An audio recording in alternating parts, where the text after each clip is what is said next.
Hello everyone and welcome to Hong Kong, where it is day 3 at the FIDE World Team Rapid and Blitz Championships.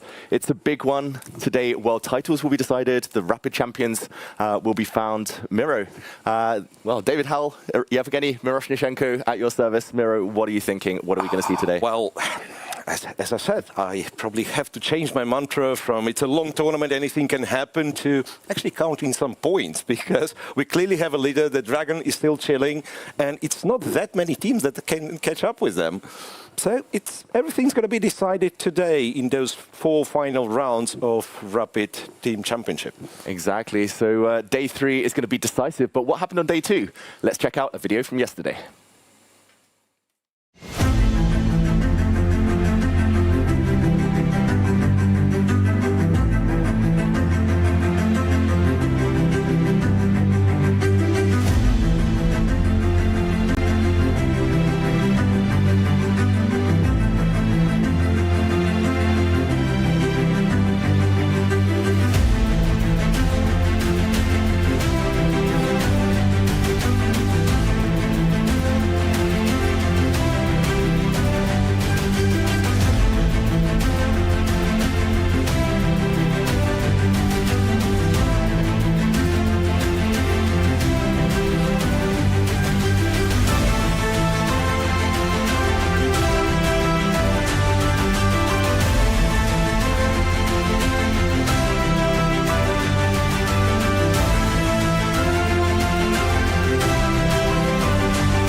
And yeah, there we saw it yesterday. Some big storylines. The Dragon chilling still at the top of the standings. Magnus Carlsen struggling alongside his team, the top seeds WR Chess. Miro, you've been my partner in crime the last 2 days. What's kind of stood out to you as the biggest surprises? Yeah, I think, well, yeah, as you said, Magnus losing WR, the favorites, not only kind of not in the lead, but how hard the tournament has been to them. Even the matches they won. Remember that we had a round where we were like top 5 matches would either finish with a draw and 3.5 minimal wins for the favorites. It's a rough tournament, and it's not going to get any easier with those 4 coming last rounds. Exactly. So 4 rounds. Maybe we can check out the standings before we try to make some predictions about what might happen. Yeah, we do remember Dragon chilling on the top of the standings, closely followed by Team MGD1. So it's 1 match point only. Yeah. And if anything, Team MGD1 has better tiebreaks. So it's still very, very close. And 2 teams from Kazakhstan on spots 3 and 4. Well, Barish is unclear, 3rd, and then 4th.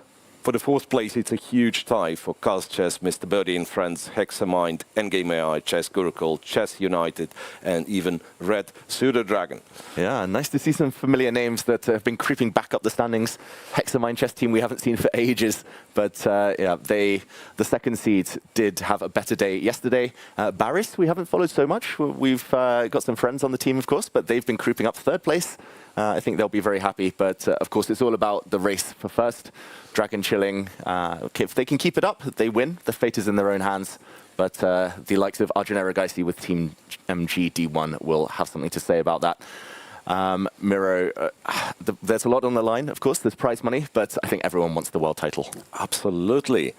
Well, I think the players on Dragon chilling team, they've already had a title 2 years back in Astana.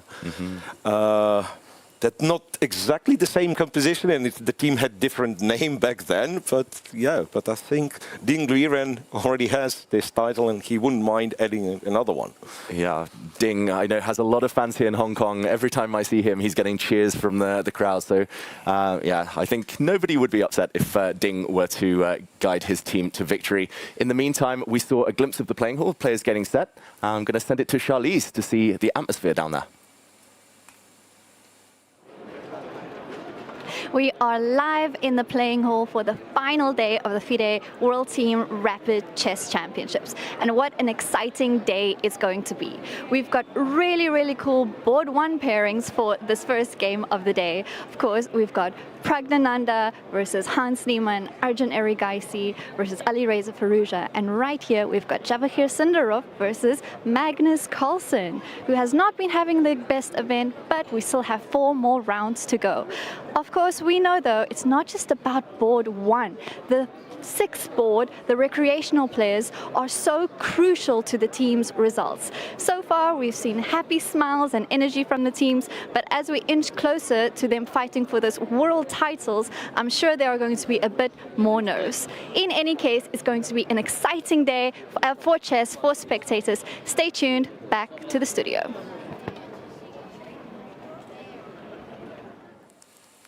Thank you, Charlize. Very exciting times right now. There's a buzz around the stadium here in Hong Kong. And Miro, we've been talking actually a bit about the top scorers. We've been choosing players of the day, but of course there have been some surprise names who've been doing extremely well this tournament so far. Yeah, absolutely. And I'll probably walk in these standings kind of the bottom to top, and not all the names, but like people who score well. We have Evan de Liang and Denis Lazovic, for instance, having 6.5 out of 8, which is quite impressive. They are in the middle of their team set, like both 3, 4. Alexander Bortnik, 6.5 out of 7, but he's a strong player on not so strong teams, so his opposition wasn't that great. Then Peter Swidler and Fabiano Caruana on 6.5 out of 8, and this is quite a performance. Yeah, for Peter.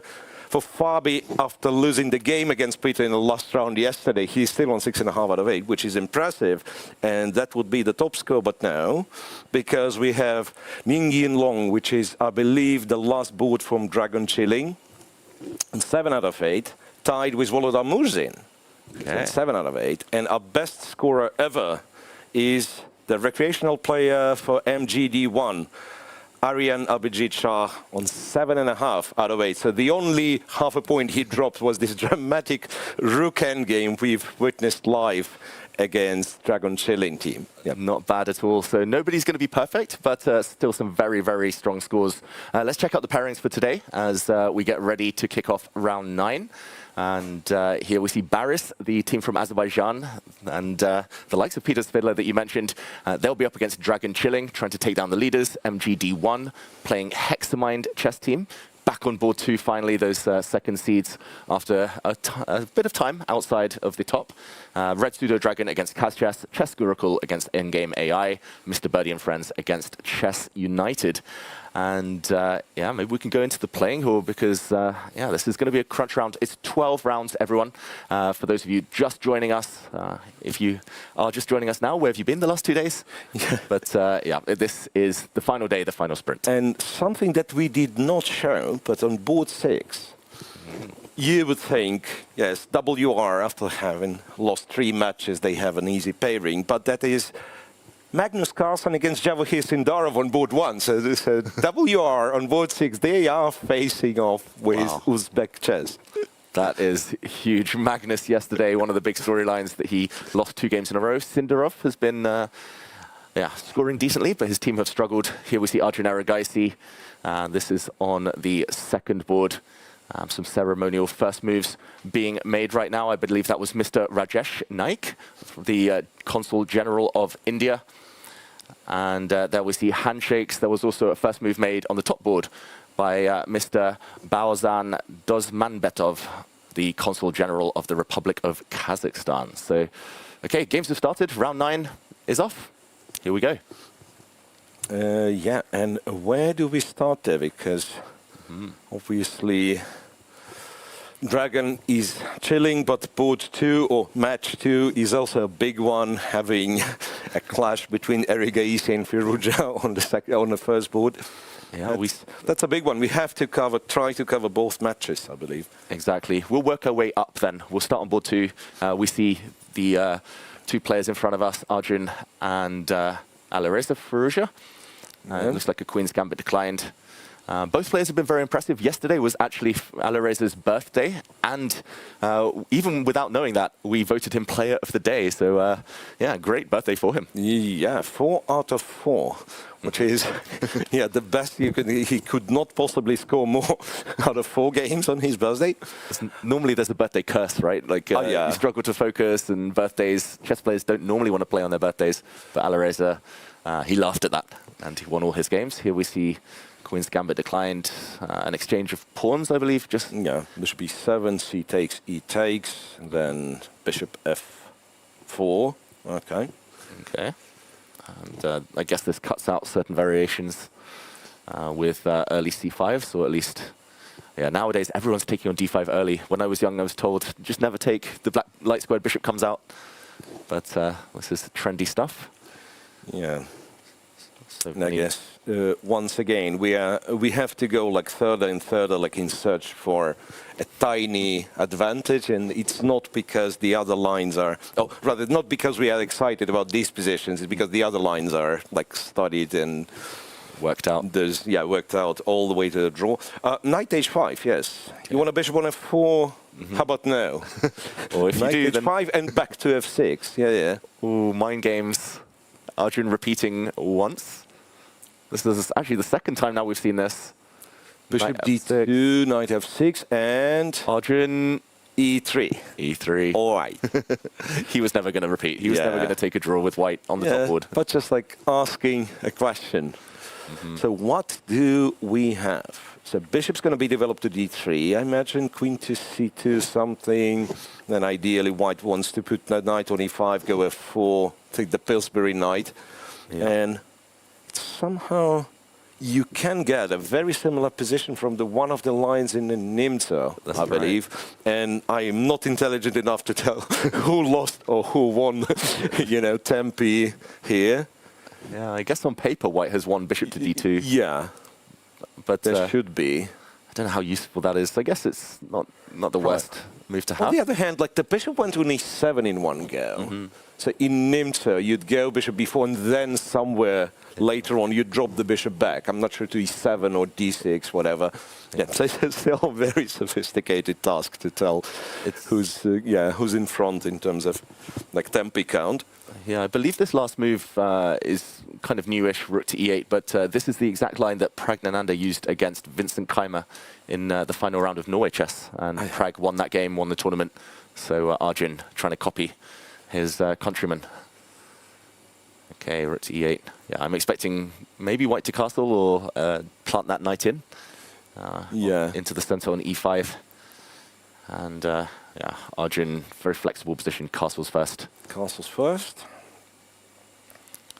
Okay. And Alireza, I'm very impressed like the way he's been playing this tournament. I was playing through some of his games last night, and he always does end up winning in nice style, but he's playing quieter openings than I'm used to seeing. Right, and yeah, like every game, I'm still amazed like with his levels of energy, if you will, because like so intense in every single game. So usually I remember like me being a player, you play an intense game with a lot of tactics, and then the next one just happens to be a bit dull because you don't have the stamina to continue such style. For him, not a problem whatsoever. Yeah, high energy chess. Okay, knight to e5 has been stopped, at least bishop d6 temporarily. So I guess Arjun will try to look for other ways. I guess you can try to expand on the queen side at some point. Knight to b5 might be a way to force the knight into e5, not sure. But early days here. Right, so shall we?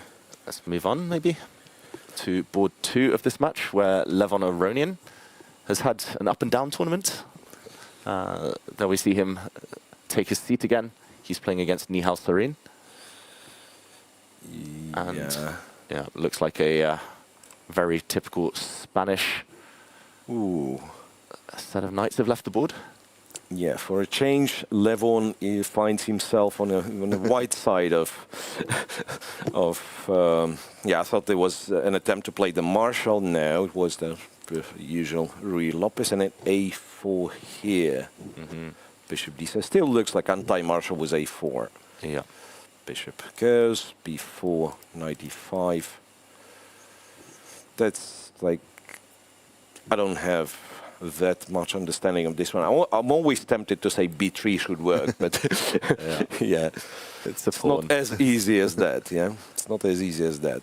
Yeah, I guess black has to decide whether to castle and allow white to play d4 now, or c5, I guess, is a very typical Spanish move, but then the white bishop might come back to d5 at some then point. c3 and so on. Yeah, and yeah, it's interesting, like you say, to see Levon on the white side. I grew up watching him defend the black side and try to copy all his plans in the anti-marshals, but Nihal has had a decent tournament himself, scoring quite well. I think he lost round 1, and ever since he's been winning mostly, a few draws here and there. Nihal castles, allowing Levon maybe to go forward. Can go d4, and probably should. Probably should. If you can, why not? C3 would be perhaps one other way of playing, but I don't know. It's like playing c3 without black playing c5. Do you really want to do that? Yeah, it's probably d4 at once. d4 would make sense, but especially Levon's style, a bit more dynamic. But we'll see. Okay, maybe we leave this one. Looks like a slow burn type of position. Of course, very early on. Because I do want to mention Anish Giri, who's playing board 3 for Hexamind. He's got black. Ooh. He's playing Pranav, but Anish has been struggling so far. He's on 50%, but yesterday in the final round, he actually agreed a draw when he had mate in 5 on the board. Oh, wow. That's something that I didn't check. Yeah, right. He repeated the position when he could have forced a checkmate. And that's usually a very painful discovery as soon as you come back from the game. Yeah, to find out that there was something like that available. Okay, so we saw a Najdorf and knight b3, the funny move, which is quite venomous. In fact, like if you don't know exactly what to do, which Anish probably does. He normally does in the Najdorf. Yeah. And yeah, I believe it was popularized by Bartel, the Polish grandmaster, knight b3. You can play anything against the Najdorf nowadays. But here we are. What do you make of the live position? Right. Don't know.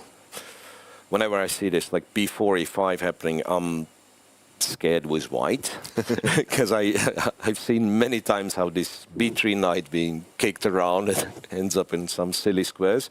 I guess I can go knight d4 here. That's what he's played. That's what Pranav has done. At least the white king isn't committed to the queen side yet. Yeah. Maybe that's where you go. Right, if they open the queen side too much, maybe that's where you go. Maybe white starts playing a3 at some point. But it's like curious development, because like white clarified his intentions on a king side, like having the pawn on g5 and perhaps. Well, I cannot really play g6 just now because of this check, but that's something that white might keep in mind. But black has done the preparation job for the queenside attack as well, so you don't want to be castling long necessarily. Yeah. So okay, Anish. Yeah, it looks like he's compact enough. Maybe black at some point plays g6. I guess maybe you trade off a set of knights, because I was always told like as white extends, then maybe they're a bit loose the more pieces come off the board. White's pawns, especially e4 could become a target. Yeah. But anyway, like the knight on c6 in the Najdorf is like strange piece, because it always creates some e5 possibility. Yeah, knight takes d4, and now it's a choice, because knight takes would look interesting to me. Well, maybe hoping to deploy the queen to h5. Yeah. But then, not sure. Is it knight jump to c5? Is it... Because e5 is a thematic move. Go e5 and take with the piece, right? Or take on f4 and jump to e5. But knight f5, what do we say about knight f5? Oh, it becomes very sharp now. Yeah. That's hanging, white pieces start hanging. Yeah. Maybe it's just one move too soon for black there, I'm not sure. But I quite like the idea of going g6 and then e5 for black. He takes with the queen instead. Yeah, white takes with the queen. But now e5 is more tempting. Yeah, I'd say so. And now we get to keep the knight on e2. And this is one instance where we probably take with the pawn if white decides to capture on e5. Yeah, we'll just take d5, develop the bishop to c5. Yeah, it seems like Anish has solved all the problems, right?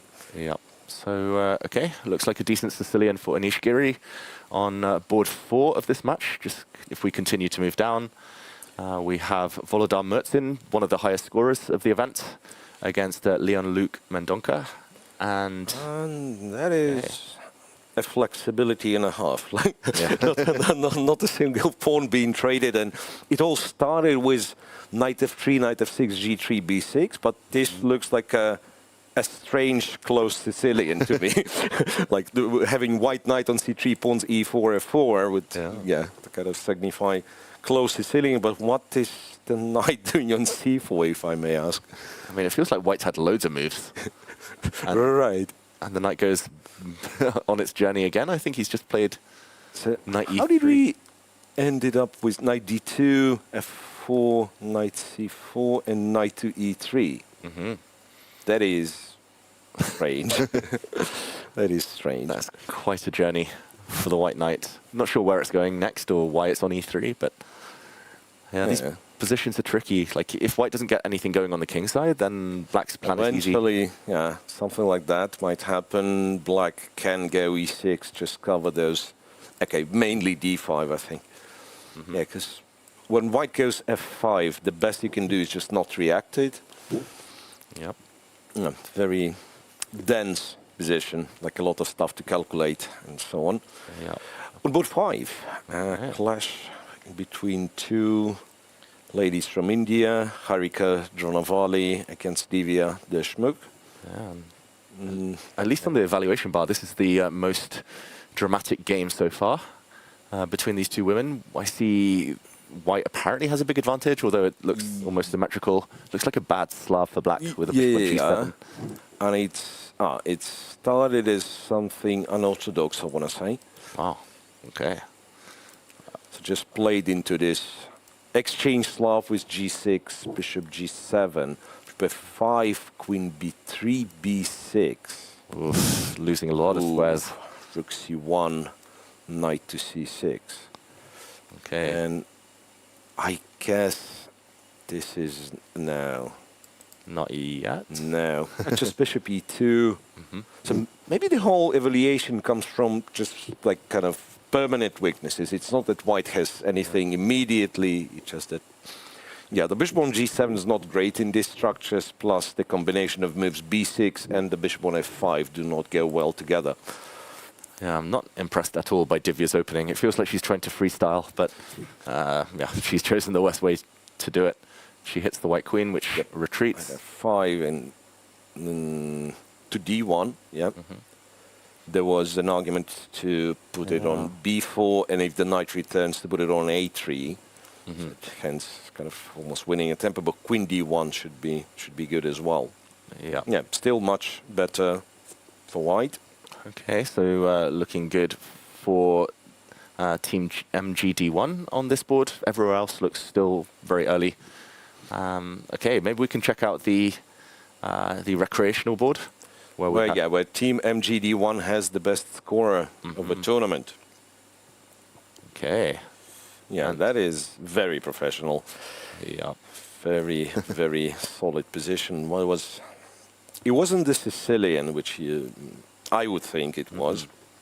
It was knight d2, c5, this knight d2, c5 French. Yeah.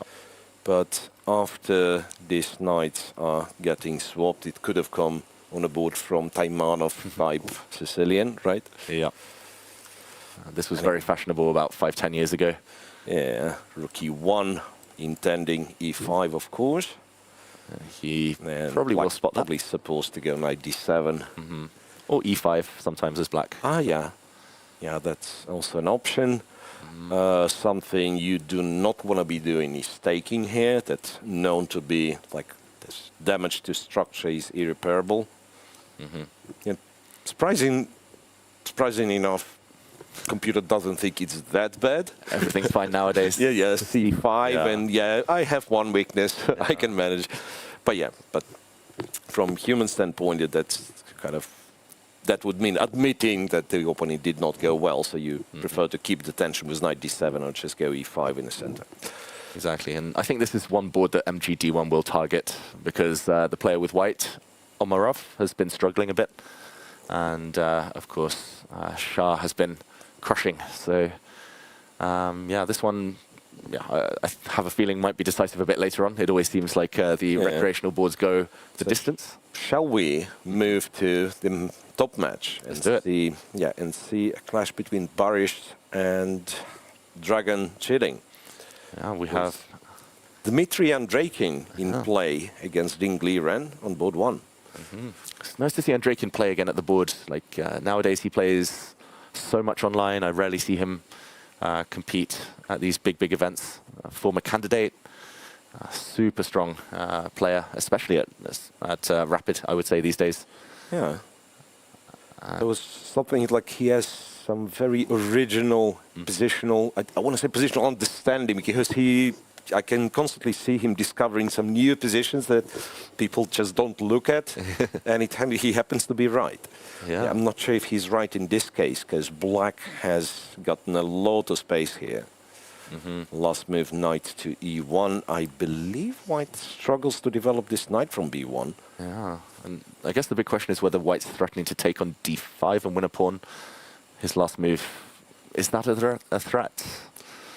I mean, it's so passive for white. I would be reluctant to give up the bishop as well. So the question is, like they say, we do something like super solid, like a6. Do we really want to take? It takes and takes. And computer thinks it's just better for black without a pawn. Wow. Next move is somewhat funny, queen to e8. Okay.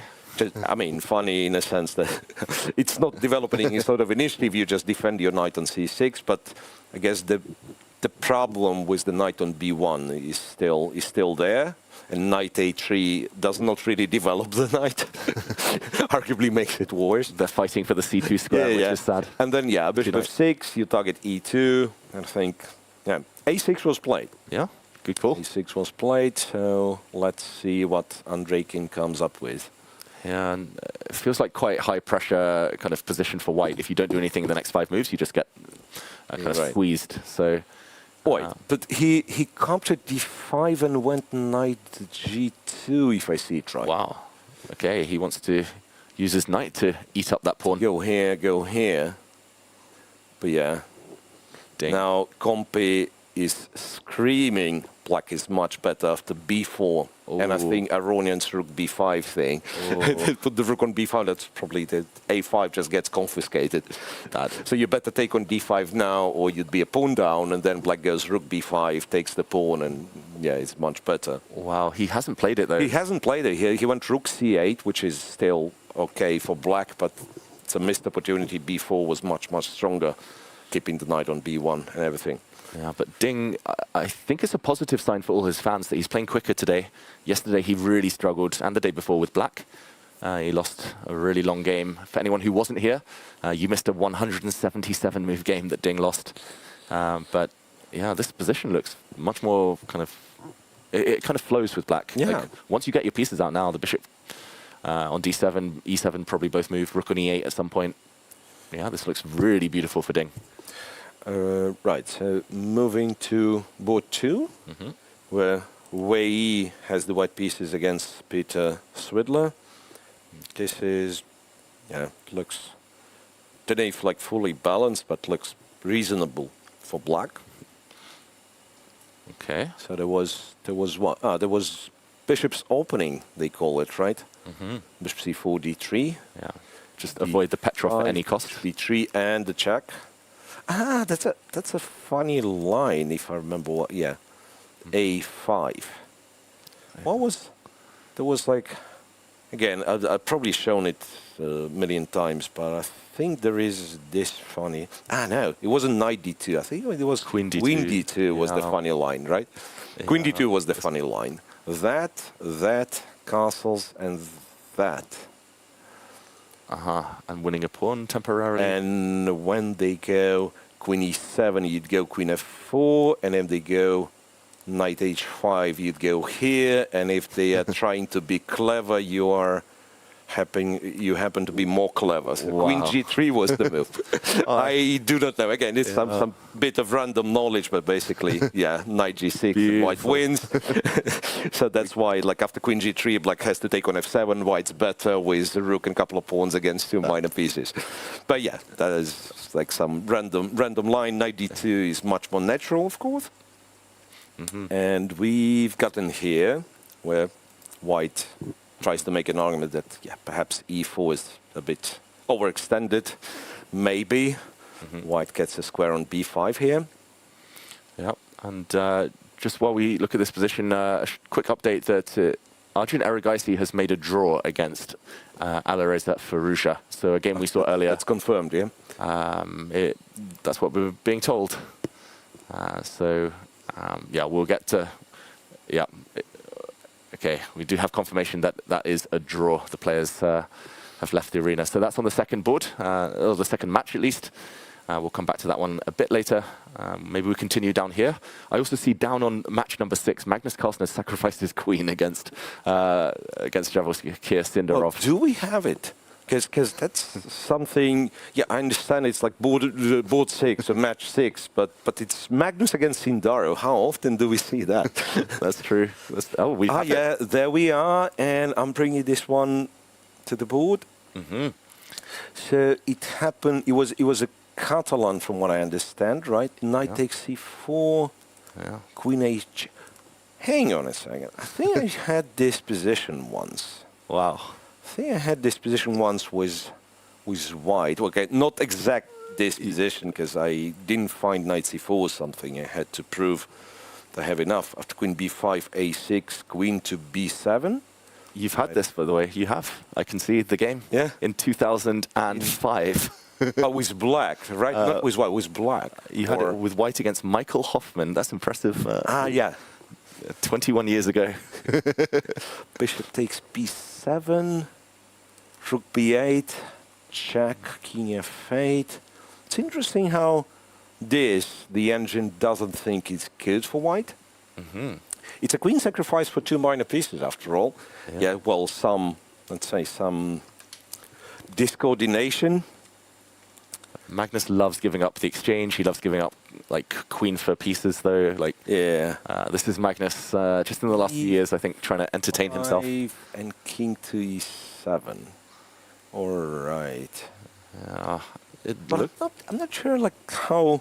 Again, like who am I to question Magnus? But like usually, where I would like completely understand where the compensation is, like if I'm very solid and I've taken C4, right? So say I went Rook C1, I took on C4, and then like E3, A3, B4, like something very like rock solid. Because E4, yes, it's a move with initiative, but also it stops my bishop on F3, like kind of blocks the diagonal. Rook A, B1.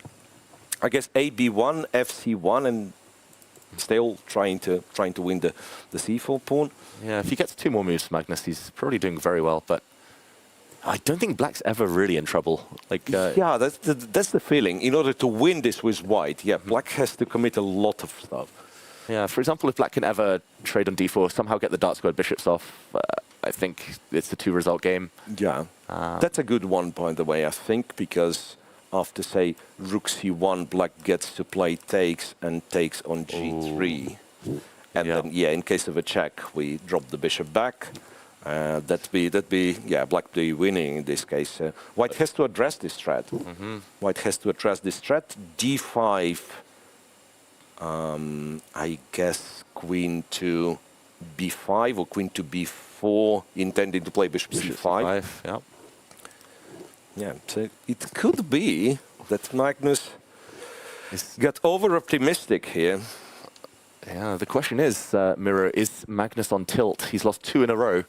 He sat out the last round yesterday. His team lost because he was not there. And it looks like he might be taking some big risks again. He has all the reasons to be on tilt. I have to say, with the way he himself and the team performed yesterday. And Queen B4 quickly from Sindarov. Yeah, and computer is clear. It thinks, Black is black is better. It might be hard to win though. And now that I'm thinking, like in terms of, we said black's never in a real trouble, but if, let's say, if I'm switching kind of my mind with white to kind of let me be safe mode, and yeah, rook c1 precisely. If bishop c5 is played, okay, let's trade, let's double on the c file. Yeah. Maybe win. No one's playing bishop c5. Yeah, I think he's got an idea. I wanted to go bishop to e2, but c3 must be his idea, right? Yeah. And there's a pair Yeah, on the b file. and that's right. Wait, how do I stop that? Sindarov yawning, that. Whoa. He's probably excited about his position. Like rook c. No, rook c2 is awful. Rook c2, queen a4. Many reasons, yeah, but that's a double attack that is good enough, right? Okay, Magnus. What is up with Magnus Carlsen? That's a big question right now. Could be in trouble. Yeah, big trouble. But Sindarov, very impressive. Last few moves from him, navigating some trouble. He ended yesterday on a high after a bit of up and down results from him. Right. Speaking of the top matches, both Andreikin Dingliran and Erigaisi Firouzja are draws indeed. Wow, okay. Andreikin getting away with a draw in that position, he should be happy. Well, a3, last Magnus's move, is seriously disliked by the engine.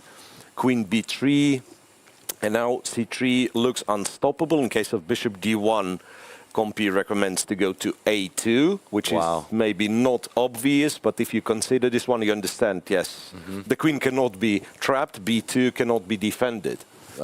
That just looks like game over. Once b2 drops, a3 drops. So apparently he had to go b2, b3, allows c3, and then somehow hope to win the c-pawn. Okay, at least here it looks like you have some kind of blockade as well. Yeah. So, well, it's going from and one of the things is like bishop a3. Yeah, you probably don't need it. c3 is stronger, but even like in some cases, even bishop a3, trade on b1, and then you have the c-pawn, which is running forward. This could be over in just a few moves. Yeah, wow. Magnus Carlsen. And also down on the clock once again. He is on tilt. Definitely. He is on tilt. Definitely. And maybe we head back to the top boards in the meantime. We can see Magnus not looking too happy there on the camera. This match, while it is fascinating, is just down on board 6. So these two are not at the top of the standings right now. Maybe we'll see them in action a bit later. Should we head back to the top? Yep. One of the top matches? Yeah, let's check how chill is the dragon after Ding not converting his advantage. And I don't know if he attempted seriously to convert his advantage. He probably was happy with just being solid. Wei is better against Peter. Okay. Now with all this jumping, it's apparently... I guess the white knights are quite stable, but the black knights not as stable. e4's weak. Yeah. b7, a5 are weak. That's what computer prescribes. Just go rook e2 defend, then I guess go c3 and attempt to take this guy on e4. Yeah, rook e2 played. Okay. And yeah, this is Nihal Sarin, second board. In a second match against Levon Aronian. Nihal is down to 1 minute. Maybe that's why they've shown us Nihal. He's down to 1 minute against Aronian's 8. Okay. Yep. Let's check what's here. Well, no big thing happening though. It's very, very solid position. Yeah, quite blocked. Tiny bit better for white perhaps, but like slightly better bishop potentially. I wonder whether you take on f5 or whether you allow black to shut it down. Or does white play f4?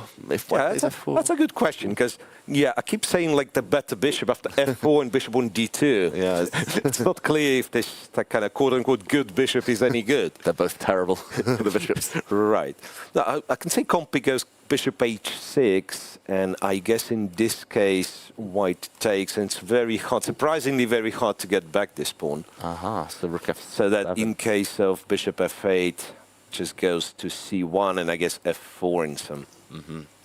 Yeah, so bishop h6 would force rook f7 and then rook g1. And if black was to take, then just take back. f2 is not the pawn he wants to take. And yeah, and apparently white is somewhat better, but okay, he played black can force an endgame basically. Queen h4, and when you go here, they go here. Okay, and you exchange in some way. Well, he did play f4 though, and this is serious. I was going to say this is his style as well, just a bit more. Yeah, suddenly changing the pace for a real clash. Yeah, just while Nihal's under 1 minute, and we see some pawns coming off the board. This one, yeah, maybe Levon is pressing slightly, but the Giri game on the board next to it has suddenly exploded, and what's going on? Something crazy is going on. Eval bar's in the center, but I mean, it looks like both sides are trying to go for the enemy kings. The white bishop on h1, what's that doing? Yeah, no, that irritates me the most. Like when you you look at this position and you can spend a few minutes just trying to understand, and then you switch the engine on and say, no, of course it's zeros, of course it's a draw. It's anything but a draw. Yeah, and again, the knight hanging, so you'll have to go knight f5. Black can take on a2, and what's going on? Okay, there is. How about that for a line? And we take b2, and white takes c8, and this is some sort of perpetual question mark? No. Check. And if I was to go here, it's bishop a6, queen c2. I don't want to continue. It's crazy. That's what it is. King g3. I'm still tempted to say white should be better, but apparently not, because this knight's hanging, the b pawn's running. King is obviously safe on f8. Obviously, nothing threatens this king. Yeah. We made the first step to this line. Okay. Now you say it, it does look quite forcing because the knight is threatened. Probably should move it. I didn't see anything else really. Yeah, no, but seriously, I mean, it's kind of sounds like I'm joking, but king b1, king g7, king is safe on g7 because you can't possibly open the g file. So you're forced to move the knight, and then if you move the knight, you do it to f5, not h5. So now the question is if black can come up with anything else, basically. Say bishop f6 should be bad. But if white gets time to play king b1, also this knight takes rook d6. I was afraid of rook d6. Rook d6. Yeah. Shouldn't do it, perhaps. Yeah, rook d6, bishop b2 though. Yeah, I was going to say. Where do we even start? Okay, let me. No. It's such an obvious blunder after queen h2 that I shouldn't be talking about. Okay, and white gets there first. Yeah. White mates first, probably. Yeah, crazy position. Absolutely crazy position. Giri down to 1 minute. At least he can react here. He'll just play queen takes a2 and he'll go with the flow. He might be down a rook temporarily, but big attack. So what does it mean? Aronian slightly better. Giri, it's a mess, but potentially a perpetual check. Okay. Board 4 moves in with Mendonca. Slightly better for white now, apparently. I guess the white pawns move forward on the king side. h5, h6, and black's a bit uncomfortable on the e file. Yeah, it's like, looks like black has a beautiful center, but it's not very flexible, right? You don't want to be, or you cannot go d5 in any of those positions, and e5, you'd vacate d5 square for the white knight. It's all a bit loose. You're right. Okay, so Mertzin looking like he's doing the business for Hexamind, and MGD1, they're still better. I think pawn up now on the clash between the two women, Harika against Divya. Yes, that could be a potential equalizer for MGD1. Divya in big trouble. Right, and on the last board, just checking. No. Okay. The recreational player from MGD1 did not win his game, at least yet. Not yet, yeah. That's what I expected him to do, but no, not yet. Yeah, The last move f5 is not something I like necessarily. He spotted a pawn on b2, I think. He's greedy. Yes, that's what he does. Oh, actually, there was a nice tactic at there, if I'm not mistaken. After queen takes b2 instead of f5. Immediately. Immediately. Is there rook takes d5?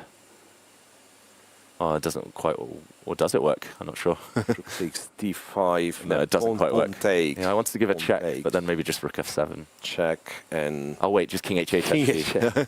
Yeah, not rook f7, rook c7. Yeah, so that was the original idea, but black Oh. has queen c1 with a check. Check, yeah. Okay, so f5 wasn't necessary, maybe. Yeah. But Anyway, that will be decided later. Yep. Quite a fight. Then just to confirm now, I wanted to confirm Magnus Carlsen has lost. Now he's still playing. okay, Still playing. Shall we check? let's do it. Let's jump back. Because that's maybe. I mean, the match is important, but the game is even more important. I want to say. Yeah. He did not lose yet, but he is lost. Magnus Carlsen. It's a big material deficit now, right? It's queen versus rook and bishop, but black has 2 extra pawns. And yeah, the king is still safe because black has a grip on dark squares. So the king is absolutely safe. And yeah, black will start expanding slowly. Black will be happy to trade a set of rooks, I believe. his last move, g6, hints that he might play f5, f4 later. Just break that fortress or any attempt at a fortress. This looks very one-sided. Yeah. Sindarov going to take down Magnus. So, what's Magnus's score, if I may ask? Because I think it was 50% before the start of today's. 3 out of 6 before today, so 3 out of 7. Whoa, Magnus Carlsen. that'd be a disastrous score. If he loses this one, which we expect now, 3 losses in a row. 3 losses in a row as well. Right, he lost 2 and that he was seated out. Yeah. That's not something you expect from Magnus. No. He won an event in Bangkok just before this, but yeah, it looks like his form has gone back. That's a rough tournament for Magnus. Yeah. H4 now, I think rook to b2 was played. b2. Well, the worst for white that there is no kind of proactive counterplay necessarily, and like if there is no proactive counterplay, the other option should be kind of build the fortress, but what kind of fortress it has to be? You need like 5 more pawns. Right. For white. Yeah, so rook c4 at least, like hoping for bishop e4 to get some squares. I guess f5 is what you play. Yes. Well, bishop g5 is a bit of kind of mild annoyance, but the other bishop gets completely restricted with the pawns. Bishop d3. Yeah. I guess he's going to try at some point to play like bishop c5 and go for the black c7 pawn or go for... Yes. So the bishop on d3, it's not going to c4, it's probably going to f1 just to defend the king, and bishop c5. And yeah, I imagine 4 versus 3 with, say, queen and 4 against rook and bishop and 3 could be... Yeah. Let's say a chance for a draw. I'm not saying, I won't go and say that's holdable, not holdable. Speaking of which, bishop g5 played by Magnus. If the bishop was to retreat back, like rook e3 could have been an idea, right? And then like eternally weak pawns. And queen f3 immediately follows. Yeah, that one. So Magnus has given a check on bishop g5. G5. Okay, this is still... But the king's going, e6. Wow, brave. e6 is brave. He's never lacked for courage, Sindarov. Yeah, true that.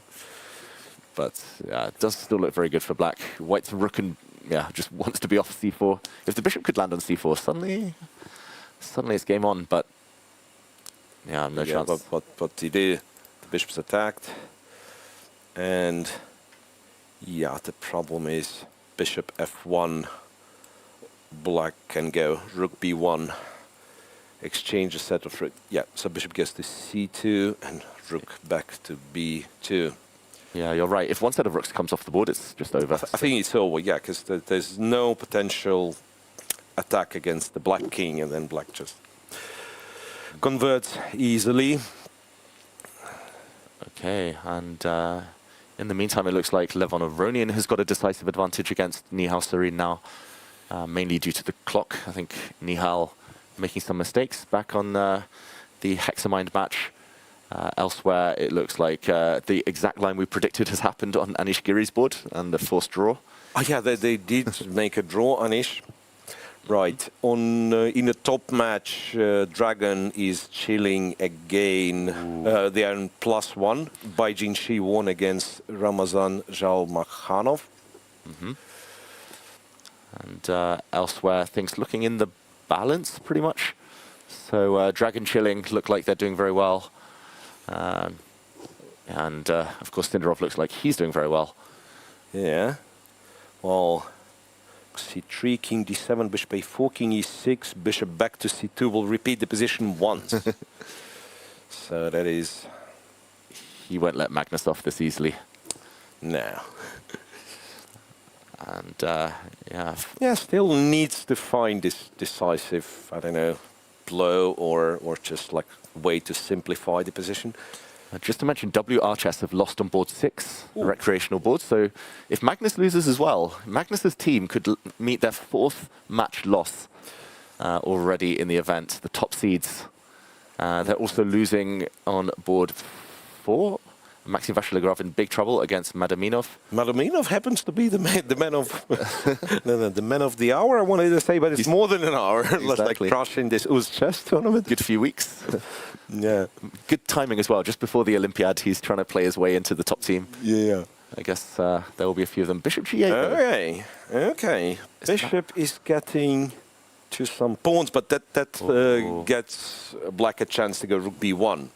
So I think Black should be winning this one. So rook to b1.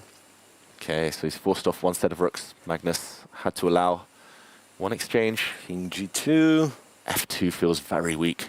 Yeah, just take and go queen b2, I guess. Oh, nice trap. Because you can't take the pawn, queen g7. Yeah, that's what he's done. Yeah, queen b2. And then, yeah, you're looking at this pawn in some shape or form. No, that should be it. Yeah, should be it. Bishop e5, bishop d4, c5. No, that can't possibly hold. Yeah, it might take a while, but yeah, Magnus is still in deep trouble. Okay, maybe we can go back to our top Let's top check. matches. Let's check the top match and start with Wei with Swidler, because Swidler blunted the game away, it seems. Whoa, just on the last few moves, it looks like he got back in the game somehow, but around move 34, he was still fine. And okay, Wei takes the win. Peter Swidler falls, exchange down, but yeah, just couldn't get his knights coordinated. Yeah. I think he was trying to get some forks in, but he just never got the time to land. So that was still okay with knight d to b2, which is like not the obvious move, and it's already a3 was not the best apparently. Wow. And then yeah, he was hoping for some knight c2, which would never work because rook a8 check and so on. Oof. Yeah. So that means it's +2 for Dragon chilling, because Baijin Shi has also won on board 3. Denis Makhnev against Yu Yangyi. Yu Yangyi, very solid player. Yep. Very solid. Very solid. Black knight on d5 will stop most things. Yep. Although, yeah, for now it looks like white's quite active, so some chances. Okay, maybe just to double check what's going on with Zhu Wenjun, the women's world champion. On board 5. Board 5. Okay, that looks very drawn. Yeah, that's not the position Zhu Wenjun will lose, which makes the total score of Dragon chilling to 3 points already. So they need one draw out of Yu Yangyi's game or the game on a 6 board. Game on a 6 board, they're winning as well. Yeah, and Wang Zihao has won every game other than one, a draw against Ariane Abhijit Shah. So he also is on he only dropped half a point. Yeah, right? I think so. I think he sat out one game, so... So that's why he has less points than Abhijit Shah, but yeah. Also the same. So they basically drew against each other and just swept the entire field. Killing everyone else, yeah. Okay, still some work to do, but he won't lose. That means that Dragon Chilling will win the match. Yep. Pretty much no matter what. So, if Magnus's team doesn't win, so it's mathematically impossible for them to catch up with Dragon Chilling. Yeah, they wouldn't even get a chance to play against the leaders. They might not play each other, and that would be crazy. Because I kept saying how 12 rounds for 24 teams, every strong team will play with each other, but not if you don't play well. That's definitely the biggest shock so far. Magnus's team in big trouble. Elsewhere, Vishy Anand's been rising up, by the way. He drew against Artemiev this round. Very solid game. Hans Niemann lost to Pragnananda elsewhere in the third match between Endgame AI and Chess Gurukul, which looks like it's going in the favor of Chess Gurukul, potentially, although there's still a couple of games going. Still a couple of games going, yeah. That's few draws, Prague winning, and we've came up with that this Chess Gurukul team is very Prague dependent. Yes, right. Oh, it looks like there was just a blunder on their bottom board, so maybe Endgame AI are back in it, but okay, we'll check the results a bit later. Okay, which game should I put on a screen? Because for now we are watching the recreational board from Dragon Chilling, which is... Okay, maybe we can go back to decided. The second match. How about Levon Aronian against Nihal Sarin, just to see if Levon can get the job done. And that would be a huge win for Hexamind if they can get it. So this is the position. We'll get them on the camera in a moment. Yeah, that wants to move, and he has to push the pawn. And did he push the right pawn? He went a5. Okay. Which is okay. Yeah, which is okay. This is a really instructive pattern. Like normally you want the rook behind, but here rook to the side is king is the key. e4. That's where you probably go f6, or is a6 okay? Yeah, king e3. But the second rank is long enough. I thought you wanted to go here, here, and here, right? And there is no way to attack this rook anymore. Teasing the king. I thought you wanted f6, king e3, f7. Yeah, that's a possibility as well. Right? He's pushing the a pawn. This and this would have won as well. He's pushing the a pawn. And Nihal's playing every move with 1 second on his clock. He's done it 3 times in a row, I think. And okay, he's going back, but no, way too slow. You just push the other pawn, I guess? Yeah. Both pawns. f6, king c3, a7. When the rook moves, you take b2, and you go f7. Yeah. And the black rook, if it were on f8, this is still a draw, but not here. Yeah, the rook needs to be at the front suddenly, but Nihal, I think just the clock, he was playing on 30 seconds ever since move 20 or 30. Right, and you can't keep up. Yeah, and Levon is known for finding ways to apply pressure in very, very equal positions, which this was not exactly. Okay, so that would mean that Hexamind level up the scores after, of course, board 6. Board 6, there was no question. I mean, there was, like, for a long time, White kept the balance, but eventually Abhijit Shah has won. So that gives a lead to MGDY for now. Believe it or not, but DVM made the draw. Wow. So that might have been a very, very important escape for DV. Okay. Because now if Aronian wins, it levels the score and everything's going to be decided on board 4 in this match. Okay. Muzin, who at some point had close to decisive advantage, is no longer better, computer tells me, and it's somewhat of a crazy position. Yeah, there we saw Aronian did win. We saw the handshake. So the scores are level. Yeah, scores are level, and that's the only game going in this match. So it's the tale of the Lion King as Simba 64, we see on his shirt. Needs to nice. And I got to say, Dragon Chilling will welcome a draw in this match. Right, so so the closest pursuitors are MGD1. That means there'll be 2 match points ahead with 3 rounds remaining. And they've played each other? They've played each other, yep. Okay. Queen D1 is apparently a mistake, and then something like Queen B 6 is strong, and all of a sudden you cannot defend e6. You have like 4 different pieces, and Wow. none can defend e6. He's gone into e7, I think, instead, I saw on the camera. Gone to e7, which is not as strong for... because you're not keeping an eye on this knight, and now black can go queen a1, queen f6. Just confirmation that Magnus Carlsen did lose, Pardon me. did resign against Javokir Sindarov. So big result there. Sindarov doing his team a big favor. Magnus struggling yet again. They might be losing this match because it's already 2.5 points out of 3 scored for Uzbek team. So out of 3 games running, they only need 1. Yeah, Murzin, the queen d1, queen went to... Hang on. So queen went to e7, black went knight d2, and white... Now white is back to being winning. Check, king h5. Just take on... Did he take on d5? Eventually, yeah, surely take on d5, get your queen back to e2 maybe. Yeah. Check on the E line somewhere, go back to e2. Well, I say winning because I'm affected by, the evaluation bar and so on. But now that I'm thinking, it's only a pawn. I guess the knights are totally miscoordinated. Like if we imagine a line like that, I don't know how accurate it that. Yeah, okay, bishop d4 wins. We don't care. So basically, this would be a draw. Yeah, you just trade on f1. Yeah, so it's not that. It's just like the king h5. Hang on. Now I'm kind of somehow something very clever then. Oh wait. So this. Yeah, it is something very clever. f5 is important.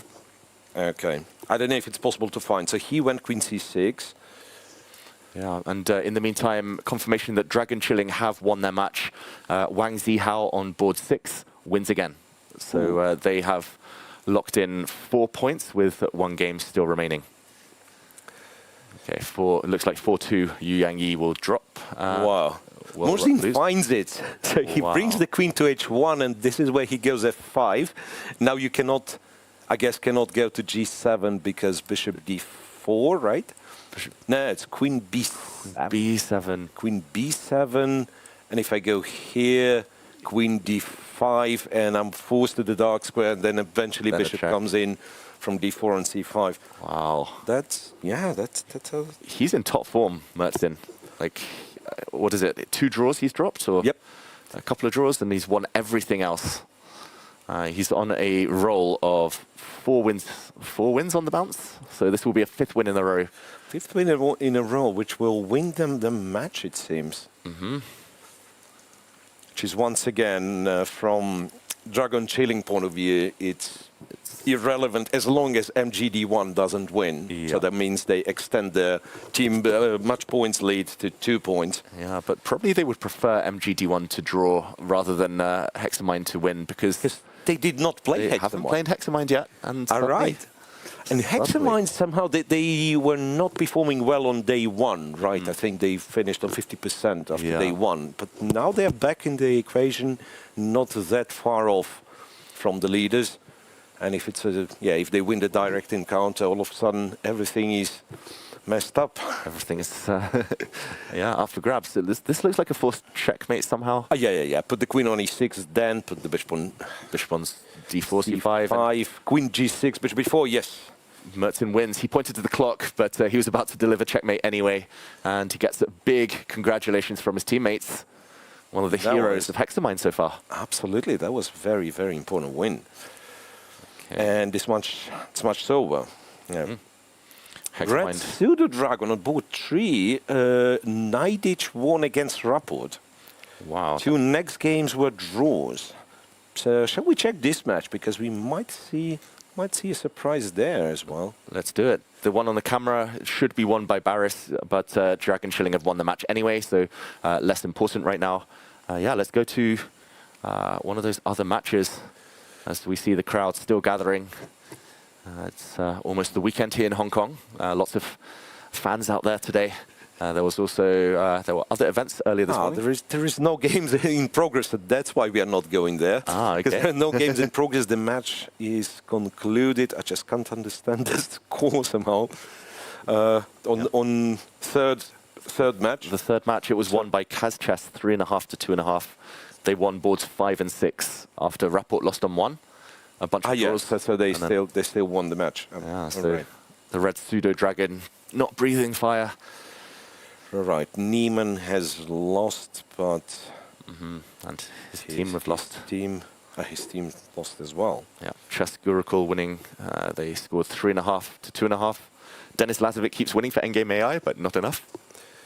Hans, I believe that's his first loss of the tournament. Right, he had a fantastic score day 1, then he dropped a couple of draws, but not haven't lost the game. Yeah. And that one still in progress. Denis Makhnev against Yu Yang Yi. Okay, so let's check out this game. It looks like Denis Makhnev should be winning, computer tells me. Yeah, I guess the idea is to go d5, king d4, king e5. King e5. And black can't keep the integrity of the pawns forever. Huh? He's found the plan. King e7, king d4, king f7. We don't care. We just go here. We go here to g3. What do? Oh, you don't Just go. Yeah, I was going to say you don't take on f5. Give a check, maybe. I mean, it's still. Yeah, you see the engine eval and it's +5 and you think, yeah, it's easy. But during the game, with seconds on the clock, sometimes you still can be nervous. Yeah, still can be nervous. And while this game continues, I'm being told that Levon Aronian is standing by to give us a few words after his win. I'm here with Grandmaster Levon Aronian. Levon, you told us in the opening press conference that having Ali Reza and Katerina was big for the team. Have you been seeing this prove results for you? So far, not really, but I think just generally the tournament got so much stronger. There are so many more stronger teams that our expectation to finish better than last year has been crushed by the reality, but, you know, we're fighting. How's the team morale? It's pretty good. Yeah, I think we won against a very, very strong opponent right now. So we're back in business. And are you looking forward to the Blitz portion? Are you guys going to kind of reset for that or still in it for the Rapid? It's a long way to go. Still 3 games, so we're not really thinking about yesterday. And finally, finally, Levon, we're used to seeing you in the amazing shirts. Now you got to wear this uniform. How is that affecting you a little bit? No, I don't have to, but it's nice to wear a uniform. I mean, for me, it's much easier, you know. I don't have to think what to wear. Do you think that wearing a uniform as a team kind of brings you together in a little bit, you know, representing the same, wearing the same outfit? Is that good for team spirit? I love it, yeah. I think it's great. Every tournament should have something like that. Thank you so much, Levon. Good luck for the rest. Thanks. It's nice to see Levon in good spirits. In the meantime, we did go away from the final Dragon Chilling game. It was meaningless in terms of the overall match result, which Dragon Chilling had decided in their favor, but they made it even better. It was a shocker. Turnaround. White was completely winning until he wasn't. And yeah, blundered away the rook and the game. And the finals, yeah. So here, king e5, king f7, that's what we were looking at, rook a6. Then White decided, yeah, why don't I be smart? I go d6, I go d7, the pawn cannot be stopped, which indeed it cannot. But the queen can be won after knight g5, knight f7.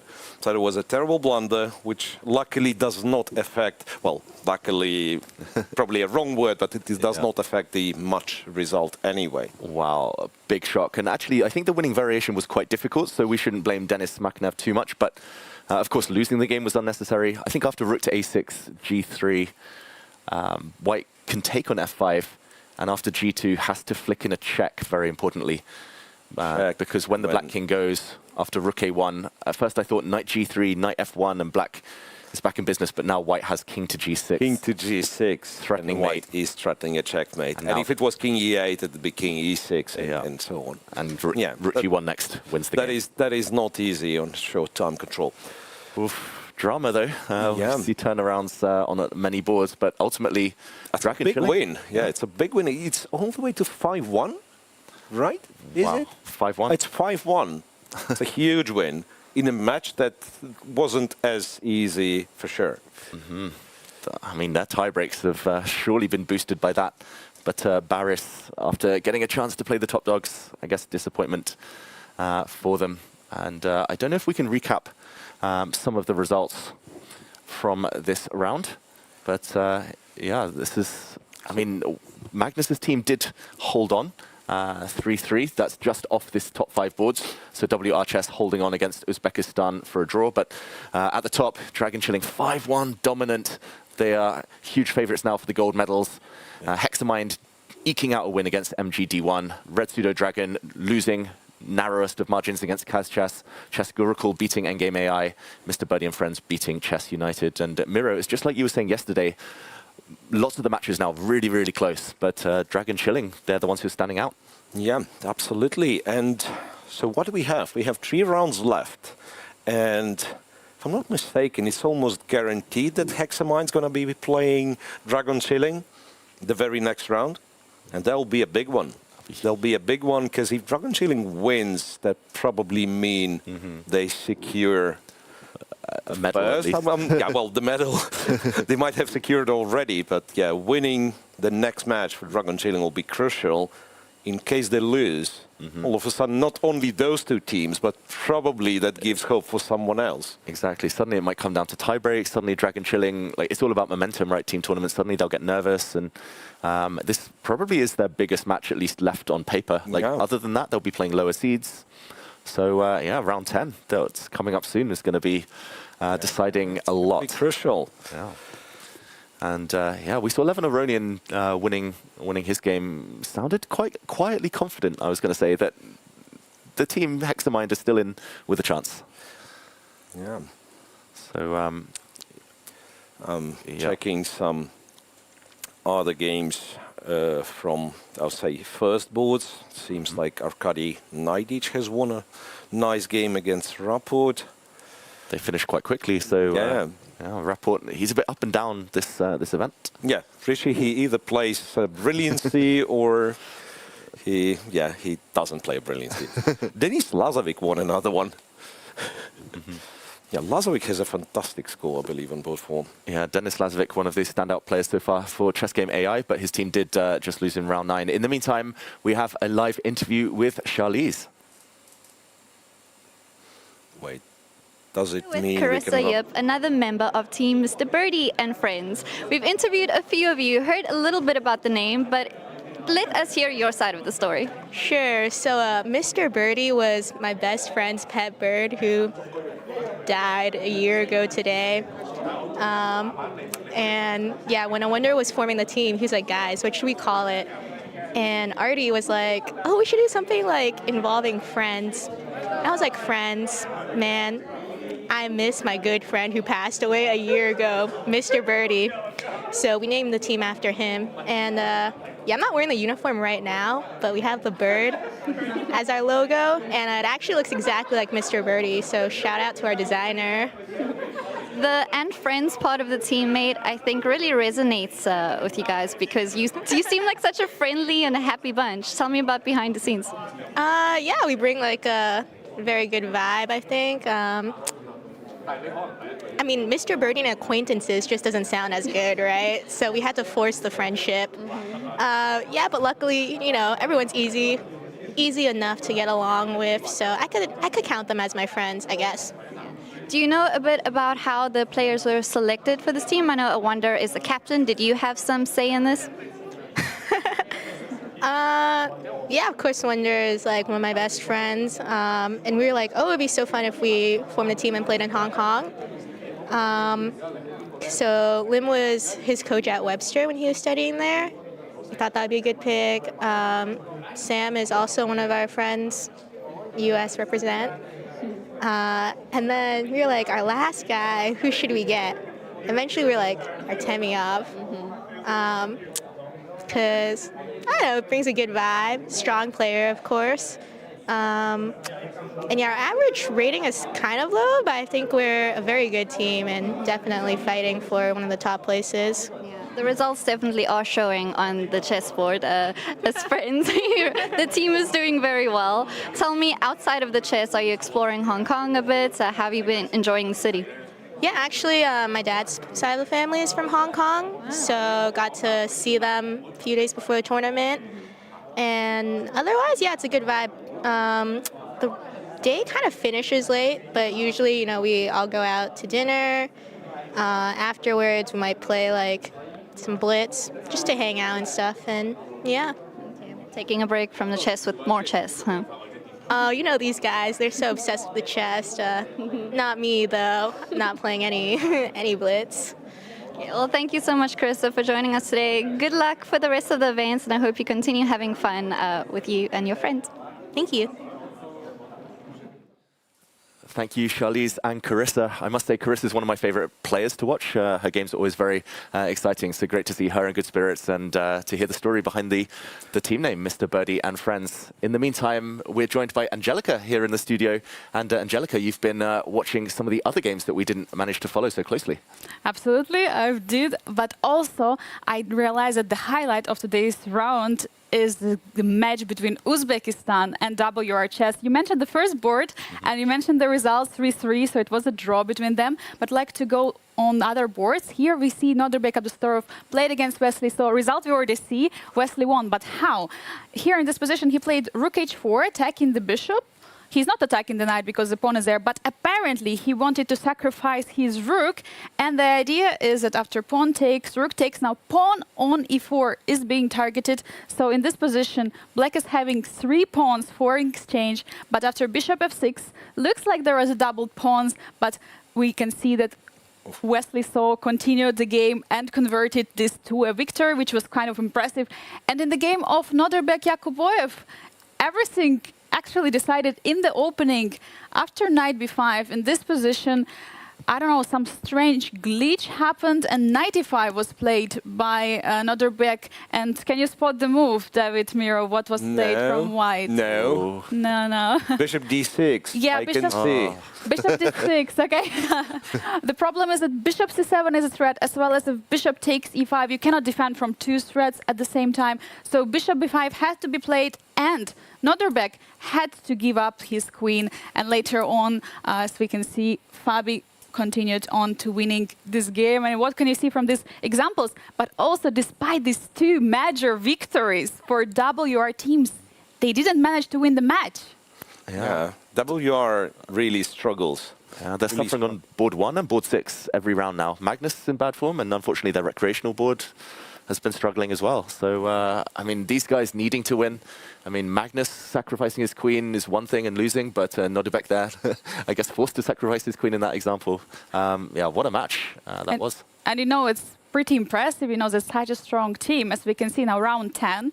So we're like having, now round 10 is going to happen. So we're having only 3 rounds to go, and they're not even in question for the top and the podium. Yeah, it's been a surprise, the top seeds there. Thank you, Angelica, for showing those examples. Magnus losing 3 games in a row, a big surprise. Dragon Chilling winning, maybe less of a surprise at this stage. Yeah, Dragon keeps chilling. That's the motto of the tournament. And I don't know, well, it's weird how Ding is not performing that well, but he's, I don't know, sort of a talisman for the team in a way. When he loses, the other team steps up and they still win. When he doesn't lose, as in today's game, he was better. We actually didn't check if he kind of tried to play or just made a draw, but the team completely crushed their opponents. Yeah, sometimes it's enough to just do the kind of the solid role on board 1. And of course, Ding is the spiritual leader. Dragon Chilling, I think, named after the whole Ding Chilling meme. So yeah, Dragon Chilling in the lead after round 9. We'll be back with round 10 shortly. We're going on a short break, but don't go anywhere. We'll be back very soon. See you then.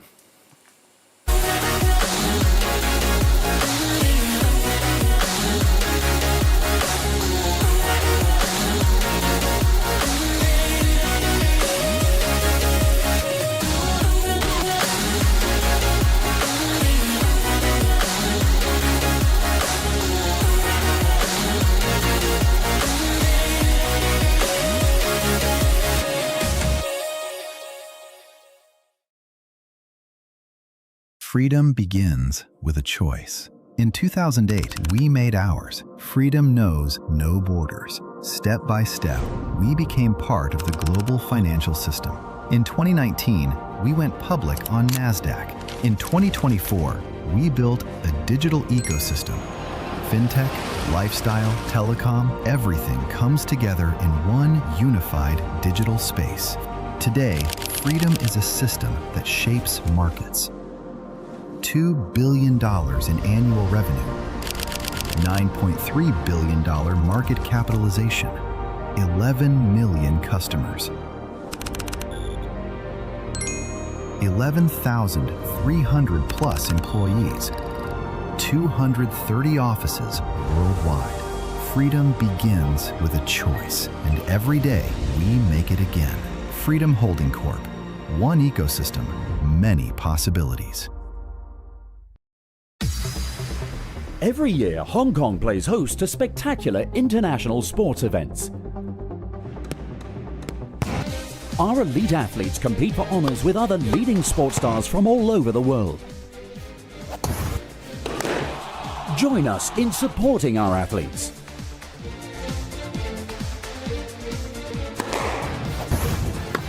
Come and enjoy the excitement of En-Mark events, Hong Kong's top sporting events. Welcome to the FIDE Online Chess Museum. The International Chess Federation proudly presents the FIDE Chess Museum, an online space celebrating the rich history and evolution of chess. Explore exhibits that trace the game's fascinating journey. Discover the origins of chess, beginning in the distant past, and follow FIDE's centenary journey. Rare chess sets, unique books and memorabilia, autographs of chess legends, trophies of historical tournaments, and stories of the chess champions. Explore the game's legacy and future. Chess is more than a game. It's a global culture of strategy and unity. Join us to experience this unique online journey where history, culture, and passion for chess converge. And also on your phone. Tired of paywalls? How about unlimited play, puzzles without limits, uncapped analysis, master-level studies, tools to learn and improve, and watch tournaments from all over the world, all for free. That's Lichess. No ads, no trackers, no subscriptions. Open source and funded by donations, not by data selling.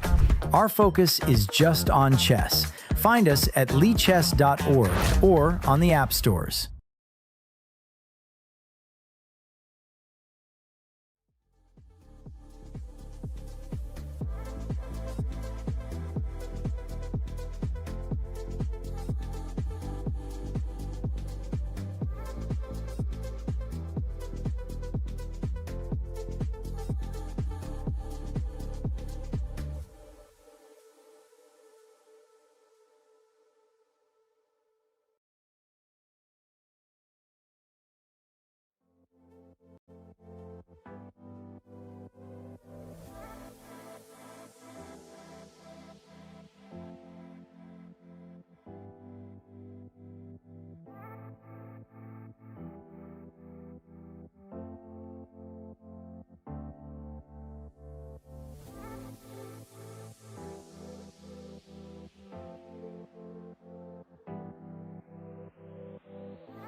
Hello everyone and welcome back to the FIDE World Rapid and Blitz Team Championships. It's day 3 of the Rapid.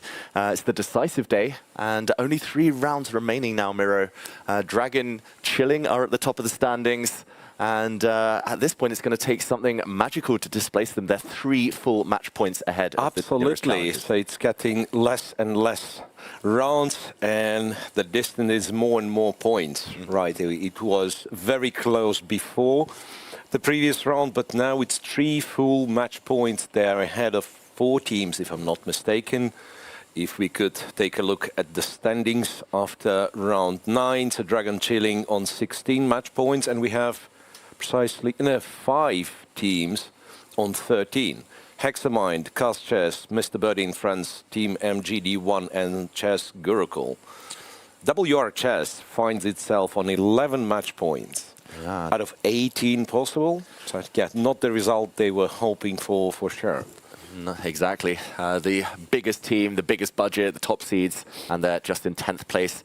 They need a miracle now. They'll need Dragon Chilling to lose all of their matches to overtake them. But Dragon Chilling, not just 16 match points, also a great tiebreak now after their last win, 5-1 in round 9. And yeah, round 10 is going to be a big one. Hexamind Chess will be the ones. They're currently in 2nd place. They will be the challengers of Ding Chilling, and everyone at this point, I think, is, other than Dragon Chilling, everyone else is hoping that Hexamind can do them a favor by opening the field up again and getting the win. Yeah, absolutely. The other pairs would be Cast Chess facing Mr. Birdie in France. And on the top, on the 3rd board, it's Chess Goryachkina Team MGD1, so All Indian Derby. Yeah. Prague facing Arjun on board 1. That's not happening very often. Sky Chess plays Boris, and then Odlar Yurdu from Azerbaijan is facing WR Chess. Magnus, after 3 consecutive losses, he is still in the team squad, but it's not getting easier for him. Now he'll have the black pieces against Aydin Soleimanli, who is like a very well prepared, talented player from Azerbaijan. So if Magnus was hoping for an easy win, that's not it. Yeah, no easy games on the top board, as Magnus is finding out. And yeah, we'll definitely be focusing in on this top match a lot. This is going to be a make it or break it, I think. If Dragon Chilling win this match, almost guaranteed that they get the gold medals. Yeah, it feels like the competition is going to be over if they win. Yeah, and the captain of Dragon Chilling, Grandmaster Nihua, is there to support his team. So how do we match board on board? So Ding Liren was white against Alireza Firouzja. Can be anything, and like I feel like the way the Ding was playing, he probably wouldn't mind the draw or being solid and just seeing what happens. Levon Aronian was white against Wei Yi. Again, depends a lot on Levon's ability to mix things up. Board 3, Yu Yang-yi was white against Giri. Yu Yang-yi very solid. Bai Jin-shi on board 4 against Volodar Muzin. Muzin being one of the top scorers, so maybe that's the board where Hexamind is hoping to take the full point. Letingier against Divya Deshmuk, and I just thought, like, if we call the team Dragon, does it make Letingier the mother of dragons? Oh, you know, bring them those Game of Thrones and others. And then on the last board, this is where Dragon is hopeful to take the full point. Their player, Wang Jinghao, has dropped only half a point, right? Yeah. Winning everything else. And yeah, he will be facing someone who has been struggling, who has lost 4 games, Murat Omarov on board 6. So yeah, for Hexamind, well, it's handshakes first, but Hexamind know that they might need to win on the higher boards, maybe boards 4, 5, as we said there, because board 6, huge favorites, Dragon Chilling. That's been the secret weapon so far, as we see Queen's Gambit declined here between Ding and Alireza. Yeah, and last game, Alireza chose Bishop e7. I think he is capable of playing the Rogozin, but in any case, if Ding wants to be solid, he can be solid. Knight to d7 is the choice by Alireza, so a bit less forcing maybe than some of the other lines, but Oh, I say that. And a pawn has been captured on c4, so... So knight b to d7, bishop f4, pawn takes pawn. And e to e3. This can lead to very sharp stuff, or it can lead to very quiet stuff, depending on what black does now. Yes, the sharp stuff would be b5. Yep. Yeah, and the quiet stuff would be something like bishop to d6, and then it's not impossible that Ding just takes on d6, takes on c4. And, yeah, pushes a little bit, but not too much. Yeah. Okay, Knight b6, which is, I'd say, a middle ground. So you can take on c4 with white, but at least there is some imbalance, right? If black takes, a check, I don't know, c6, the move, bishop d7 is also a move, I think. Yeah. Queen takes, bishop d6, and bishop g5, or knight e5 for this matter. Yeah. Yeah, I think Ding will be happy enough. Like, okay, maybe he has to part with the bishop pair, but very solid structure, not too much risk, not the typical Alireza type of position. And as you say, I think he will want to play it solid because Alireza has been in very good form recently. He does take on c4 as you predicted. Yeah, bishop takes pawn, and now, yeah, you do go for bishop for knight takes c4, and I think enter this line. So no big trouble for the dragon chilling on the first board with white. Ooh, board 2 looks like fun though. Levon Aronian is in a ambitious / provocative mood. Yeah. Reverse Benoni. That line, the reverse Benoni. So basically over here, it's, I think the last moment where white gets like a real choice. d4 would transpose it kind of back into the Catalan. b3, or some people play d3 nowadays, where I first thought it was like a mouse slip or just somebody trolling, but apparently d3 is also a serious move. We've reached this position where it's weird because, like, if you are a Benoni player, you're very happy here because you have a fantastic Benoni with a couple of extra tempi and so on, but it's still a Benoni. Exactly. It's still a Benoni. Black is probably like close to being better, I want to say. But yeah, it requires you to be very, very precise. Yeah. Take stakes. I think knight d7 in order to play e5 is what you do. There's bishop d6 as well. And Ding and Alireza blitzing out the moves. So shall we just quickly check back with them? Okay, let's... Yeah. So bishop c4, and Alireza did not take. He went bishop d6 first. So bishop takes, pawn takes, and bishop d3. Ooh, very solid. Which is rock solid for white. So I think, I don't know what Alireza's plan going into this game was, but Ding is probably very happy. That's something that he'd be happy to have on the board. Yeah, it's been working out for Ding. Like, he won in round 2, but ever since he's lost a couple of games and drawn a lot of games, and his team are doing the heavy lifting for him. So why not neutralize one of Hexamine's top scorers in Alireza? And yeah, I think match strategy, it makes a lot of sense. Yep. Yeah, true that. Then, okay, so that's a bit wild for Aronian and Wei, right? On board 3, Yuan-Gi against Giri. That can be, what do you say, it can be anything, it cannot be anything. It's a very solid... Miro. That's a draw already. The board is... I didn't have the information. I looked at the position, looked quite dull. Well, bishop to h6, stopping the castle, knight g4, tackling the bishop. Back to f4, back to f6, and that's how they've repeated. So it's a draw already. Anish living up to his reputation. But I think for Yu Yang Yi, it's this match strategy. Like, well, they want to be solid and then win on board 6. That's tricky, right? Because you look at it and you think, okay, Ding wants to be solid with white. Yu Yang Yi already made a draw with white. Who's going to win? But they are hoping for their board 6. Yeah, and I've played many Olympiads, and some teams have this strategy. Like, on paper, it shouldn't work. Like, draw quickly with white.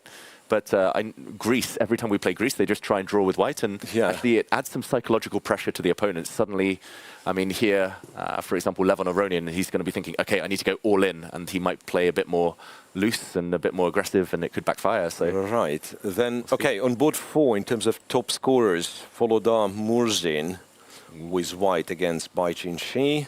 Petrov. And, and that's kind of a well-forgotten light, I want to say. Bishop e7, bishop e3, so now almost exclusively they bring this knight to f6. So the castling or first starting was knight d7, knight c6, which used to be black's main weapon back in the day.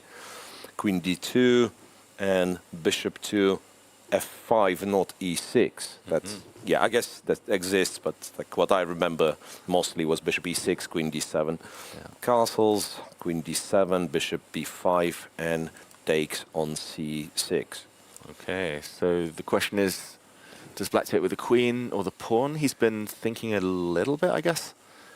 Taking with the queen runs into knight to d4.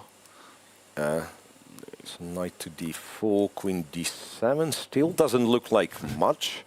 I guess it's all about subtleties like bishop g5, and you might have to play f6 because otherwise it's kind of hard to castle. True. Yeah, but even that, say white takes, goes back. How bad can it be?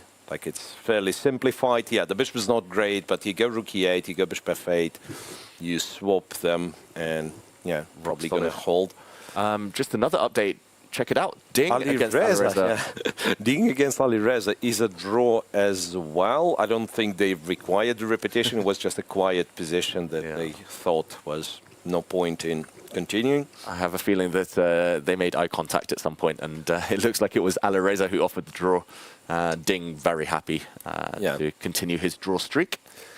Then, okay, on board 5, it's Letingia against Divya. This is going to be a big one. Yeah, and also the position does not necessarily offer any easy simplifications. It's a lot of pieces on the board. In fact, every unit is on the board, not a single set of pawns exchanged.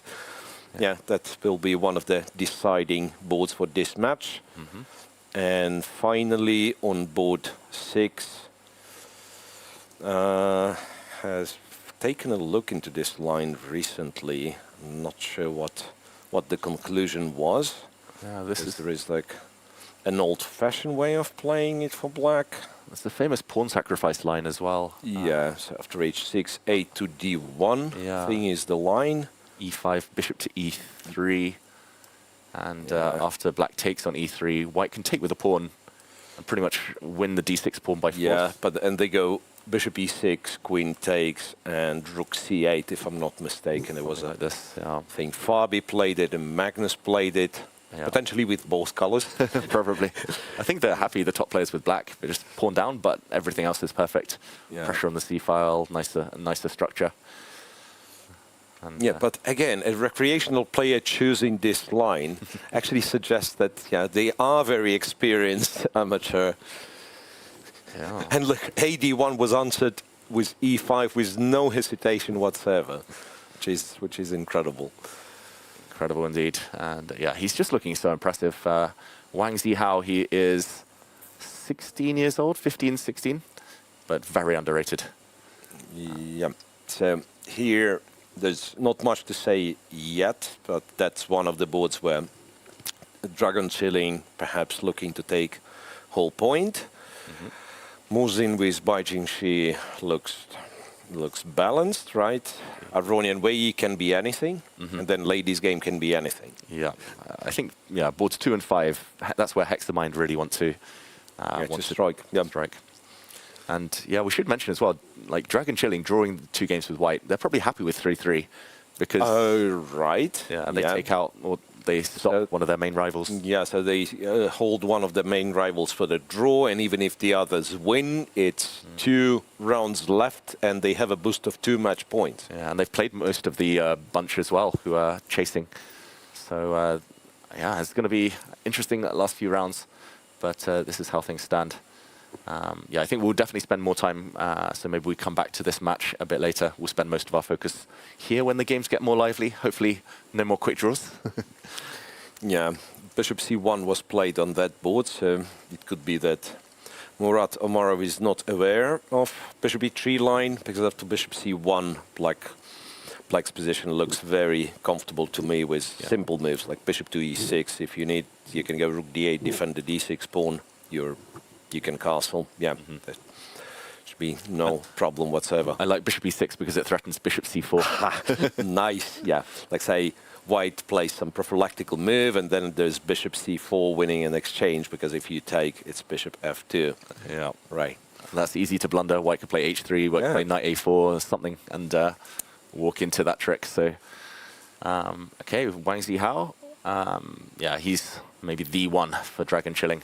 Right, so where do we go now? Do we check Levon again? Levon against Wei Yi. What's the development here?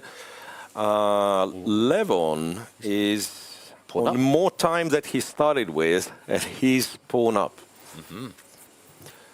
Okay, maybe we can just have a quick action replay how that happened. Yeah, so knight d7, he went rook e2. Okay. Which, yeah, okay, I guess is possible move. d3 and bishop to d7. Wow. Hang on, so rook e2, isn't e5 like the usual right? move? Yeah, because knight on c5 is of course a thing in the Benoni, but also you want to play e5, otherwise this bishop is very silly. And black trying to solve the issue of this bishop, decided to sacrifice the pawn, bishop d4, bishop c6. White has to part with the dark square bishop, but a pawn is a pawn, Levon argues. Rook to c1, knight to e4, and rook a to d8. Yeah, I mean, wow, c5. I was going to say, like, even if Levon lost the d3 pawn and the minor pieces came off, often long term, if white can kind of fight for the d file, white's still better because black's pawn structure is bad. So yeah, c5, lift this guy to c4, jump on d6. Love it. Yeah, it can go very wrong very fast for black. d5, so how do we keep this one alive? Rook c4. Rook c4 is good enough, right? Because if black was to take, it's knight takes and b4. Yep. Double attack, and b4 is the threat in general after rook c4. Yeah. Rook c4. Black can never play f5, so wolf. This looks... Yeah. It's actually, I'm surprised the engine is only giving like 0.3 in white's favor, because it looks much worse. It looks much worse from, say, first glance at once. And Levon has 6 extra minutes as well compared to Wei Yi. So looking very promising for Hexamind. Okay, this is where Hexamind strike, board 6 is where Dragon Chilling are trying to hit. It's very clear, the match strategy. The team captains have probably had a word with their players beforehand. Rook c4 played, it looks like. Yeah, it's also quite natural move, this one. Rook to c4. Okay, and yeah, maybe we can... Kind of tricky, this one. Yeah. Maybe we can go to the women's board, because it does look quite nice for Divya Deshmukh right now. It looks like she's got some kind of advantage. It's a really unpleasant pin for white to deal with. Yeah, letting you run into this strange looking... Wait a second. So, first of all, because we switched to this position somewhere here, and it felt like white spent some time unnecessarily, and this is where it came from. It was actually the Rossolimo, and then the bishop went back to f1, and then put the bishop on g2, and I could potentially, you know, try to laugh and point some fingers if I've never done it myself, which I did. You did. I had one line. Okay, I mean, not exactly this position, but I had one line when I went bishop b5 and later on went to f1 and changed my mind. So the bishop on g2 is a must. If you're going to play like this, maybe just play knight c3 on move 2 and g3 and f3. True that.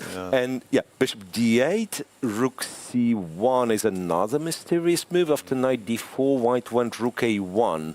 If there is no error in Pigeon, I think these are one of the most obscure moves I've seen. Bishop g4. No, come on, something's wrong. I think she went rook c1, assuming that after knight d4 she could take and then move her knight, play c3, but she forgot that a4 is hanging. So that's the problem. Yeah, and say you go wherever, anywhere, preparing. So rook c1 was preparing c3, and then the opposition of the. But you're dropping the a4 pawn.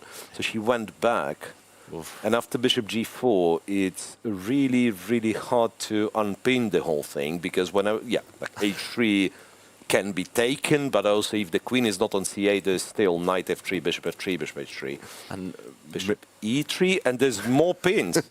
And what's she just done? Rook f1. Rook f1. So she's played rook f1 to e1 back to f1. She's played bishop d2 to e3. She's played rook c1 to a1, and that's not even mentioning the bishop e5, bishop f1, g2. Yeah, wow. Tempe in chess. That's overrated, but to what extent? Like maybe at some point you actually have to start counting those. Yeah, that is. Yeah, I mean, I don't know how she's feeling about it. Maybe she's just living in the moment and not remembering the last few moves. She's focused on this position, but I would feel a bit embarrassed to be moving my rooks like that. Absolutely. So what the plan for white is? Because funny enough, I'm thinking one of the ways to get rid of this pin would be to go knight b1 in order to play c3, which I'm not happy about. But what do I do? Because bishop c1 and just no, come on, that's too much. No, but seriously, like moving the knight, I might have to, because say after some move, if I'm taking on d4, I think I just admit that my position is horrible. Yeah. Yeah, c takes, and then either d5 or just some pressure on the c file. No, it's awful. Yeah, so yeah, Lettinger is getting in trouble. Believe it or not, I see the engine move and it says knight from c3 to b1. Best move, like still better. But I mean, Divya's played great so far. We should mention, like Divya's like this. I really love this maneuver, bishop d8 to a5. Yeah. And she found the right moment to pin like the queen and bishop on the light square diagonal, stopping h3. Really important. I mean, Divya's played great, but yeah, the breakthrough, like, of course there'll be twists and turns, decisive moments ahead. But yeah, but for now, curious opening. For now, I think Hexamine should be happy how this game looks. Maybe, yeah, we'll come back to this match a bit later, but maybe we can check out Arjun Erigaisi against Pragnananda. That is the third match right now, just because it is two big names clashing, and these are two teams who are in the chasing pack. If Hexamind win, then they could be in the mix for first place again. Right, and not only it's you know, the big names, but also it's a flashy position. And visually looks very nice for white. E4, I guess just threatening to crush through, to go e5, to press on the g4. Yeah, as soon as you go e5 and the bishop has to step away, then g7 is incredibly weak. Yeah. To the point that I'm starting to sacrifice on g7, you know, e5, bishop e7, take, go rook g1, go queen d2. It doesn't work, but still, I'm trying to do it. It's getting close, though. Yeah. It's getting close. Maybe E4. knight f4, knight h5 as well at some point. Yeah. So Arjun needs to find a good antidote right here, right now, if he has it. I mean, I barely see any moves. Like, maybe you can take on e4 and go c5, although... Can he go c5? Yeah, maybe c5 immediately. Once. Yeah, actually, this has to be played before white starts pushing. And they're still messed. Look, like the e5, because this runs into this, I think. Rook c2, and I'm taking way too many rooks, right? It's a check on fa. Wow. White will have two rooks and a bishop for the queen. Way too much. So that'd be really bad for black. So black will have to, I guess, like put the bishop on h4, and maybe you still have some sort of an attack going, even though, looks terribly bad. Yeah, and maybe, I was going to say maybe after bishop takes f2, nah, not quite rook takes g7 yet, but it's getting closer. It's getting closer. Yeah. Okay, so Prag with a big advantage on the top board. He's been doing a lot of heavy lifting for his team. Right. So which makes me want to check the other boards in this match. Nihal Sarin with Pranish. Oh, this looks. Oh, this actually looks good for Nihal Sarin. Some I don't know. Endgame book advantage. This is the exact opening system that I play every time in Blitz nowadays, just to try and force my opponent to c4. That's the one. Bishop e3. Force an endgame. Force an endgame. Then you bring the bishop back down to c3 to play b4 and knight d2, e4. It's like it's a system. It's formula that you can repeat. And that's how he's got here. Wow. No, this looks fantastic for white. Like you can push f4, e5. This is the square. This is the square. Sometimes knight goes to a5. It's very hard to defend this b7 pawn. That's advantage Nihal Sarin. who is on the team with Rigaisi. Like, I mean, here I have to be extra cautious. Yep. So that's if, say, Prague close to a win or like much better, this one is much better for Nihal Sarin. So that's 1-1 potentially. Okay. Aronian was white against Pranav on board 3. Very, very even, I want to say. Well, maybe white kind of hoping for something with 2 versus 1, but not much. Slightly more active rook, but black's knight is so strong that probably there's going to be counterplay later on the king side. And board 4, Mendonca against Kartikeyan, and here it's another type of, I don't want to say equal, but probably balanced, but with all the pieces on the board. I just want to, if we can show move number 1 from white in this game. Yeah, A3. That's one way of getting reverse Sicilian on the board. And E5, C4. Yeah, so where do you get it? Where do you get the position like this? From reverse Sicilian, which started with 1A3. Yeah. Nice. Okay, mind games from Mendonca there. Okay, maybe we go to the women's board as well. Yeah, Vaishali Harika. Here was bishop's opening, or no, 2 knights defense, right? Yeah. So potentially, I wanted to declare this one to be a strong bishop, but I'm not sure how true is that. Yeah, I could see this turning into a proper tactical fight if Vaishali's able to open up that bishop. Yeah, some rook c1 for now. Don't know. Yeah, I do believe in bishops in general. So still think this guy on a2, it will get to speak at some point. Yeah, bishop on h6 will land, and some tactics around the king. Vaishali tends to be very good at these positions. Big time advantage as well.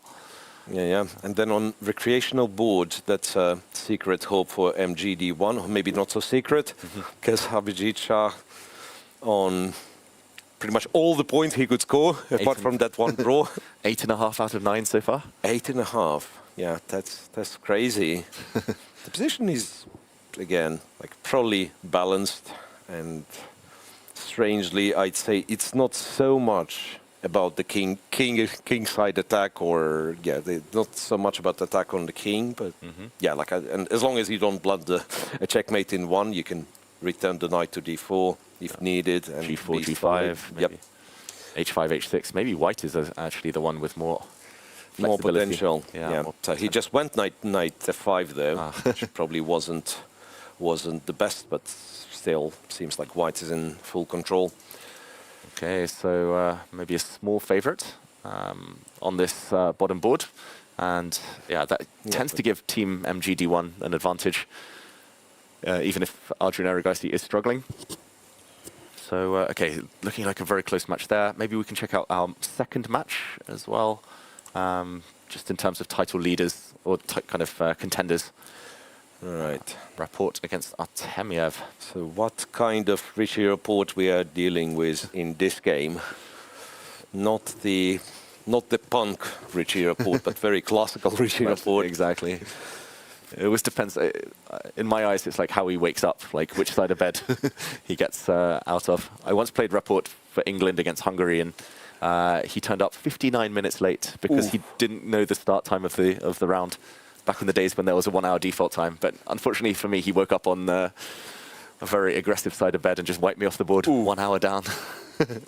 So, yeah, this position, if white gets f4, chances. But for now, he's moving his king, so he's going to set it up. Right. So black just played king h7, so it could be that black wants to go g5 before white goes f4. Looks that way. That's, yeah, so you go king h1 and black probably plays g5. Then again, which leads to positions that I don't understand necessarily.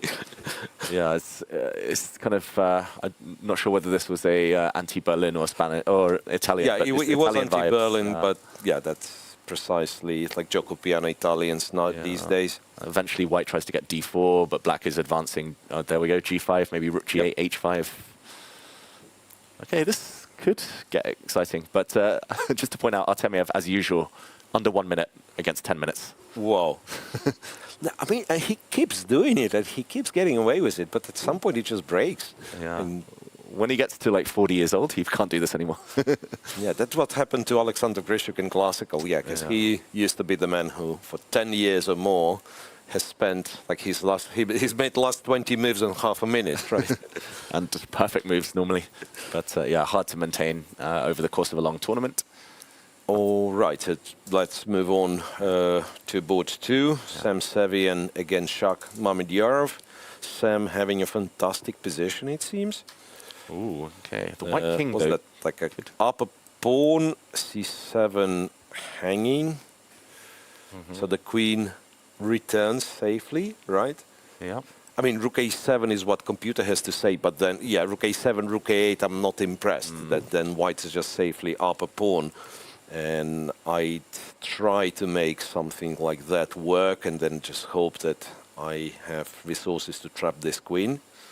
Don't ask me how exactly, because I do not know. Rook f8 to a7. And yeah, that would be a nice move. that would be beautiful. But yeah, white's got knight f5 check coming as well to neutralize the light square Right. bishop. And I think he's just at advantage Sevian. yeah, feels like a bluff maybe. But okay, if anyone can make this work, it's Shak. Shak. Yeah. Yeah. So it was this, and he could go rook a to b8. Like a normal Defend human. it. yeah, but Shak just is not designed to make such moves. Yeah. Yeah, and I guess he might have blundered bishop e6.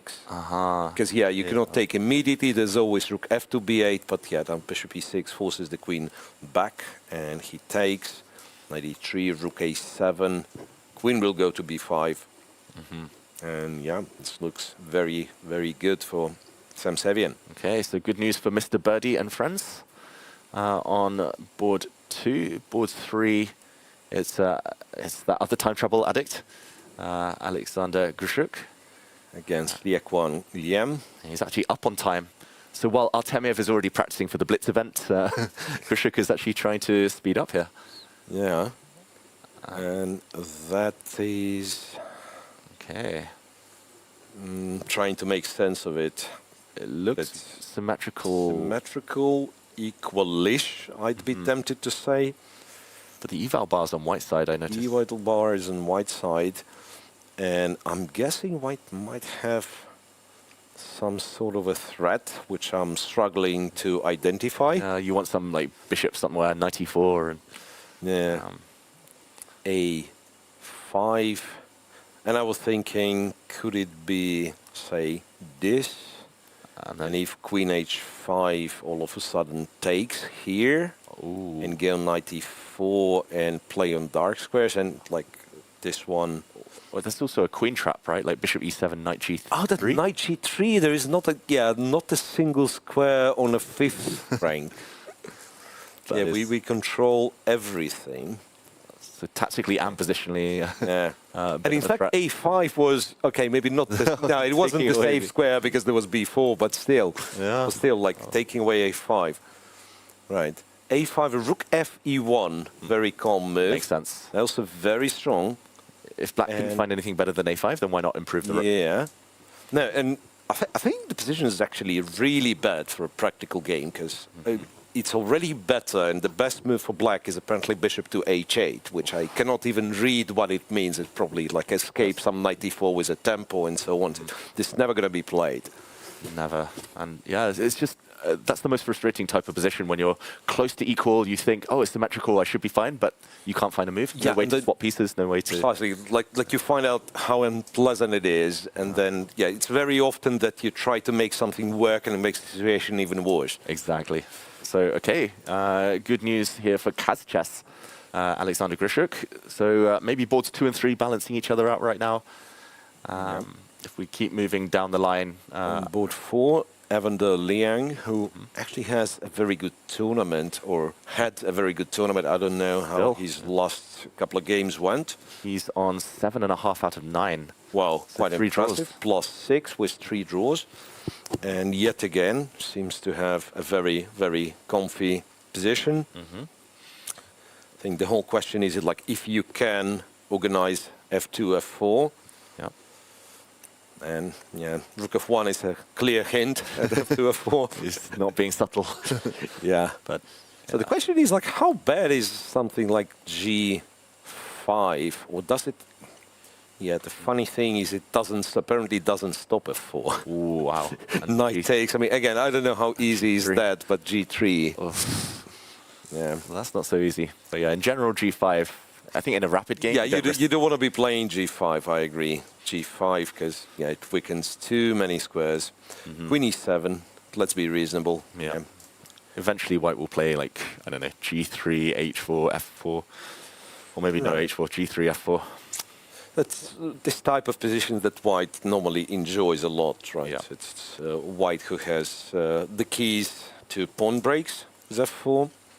And so that is what? That is once again a bit of an advantage for Mr. Birdie and friends. yeah, and Women's board, Carissa, yep. Kamali Denova is much better against Carissa Yip. Much better being 2 pawns up simply. I think, yeah, and black cannot really take on e4, right? Because some knight... I thought knight b6, but again, assisted by computer, knight b4 is very strong. Bishop f1, you trade, and you go knight c6. Yeah, that just win. Yeah, so she has won took on b3. Queens were traded, c takes, rook takes, and now knight to c5, rook takes, and knight d3 is what's prescribed by computer. And I think after a move like rook a2, just go f3. And yeah, that's rook c1, super solid. Rook c1, king on e3. Everything looks winning for Kamila Denova. Okay, and a quick peek at the recreational board, because it looks like there's drama on the top board in this match. So we can quickly look at board 6. Make a quick judgment. Whoa. It's not the position you judge quickly. I was hoping that this would be a quiet one. This must have come from some kind of 2 knights with the knight on a5. Yeah. The bishop on h7 as well. I just noticed like there are more important things. Like black pieces are hanging. White's last move, by the way, was not taking one of the pieces. There was a check on e8. Rook went. You know what? Rook d4, queen e8, rook d8, queen e4. So is it a repetition? Maybe. Bishop f5 has actually been played, so maybe he'll just kick the queen and then take on b4. You can take on b4. And white's the exchange up, but the bishop on h7 is dead, so... And the king is quite weak as well. Yeah, both kings. Both kings, that is, yeah. Okay, maybe... Oh, just as... maybe we can shift the camera. There's just been a result on board 1 in this match. Kaz Chess against Mr. Birdie and friends. Raput has won against Artemiev in... What happened? King h1? 26 moves only. g5 and g4. Whoa, and g4 is a terrible mistakes that some people do make. Because g5, you release the pin, and then you get aggressive, and you forget that white can re-establish the pin. Yeah. And I've seen this happening. I've done it myself. Yeah. Easy to forget. And And now you no longer have the g-pawn, so you simply cannot get rid of this pin, and then what goes f4, which he has done, next move, and g3, and white just wins material. And a few moves later, just the black king was just way too open. White's king super safe in the corner. Wow, so somewhat unexpected. It's a win for Raput on move 26. Yeah. Which of course makes the situation for Kaz Chess much more comfortable. And actually, we were saying about the clock situation. It was pretty much all about it. Artemiev had 1 second left when he resigned. It's hard to keep control when you have no time. Rough. Okay, that is rough. Raput bouncing back from defeat earlier today. So, okay, where do we go next? It looks like... Oh, maybe we can go back to Pragnananda against Arjun Erigaisi. Oh, yeah, that looked like advantage Prague. But it was, well, it did look and it still looks. He's a pawn up and it's white to play? Oh, well, it's also white to move. So that means it's not advantage Prague. It's probably Prague winning advantage after queen g3.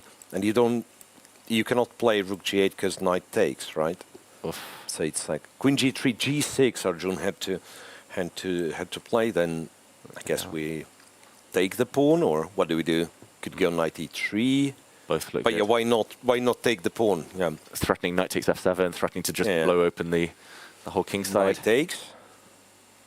Black has, I think he's moved his queen, yeah. He had to guard g6, just stop any sacrifices. Yeah.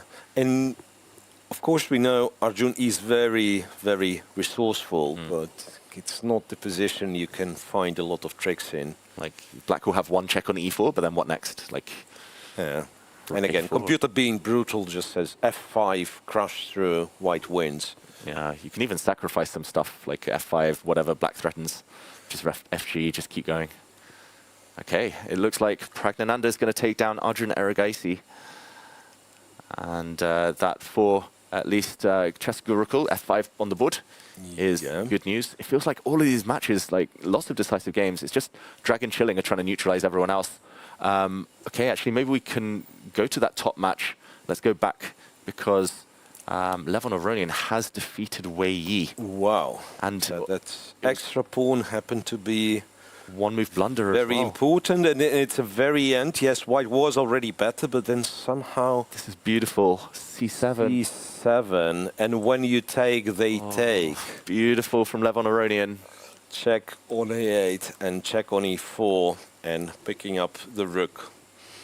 Wow, that is so important. For now, Dragon Chilling is losing. They're behind. They're behind. The biggest news is that Dragon Chilling didn't win on board 6. Wow, that's somewhere where they, I think, they were expecting to win, right? Their board 6 was expected to win, but they did not. So 2 games only left. Muzin with white against Baek Jinshi on board 4. Muzin's not losing this position. Now he won't. And then Lie Qingjie, who was in trouble and still is against Divya. Unrecognizable position, I have to say. It was this pretty much. And then we have like all the white pieces are active, but white is down in exchange. And they have to win it in order to tie the match. Things are getting messed up, David. Yeah, almost no chance, it feels like right now, for Dragon Chilling. Yeah. They need a miracle to save this. So they really do. They're going to win and close the gap. Yes, it'd be 1 match point going to the last 2 rounds if this ends the way we think it ends. Your mantra of anything can still happen, it's back on the table. It's back. It's back. Precisely. It's back because, they still have to play. Did they play cast chess, Dragon Chilling? That is something we'll figure it out later, but basically 1 point is not a safe lead. No. That's what I'm saying. You lose 1 match and you're out. You might be out of pedestal, in fact. Exactly. Wow, Dragon Chilling looked like a almost insurmountable lead, but now the match strategy of drawing with white on the top boards, it's backfired. Levon Aronian, the man of the moment right now. Divya looking across, she knows that Murzin is definitely not losing. If anything, he's the one pressing quite hard now. Right. They're better on both boards, Hexamind. Where they need, they're better on 2 boards where they need 1 point. 1 out of 2 they need. Yeah, that sounds very doable. Okay, wow. How quickly the winds of change can come in here. Right. So how about we check the second match then? Because the winner of that match would be, once again, same 1 point distance from Dragon Chilling. We have Rapo defeating Artemiev. Carissa Yip made a draw already. She was in a big trouble, remember? Miracle save. Yep. Then Sevian is winning against Mamedyarov. There's no question about it. I mean, the position is winning. He did not win just yet, but the position is winning. Liekwan Guillaume against Grishuk on board 3 is Grishuk losing most of his advantage. Yeah, 30 seconds. Was dominant. And again, we are back to this 30 seconds regime from Alexander Grishuk. So where are we then? Sevian, if Sevian wins, that's score equal. Grishuk, Liekwan Guillaume, still better for Grishuk, but nowhere close to where he was. With big advantage then. So maybe a Wonder Liang's game is going to be the decisive one. If everything else is equal, I mean, I have Right. no idea what's going on here. Wow. Why is the white queen on a6? The queen, the queen got stuck. This was that anti-Berlin or like that slow structure. And it's suddenly... Last time we checked, the queen was on G1, right? That was the position. This was the position. That was the position. The queen got teleported to A6. At some point, he's taken a pawn, and black went E4, cutting off the path for the queen to return. Rook to D6, knight to D8. So Wow. queen had to go there. I don't know, maybe A7 or A6. F takes. H4, rook G6. That white king is... No, I mean, I don't danger. care what computer says. It looks scary. It must look scary for white. Like the king is here, the queen is behind the fence, cannot really come to any meaningful square. She's so offside. Yeah. Okay. E3, don't know. Whenever you open the diagonal, you are getting checkmated the next move, pretty much. So really, really scary position with, yeah, both of them not having that much time. Oh, it looks like a big mistake from Liam against Goryachkina. So we go back to board Just 3. 1 second. It Ooh. looks like white is suddenly in a rook and pawn endgame. winning, so F4, and then had to go bishop F6, bishop D6. Bishop d6 is strange. It's really strange because it's not like it's some unique tactic or something. But also, what is the queen to d8? Like, if you're going to move the queen, go to e7 or... E8, E7, something, yeah. Well, I guess b6 is hanging. He wanted to hold on, but... But basically rook D4, Rook D4, and you just, that's quite a bad rook endgame where you're pawn down, white's more active, white starts marching the king to the center first. b6 is very weak. Right, if you somehow achieve this, that's almost always winning with the rook on B5. Yeah. Okay, so, yeah, this is the board. That, okay, handshake in the meantime. Shakriyar Mamedyarov has, I believe, resigned against Sam Savian. Yeah, so that's score level, but then once again, if Goryachkina wins, that's lead for cast chess. Okay, so Mr. Birdie and friends need something on board 4 or 6. And what's on board 6? And board 6 is still a big mess. White still a lot of material up, if we count h7. Yeah, the bishop's still on h7. Now some knight g5 jumps, whatever. And they're on seconds as well. They're on seconds. Oh. Black's better according to the machine, but I could not care less in such a crazy Look at the nerves. Look at the nerves. Both players are shaking. Yeah. Wiping the sweat from their hands. Oh, imagine that they've got the fate of all the top players in the world in their hands. This is potentially the board it comes down to. That's incredible. That's how much pressure. Just imagine how much pressure there is on the players. Takes. And he did. And he blundered bishop e6. Look at the celebration. He celebrated that. Wow. Bishop e6, and now this check doesn't really help because there's bishop e4. Oh. Well, at some point, this bishop on h7 needed to be taken. Huge trick from Ning Yunlong. And wow, Kazchess. Suddenly they look comfortable in the match. Suddenly in trouble. Yeah. So it evens out potential Goryachkina's win, and it will all come down to this board 4 where it's anybody's game. That's a coin toss. Okay, so... Yeah, so here now, this looks like completely winning for white. Next move, rook g1, just swap the rooks and convert. So shall we move to board 4 in this match? Because that's the only game that will be a decider. Computer still has it as balanced. Wow. Anything but balanced when I look at it. White's king has been terrified for ages. Black's king now looks really open. At least the white queen's back in the action. Yeah. So the queen went here, b1 and d1. Been to g1, been to b1, and back on its initial square. Yeah. Quite a destiny. There and back again. Okay, so white's a pawn up. I wonder Liang has to deal with a threat though. G3 is hanging. So does he take on h4? Does he push g4? Does he just play king g2? Just king g2 is... Eval well, gh4 is what he plays. Once again, not the most natural move. And say rightfully G4's so, because after rook f4, black would be better if you play so. Rook f4, computer said, oh, -1, rook f4. Oh, that's very classy. Didn't play, rook h6. Okay. Now, the difference, well, you want to do the same thing. You want to take the pawn, but the difference is now white has f4. You could physically block it. And now the problem that after this capture, knight f3, knight g5 is a big threat. So you'd take, and then, for whatever reason, a check is prescribed. I think queen f3 should be now. Queen f3 is not as good.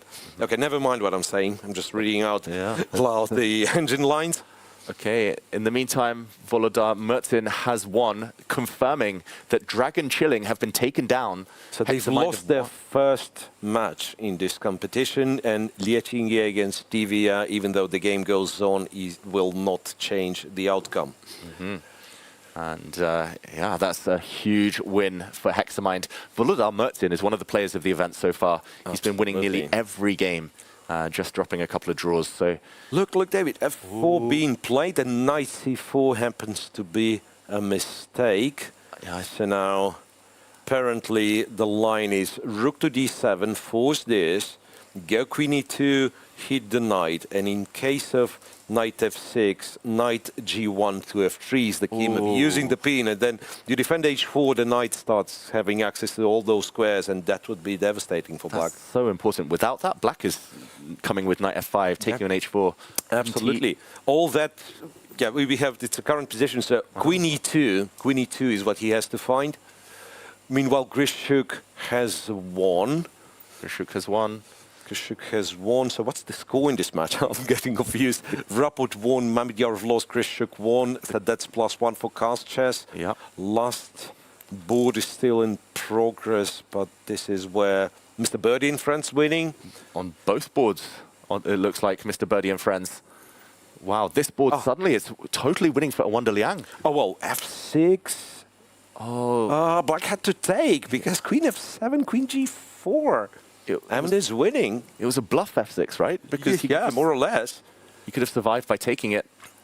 Right. Now he couldn't take on f6 because queen e4 would drop the knight. Yeah. Rook g6. Now I guess queen h5 is okay. Queen f4 defends, but I guess queen f4 good enough. Yeah, queen f4 also like not letting the knight to return. Yeah. The knight is cut off. I like how he holds, like queen takes e4 would have walked into knight d2, but now he holds everything with queen f4. Yeah. h5 coming, knight e2 coming. Right, there's also h5, then check on this diagonal. It's, well, looks awful once again. Mr. Birdie and friends, we heard from Kurasiev earlier, and she was quite confident about the team, and suddenly they're going to be like, up there, just behind the leader. E3 played, but that doesn't threaten anything. E3, yeah. We can go h5. H5. What else? What else? Queen d5 check, I guess we just block. Block somehow, maybe with the queen at the very least. So if it's a check, knight f3. Okay, knight f3 is not the easiest, but yeah, rook is hanging with a check, and f7 is another big threat. That's, yeah, brave but strong. h5 on the board. Okay. Avender, with 14 seconds left, finds the best move. And yeah, black doesn't have much more. It's down to 10 seconds. A check, yeah, so he walks into this line, knight f3, queen takes h5, and you can go f7 because queen h3 is queen h2. You traded the queens, you take with the knight, and the pawn cannot be stopped. So f7 is the key move. He didn't do it. h4. Now e2 almost equalizes it. Wow, Wanda Liang has blown the win. f7 was difficult though. Yeah, it was difficult, especially with seconds on the clock. But now black has to find e2. He's played knight to d2 instead. He's played knight to d2, which is back to being winning for white for the same reason. You go f7, you go f8. Make a queen. Well, what a roller coaster this. He just has to, he plays it. f7. He ignores his rook. e2 now. E2? Oh my gosh. Who's queen first? Is it even a queen? Does white get a knight at some point? Yeah. This is crazy. E2 played. He dodges. He puts his rook on E1, blocks. Rook E1. Yeah.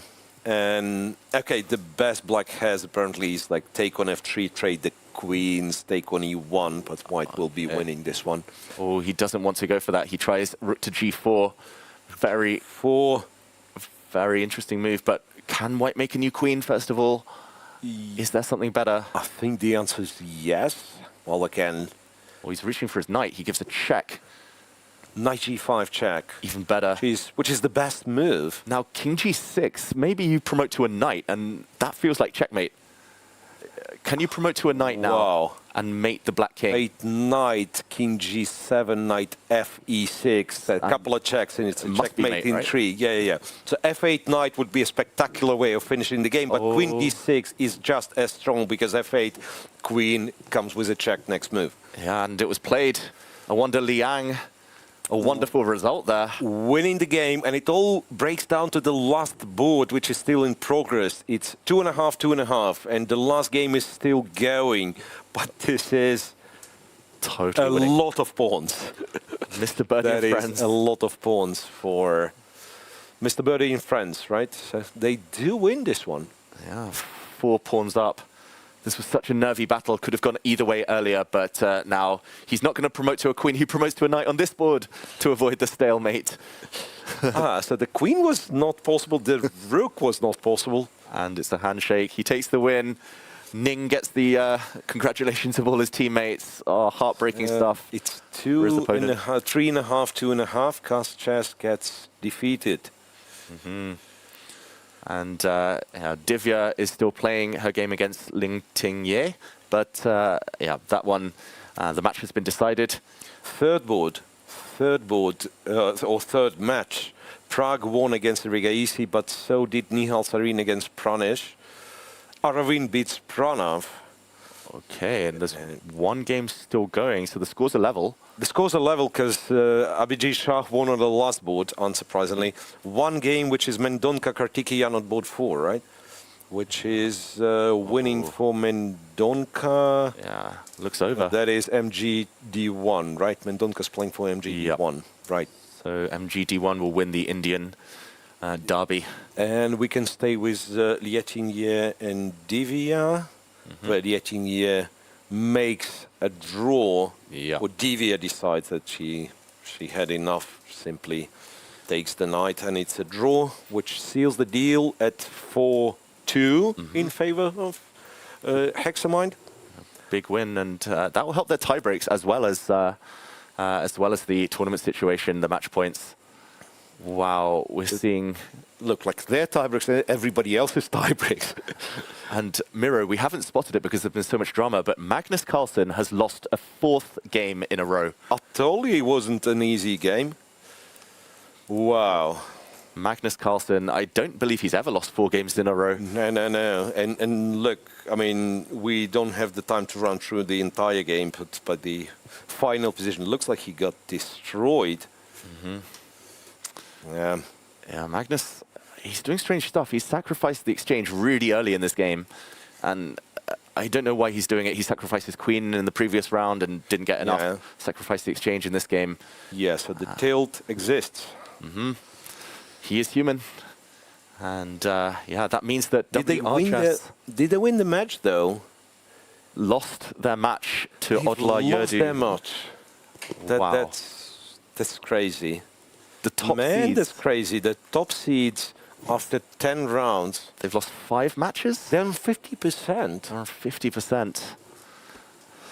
Wow. That's incredible. Okay. That's absolutely incredible. But what's the most important result now, I believe, is Hexamind, thanks to the effort of Levon Aronian and one of the best performances in the tournament, followed up Murzin. They win 4-2 against Chilling Dragon. Dragon keeps chilling, but it is much less chill now with only 1 match point of lead. Yeah, and momentum's so important. Like, suddenly they'll get nervous, Dragon chilling. Suddenly they have to start winning again. They can't just coast with some draws. Ding might need to actually push a bit harder in the next 2 rounds. They have played most of their rivals at this point, so we will see who they have left to play a bit later. Yeah, we might have some really weird pairings, right, in last remaining rounds, because it's once again, 24 teams and 12 rounds, so there might be that you get 2 teams on top who did not play each other, but then the other parts of the puzzle just don't, don't match, and you'll have to be, have to be like player or team on the first place playing somebody in the middle of a standings, that this can occur. And this was Magnus Carlsen's game. It looks like most of the games have now finished. We see Hans Niemann still in the playing hall. Everyone's starting to leave now. And that means that round 10 is in the books. Just 2 rounds remaining, and these are the results. Dragon Chilling, just to confirm, they did lose their first match of the event. 4-2 in favor of Hexamind. Huge for everyone now, the standings opening up. Mr. Birdie and friends making a late surge here, taking down Kaz Chess, who on paper were the favorites. Team MGD1 defeating local rivals Chess Gurukul, Barris defeating Sky Chess, and WR Chess. One of the biggest surprises of the event is how badly they've been struggling. They lose to Odla Yurdu from Azerbaijan. Wow. And in the meantime, as we come to terms with these results, we have a live interview. So take it away, Charlize. I'm here with Grandmaster Shant Saxian, who's having an incredible event here in Hong Kong, beating Magnus and now Andraken. Tell me all about it.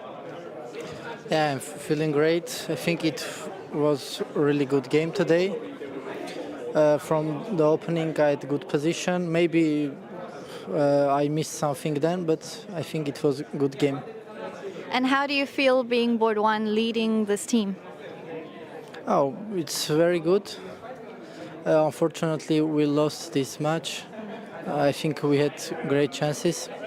But okay, we have 2 more rounds. We will fight till the end. How do you keep your team positive with these results to keep fighting? Do you have some pep talk or routine you do between rounds? We are always positive. Doesn't matter we win or lost. We are always keep our positive. You also seem to be one of the friendlier teams. We love to see that here in the mix zone. You guys are always together. You seem like a close bunch. Would you say that? Yeah, we are all friends. Yeah, it's good. Everything is good in our team. Thank you so much, Sansa, and good luck with the rest. Thank you. Charlize, and we're back in the studio, and we have Angelica join us, who's been following some of the other games in this round. Well, David, expect the unexpected. That is the motto of the round number 10. So many results that we have. And some of the boards, which were a bit lower. And I would like to show you first examples. Jordan Van Forest, who's playing for Chess United team against Nodirbek Abdusatorov from Uzbekistan team and from Uzbekistan as well. So in this position, Black took the pawn on f4. And here is where White made the mistake. Knight c4 was played. And the point is, of course, that Bishop is pinned since the Rook will take the Queen. But the better move and more forcing one would be Knight d5, because here Black is forced to take the Knight, and here you can decide if you want to take with the Rook or with the Bishop on f4. But here where mistake came, Knight c4 was played, and the point is that Nodirbek doesn't need a Queen in this position. He sacrificed it. Bought Gambit on the board, and Bishop takes on c1, Rook f6, Knight f6 and c3. We see there are big troubles on the queen side with the pawns. Bishop takes b2, cb4, bishop c1. Wow.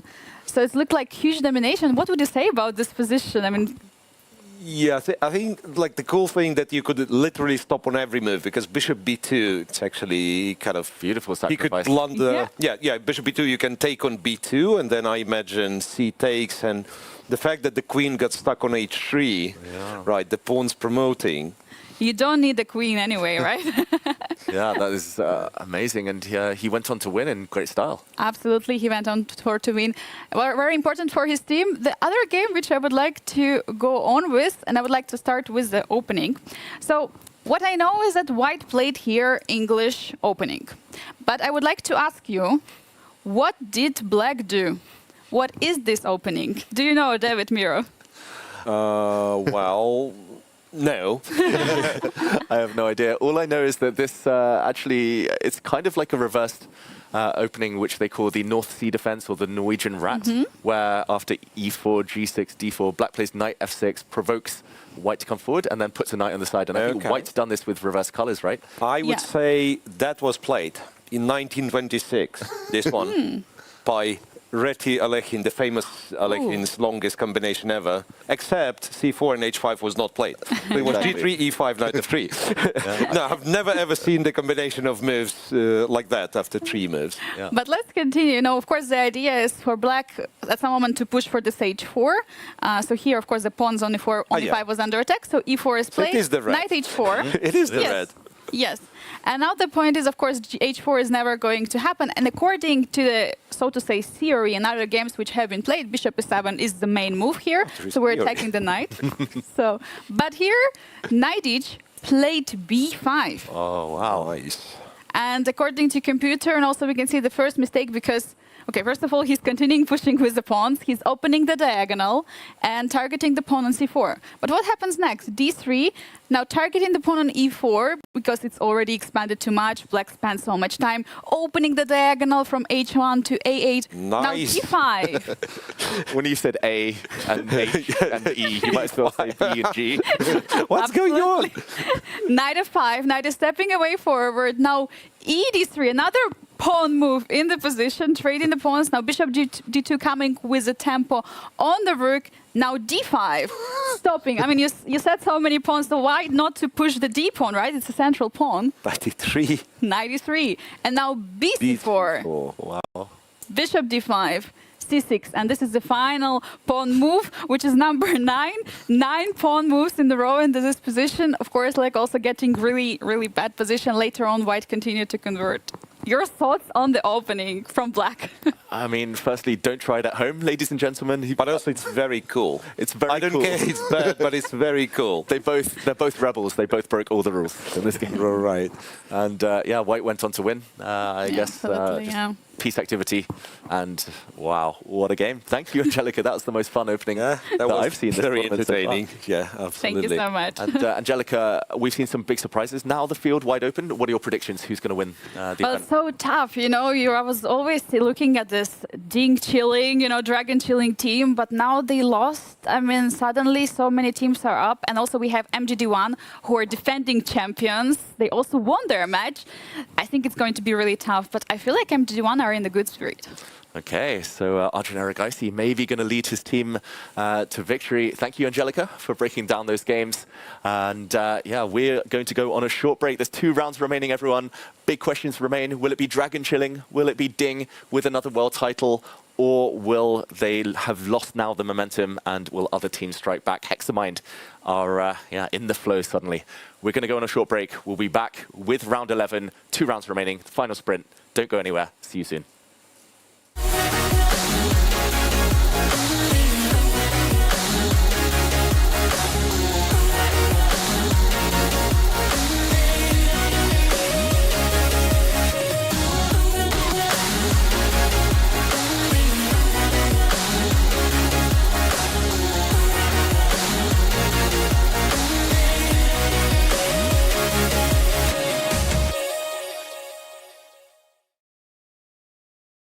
Freedom begins with a choice. In 2008, we made ours. Freedom knows no borders. Step by step, we became part of the global financial system.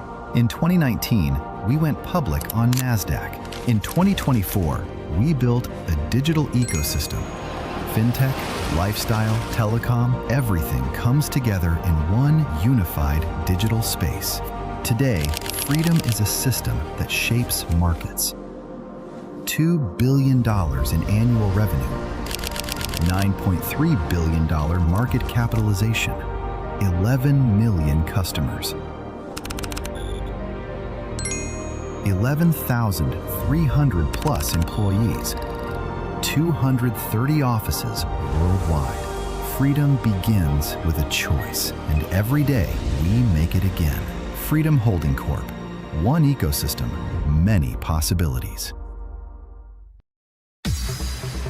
Every year, Hong Kong plays host to spectacular international sports events. Our elite athletes compete for honors with other leading sports stars from all over the world. Join us in supporting our athletes.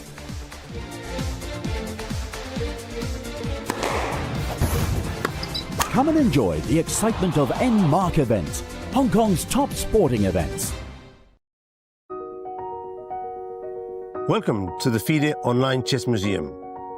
The International Chess Federation proudly presents the FIDE Chess Museum, an online space celebrating the rich history and evolution of chess. Explore exhibits that trace the game's fascinating journey. Discover the origins of chess, beginning in the distant past, and follow FIDE's centenary journey. Rare chess sets, unique books and memorabilia, autographs of chess legends, trophies of historical tournaments, and stories of the chess champions. Explore the game's legacy and future. Chess is more than a game. It's a global culture of strategy and unity. Join us to experience this unique online journey where history, culture, and passion for chess converge.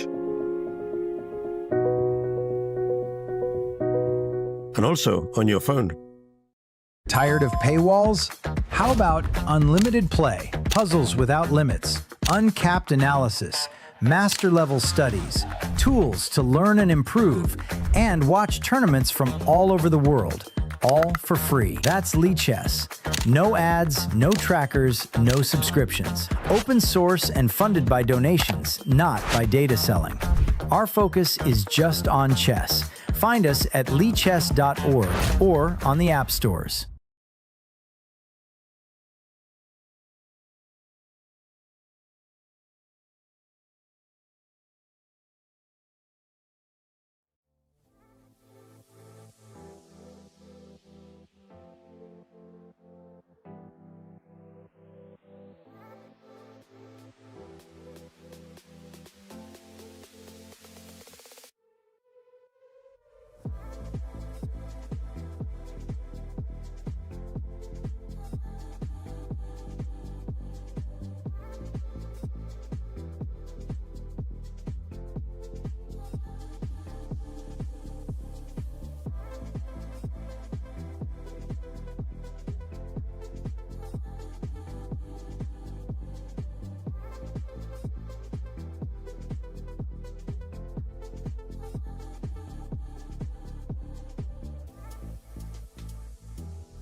Welcome back, folks, to the World Rapid and Blitz Team Championships. It's decision time. It's the last 2 rounds now of the Rapid portion. We will be crowning world champions in just a couple of rounds' time.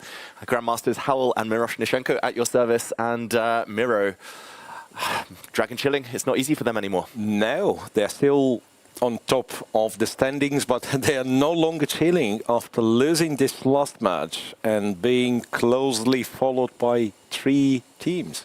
3 teams, so anything's still possible with a couple of rounds to go. Let's remind ourselves of the current standings as we see Dragon chilling still in the lead on their own. But yeah, the gap has narrowed. They were 3 full match points ahead just the previous round before falling to Hexamind Chess Team. And there we see Hexamind breathing down their necks now. Team MGD1 as well, winning their last match. Mr. Birdie and friends making a late charge up the standings. They'll be facing Dragon chilling. But yeah, there's a bunch of teams on 13 points. Barris may be the other team in the mix if results go their way. I think the teams on 13 will need yeah, a lot of luck just to get in the miracle. Yeah. Just to get in the medals. Looking at tiebreaks, TB1 is, I imagine, the Buchholz or Team Buchholz something, and we can see the clear lead for Dragon chilling and Hexamind Chess in this regard. Like, so no one else comes close, it seems. Hexamind Chess was nowhere to be seen after day one, right? But then they've performed extremely well, only giving their opponents one match draw, winning all the other matches. And now they are in the mix. In fact, they are one match point away from Dragon Chilling. Exactly. So let's check out the pairings for round 10, just a few minutes before we kick off the penultimate round. And here we see it is Mr. Birdie and Friends. It's their turn to take on Dragon Chilling. Dragon Chilling, because they've been up at the top throughout the event, they've played most of their top rivals. So this one is going to be huge. If Dragon Chilling win, they get ever closer to those gold medals. Hexamine Chess team against Barris and team MGD1, the other team just 1 point behind the lead. They are facing Endgame AI, so Hans Niemann still will have something to say about the fate of this event. Odla Yurdu against Kaz Chess, Uzbekistan against Chess Gurukul. The top seeds, WR Chess, nowhere to be found. Magnus Carlsen has left the building after a tough, tough day. And yeah, we will be focusing, I guess, on the top 3 matches. Yeah, absolutely. We have to follow all of those who are on the first place and in a close pursuit. Mr. Birdie in France against Dragon Chilling. I've been looking at the board pairing, and it's not easy to say how much of a favorite, if at all, Dragon Chilling is. The usual Hope recreational board on 9 out of 10, but so is a player for Mr. Birdie. Yeah, that's often deciding these matches by the narrowest of margins. But 2 players in 9 out of 10, standouts for their teams, top scorers, facing off against each other. Something's got to give. Someone might get their first loss of the event, or we could see them neutralize each other. Maybe on the women's board, Zhu Wenjun, a small favorite against Carissa Yip. And yeah, elsewhere, maybe Awanda Liang for Mr. Birdie and Friends will fancy himself against Bai Jinqi. We will see. This is board 2 with Hexamine Chess against Barris, Dmitry Andreikin, Peter Svidler, and Friends. Well, they were with our backs to us. There we see Peter Svidler looking very pensive. And yeah, he's right in the mix. I'm not sure he expected that. But he's got, yeah, he's got a lot to say about the fate of this tournament. And Barry's team, I think strangely, the main weakness is the recreational board. The player for them is not performing very well, but they've already brought an upset by beating... Who did they win against? I remember them winning like a big game. The Magnus team, right? The WR Chess, yeah. Oh. Peter winning against Fabiano. That's right. So, yeah, Peter Svidler will be facing Levon Aronian. That's going to be a fun one to watch. A clash of the golden oldies. No, a clash of 2 very legendary players. And here we see Dragon Chilling and Ding Liren. Yeah, Artemiev is not. Again, not at the board. Oh. It's not the first round of the day, so we will not expect him to be 5 minutes late or so. But once again, Artemiev's not seated. And what's going on here? Nor is Awanda Liang, who's just, there we see, making his way. There they are. It's not raining outside either, so no excuse with the rain. We saw Artemiev arrive 8 minutes late against Magnus and drenched from a downpour outside, but he still held the draw there. It feels like both of these players, they've had kind of solid-ish tournaments, but a couple of bad games, both of them.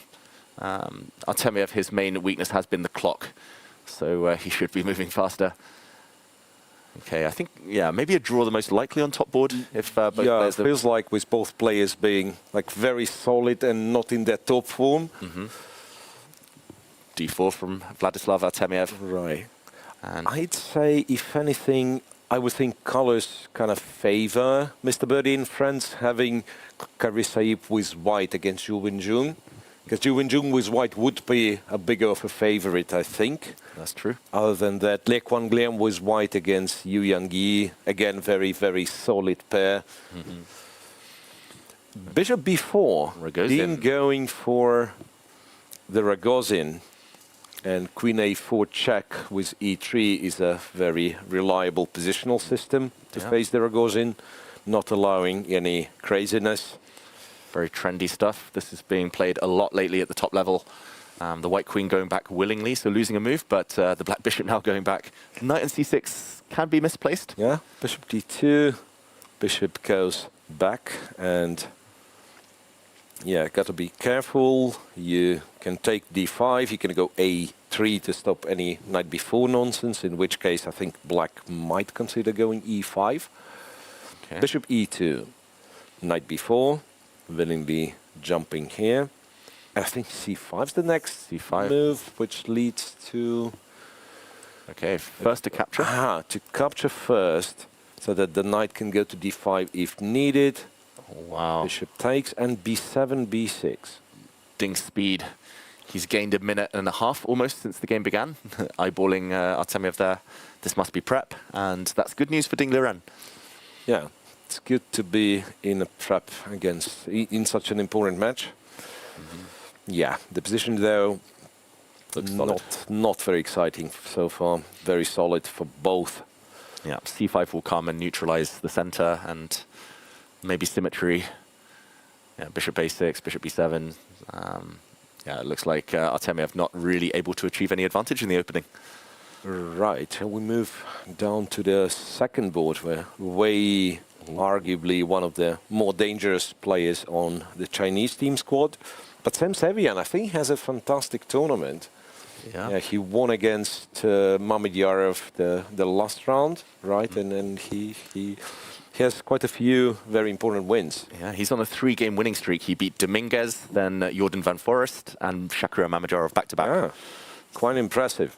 Sam Sevian. And this is fascinating. This is a line that Wei Yi was playing at the candidates, and he played this against Anish Giri, I believe, at that candidates tournament. That was the game that Giri should have won with black. Right, he was much better, perhaps winning at some point. Yeah, and he let him off the hook, and that's when Sindarov was pretty much confirmed as the champion, when Giri couldn't keep up the pace. But yeah, this is surprising to me, Miro, because black's a pawn up. Black has the bishop pair, nice outpost on d5. And yet, I think the sheer concentration of white pieces on the king side, so you just hope to once get the queen somewhere to h5 or something, jump with your knight, and then hope it somehow magically works. Exactly, and I'm really surprised to see Wei Yi kind of playing it repeating again, the line. Yeah, that is indeed a surprise, because you're also taking some risk with white here. Yeah, if you don't regain your pawn, if you don't land an attack, then you're just lost essentially. So, yes. 6. What should be the move here? Because one fun move computer has to suggest is queen e2. Daring me to take d4. Right, and that, yeah, of course, we have a question like what happens if pawn is taken with a check, but then apparently we run into all nasty threats with rook to d1, c3 being a threat. And if queen returns, then I don't know, a3 apparently is strong. And here, and I still don't get it. If queen went to a5, bishop d2, some domination, again, unhuman stuff. Queen, once again, doesn't have enough squares on the 5th rank, and after some queen b5, bishop c3, this is where, black is lost. Yeah. Wow, lost is lost. Now, seriously, it was +5 after bishop c3 in a position where white was 2 pawns down. Wow. That is, but queen d2, you just don't have to. You basically, you don't pay attention. I think you return the c4 pawn and just like solidify yourself with 2 bishops. Black has very solid position. Yeah, that's very close to what Anish Giri did to neutralize Wei Yi in the opening there. And I think it's a surprise weapon as white. He's going to play queen e2. Yeah. So he knows what he's doing. But Sam Sevian has looked like he's prepared. He's still got 15 minutes on the clock. Right, but if you're a professional, which Sam Sevian undoubtedly is, like it's been a game, a line played in the candidate, which is within your opening repertoire. Of course, you check this line, right? So he should be ready for what has to come. More professional than me. I just looked at it for like 5 minutes with the computer. Yeah, that's what I do nowadays. Okay, that's interesting. I'll check it later. Yeah. This later never happens. It's on the to-do list. But Sam Sevian looks in decent shape. Roughly in the balance so far. On board 3, Le Quang Liam against Yu Yang Yi. Solid. Yeah. The like definition of solid. Exactly. Both players in general, but also this position. Yes, solid in 3D with Dolby Surround. Knight d5, and I'm not even sure what you do. Do you take What happens if we take d5? Oh, it's just ed. No, sorry, I'm being silly. Somehow I had a picture of white taking on d6 and black having to take with the pawn. And then I thought, yeah, if you take f4, then knight c5, I'm very happy. But yeah, but nobody's going to take on f4. It's just queen d7. It's as solid as ever. And nobody's blinking yet. Rook to d1, so keeping the tension. And I don't think black really wants to take on f4. It's tempting, but it kind of helps white open up the g-file, helps white control a few more central squares. Right. There are some positions where they take and somehow go f6, but that must not be one of them, because f6, h6 is not a good combination of moves. Yeah. So let's just leave it as solid for now and move down the line was the board. Ooh. Here, Evan de Liang with black.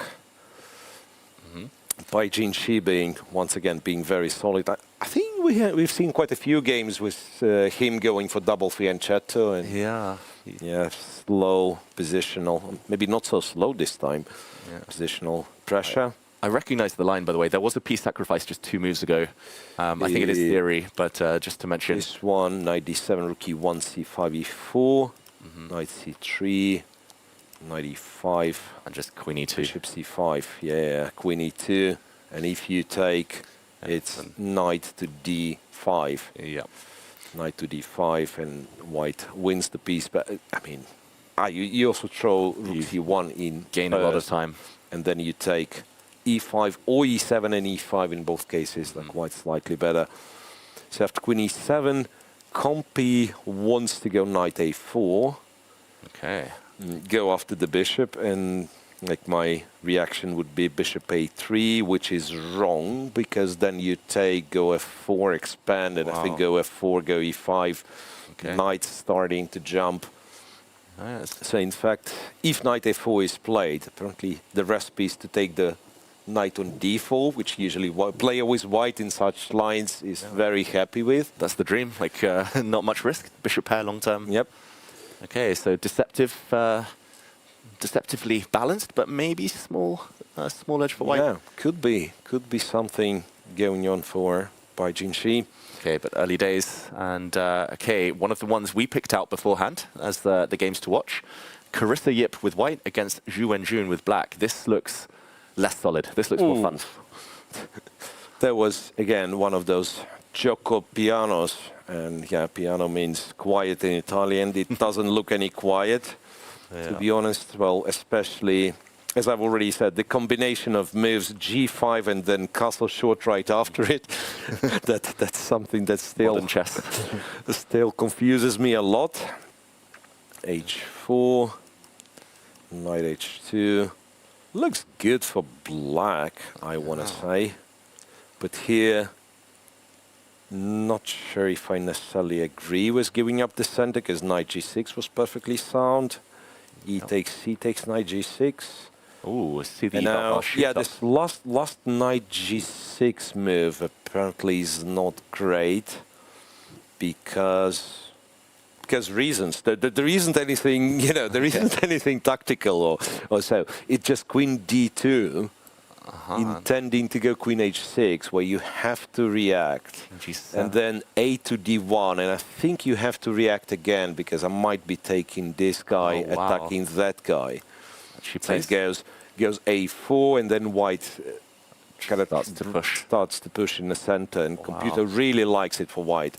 Yeah, and black just never has time to take on h4, which I think was her intention. And queen d2 is played. In general, like I've been watching her a lot lately at Norway Chess and in other big tournaments, and she doesn't like these kind of imbalanced positions. She likes a bit more control. So I think Carissa has got a promising opening here.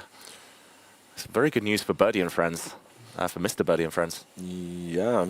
Queen h6, yeah, that's a huge threat actually.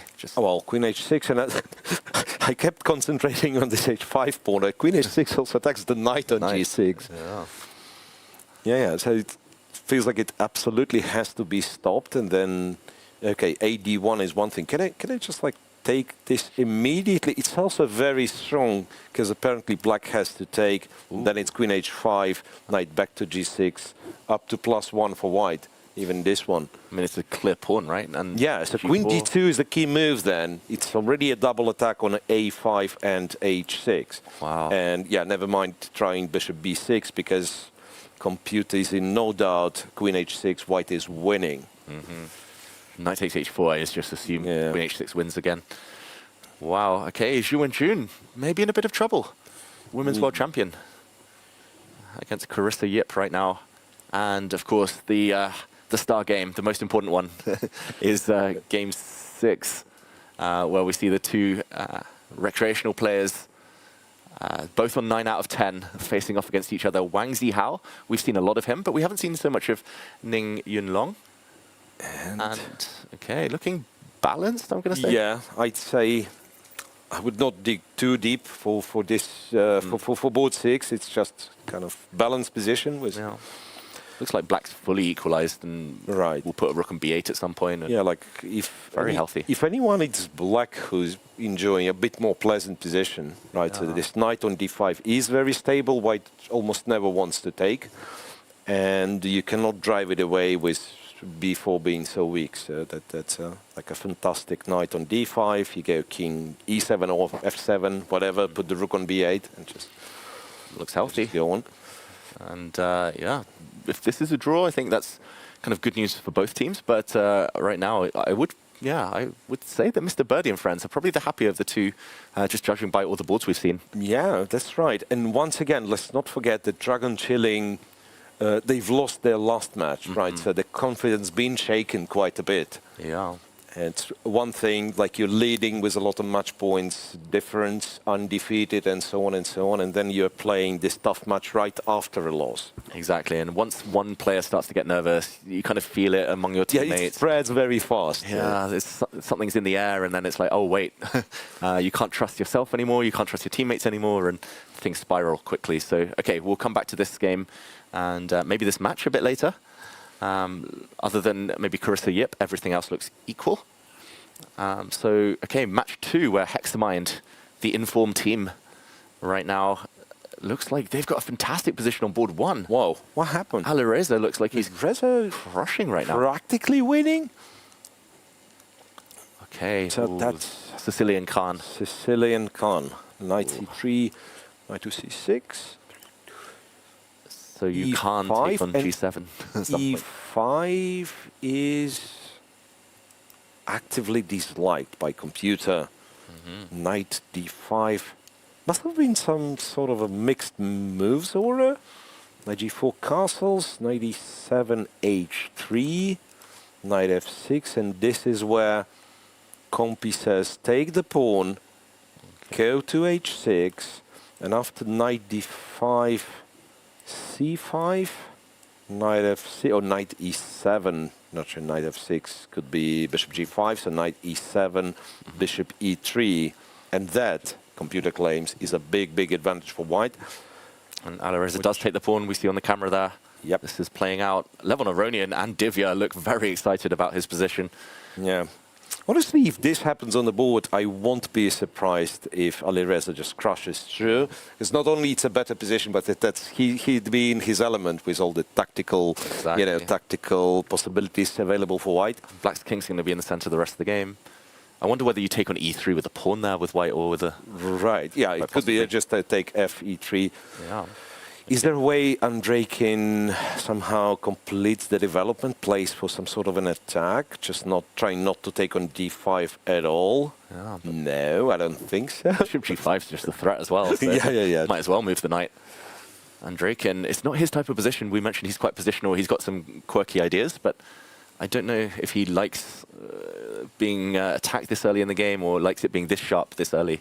Yeah, I'm honestly surprised with him going for 1c5 at all. Yeah. Because he definitely has some other options, and then allowing Alireza to play, to play the open ceiling with white in this particular sharp line doesn't strike me as a wise strategy. Yeah, and there we saw Andreikin shaking his head a little bit, not too happy with the opening of this game. Let's move on to the battle of experience. These two know each other very, very well. They've played so many times at the top level. Peter Svidler against Levon Aronian. Yeah. So here, I'd go and say should be very pleasant position for Peter. Nice outpost on Queen e4 to long term. c2. Yeah, like sometimes you get it out of the King's Indian, and you think, as black, and you think, what have I done? What have I done? They will have this square on e4 till the rest of the game. Yeah, at least it's a better version for black. The knight's already on f4. Like the black bishop on e7 is a bit more flexible, maybe. Queen on e8 can come out at some point, but yeah, if this game kind of goes on and more pieces get exchanged and white's knight survives on e4, this is very nice for Peter. Yeah. Although he is down on time by 5 minutes. Yeah, that's what happens to Peter a lot recently. I think he starts kind of calculating some stuff and seeing things that are just not there. Yeah, I know the feeling. And yeah, we all know the feeling, right? Yeah, maybe because he plays a little bit less now. He's, of course, coaching, commentating, doing lots of other stuff. But yeah, he still got it when he gets the chance to demonstrate. But yeah, sometimes the confidence is not there. I mean, he's had a great event, beating Caruana, beating some other very strong players. But yeah, he has lost a couple of games. Okay, Levon thinking. And then lower boards, I believe, is where Hexamind is really hopeful of scoring points. Giri with white against Zhalmakhanov, Ramazan. Yeah, color-wise, that's very good for Hexamind. Giri with the white pieces. Right. What do we know about this type of positions? I think now that the black bishop pair has been neutralized, e5 is a bit weaker. Yeah, so he takes with the rook, getting ready to press on e5 with everything he has. Yeah. White knight cannot be allowed to get to c5 later in the game. But yeah, for now, white might not be able to take on e5 in the near future because of g2, this diagonal. Yeah, so how do we do it? Because first I thought, yeah, queen e2 is the most kind of straightforward option. And maybe it still is, because I might be threatening to take with the rook and the queen, right? And if knight d7 was to happen, then... It's always d4 in the air. I'm not sure whether now or in the near future. There is that. And something to be said for, like, if we ever get knight e4 pawn takes, then still, if white's in time to get to c5 or something, white can be... It's still far-fetched, of course, but... Then it's a race positionally. White still might, it like gets to c5, and then it's just much better positionally. Okay, so this... Yeah, good scenario, I'd say. So Anish gotten a little something. He's better on the clock. It's his type of position where it's quite strategic and not too much double-edged stuff going on. But yeah, let's go to the top scorer for Hexamind, the MVP, Mertzin, who doesn't look like he's got the best opening in the world. He's the big favorite in this game on this board, but he's facing the bishop pair. Probably black is fine because knight comes to d3 equal, but I don't think it's more than equal ever for black. Absolutely. I think if white wanted to be solid, it's just bishop d2, c3, take the knight, or force the knight to exchange. It's actually to any of the bishops. If somehow you exchange these guys and white bishop's on c3 still, white is like rock solid. Okay, he plays rook d1, more ambitious. Yeah. So at least player from Barry's team keeps it under control here. Okay. Another board where Hexamind's probably hopeful of defeating their opponents. Board 5, Divya against Aloha Norman. But Aloha has a very good position, I want to say. Yeah, those knights have good potential to jump in. Queenside pawns will roll at some point. I don't know so much about her. I know she's had a great couple of years, really made a big push. But yeah, this looks like a great position for her. Divya will try and generate some kind of attack on the king side, though, g4, knight g5 stuff. Yeah, it's black to move. What do we even do? Because it's like I immediately start thinking of some, breakthroughs with a4, pawn takes c4, sacrifice everything. But maybe it's a bit too much. I quite like that, actually. But yeah. We have to kind of determine how, let's say, how much of a threat G4 is, right? Because Alua is looking at the king side right now. We can see. Yeah, G4. Knight G5, I guess, isn't quite a threat. Just H6 and everything's covered-ish. Right. So say if we were to play this and white was to go at G4, so now I might actually take this guy. And then once again, I'm getting educated by Compy that G4, there's an awkward-looking knight H6 that hits this pawn. It's not that pleasant to defend, strangely. Because F5 is what you want, but then, then in this case, A, B3, and then E5 drops eventually. Yeah, you might have, say, captured here, and black just takes back, and still F5, rook E5. You get those pawns doubled, but your attack is stopped. Yeah, it looks like she moved her knight a moment ago. Knight to C3. There we go. And now this allows knight G5 and G4. And once again, that is quite tricky. Gets quite sharp. Yeah, you cannot go to E7 because this is hanging. So you have to come with Queen D5 check first. Okay. And then, who knows? Is there this? Oh, no, the knight's. Or yes, or no. Something's I'm actually not sure. Yeah, something's hanging for both sides. So no. That'd be silly because it's knight H4, then pawn takes knight defending. Yeah, so king G3 and the knight on H4 is protected. I guess white just moves the king and game goes on. But yeah, that's exactly the line computer wants us to play. To go king G1 and where's the knight go? E7, E3. Must be E7. Knight goes to E7, then E6. Whoa. If not E7, then where? Oof. E3, and just like a total mess, which this game, it seems, inevitably will become. And if we check out the recreational board, we see Aylin Zakim against Murat Omarov, two players from Kazakhstan, and it looks like, okay, very blocked, but this could go any direction a bit later. Knight on A5 is a bit silly. Right, and then, having a person play rook A1 to A3, shows some class. So once again, I would argue that, this 1952 rating might not be accurate. Like if you see a move like rook A3, that is a move of, let's say, classy player. Yeah, she's won some nice games, actually. She beat Vadim Rosenstein, she's beaten a few others, but lots of decisive action, wins and losses. So, it feels like boards 5 and 6 maybe are going to be the ones that decide this match. Look at the camera, David. Nihua, a captain for Dragon Chilling, he seems to be worried. Okay, maybe we go back and check out what's going on. Well, Ding with Artemius, I can see Artemius down to 1 minute. Nothing new. I wanted to present as an exciting fact. Once again, probably everything's under control. Yeah, although the last game, he was under 1 minute. He was fine after the opening and then suddenly kind of self-destructed. So yeah, it works until it doesn't. Right, it works until it doesn't. So Ding, he might actually kind of feel obliged to try to play, because it's not that many chances that you'd be getting with black in a match like that.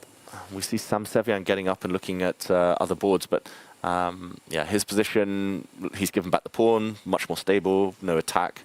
Yeah, very solid. Yeah, probably we see some knight for bishop exchanges at some point and equality. The next board looks like it might be ending soon, anytime soon. Rook endgame, white's king a bit awkward, but it should just be a draw. Yeah. Although it is white pressing, I guess. F5, F6. Well, theoretically. Theoretically. F5 just rook F3. And, F5, you can go rook F3 or... Well, compute is very cynical. A2, rook takes, G5. Oh, of course. Try to beat me here. Okay, this also good enough for a draw. It feels like this is going to be settled peacefully. Then board 4, Baichin Shi against Avender.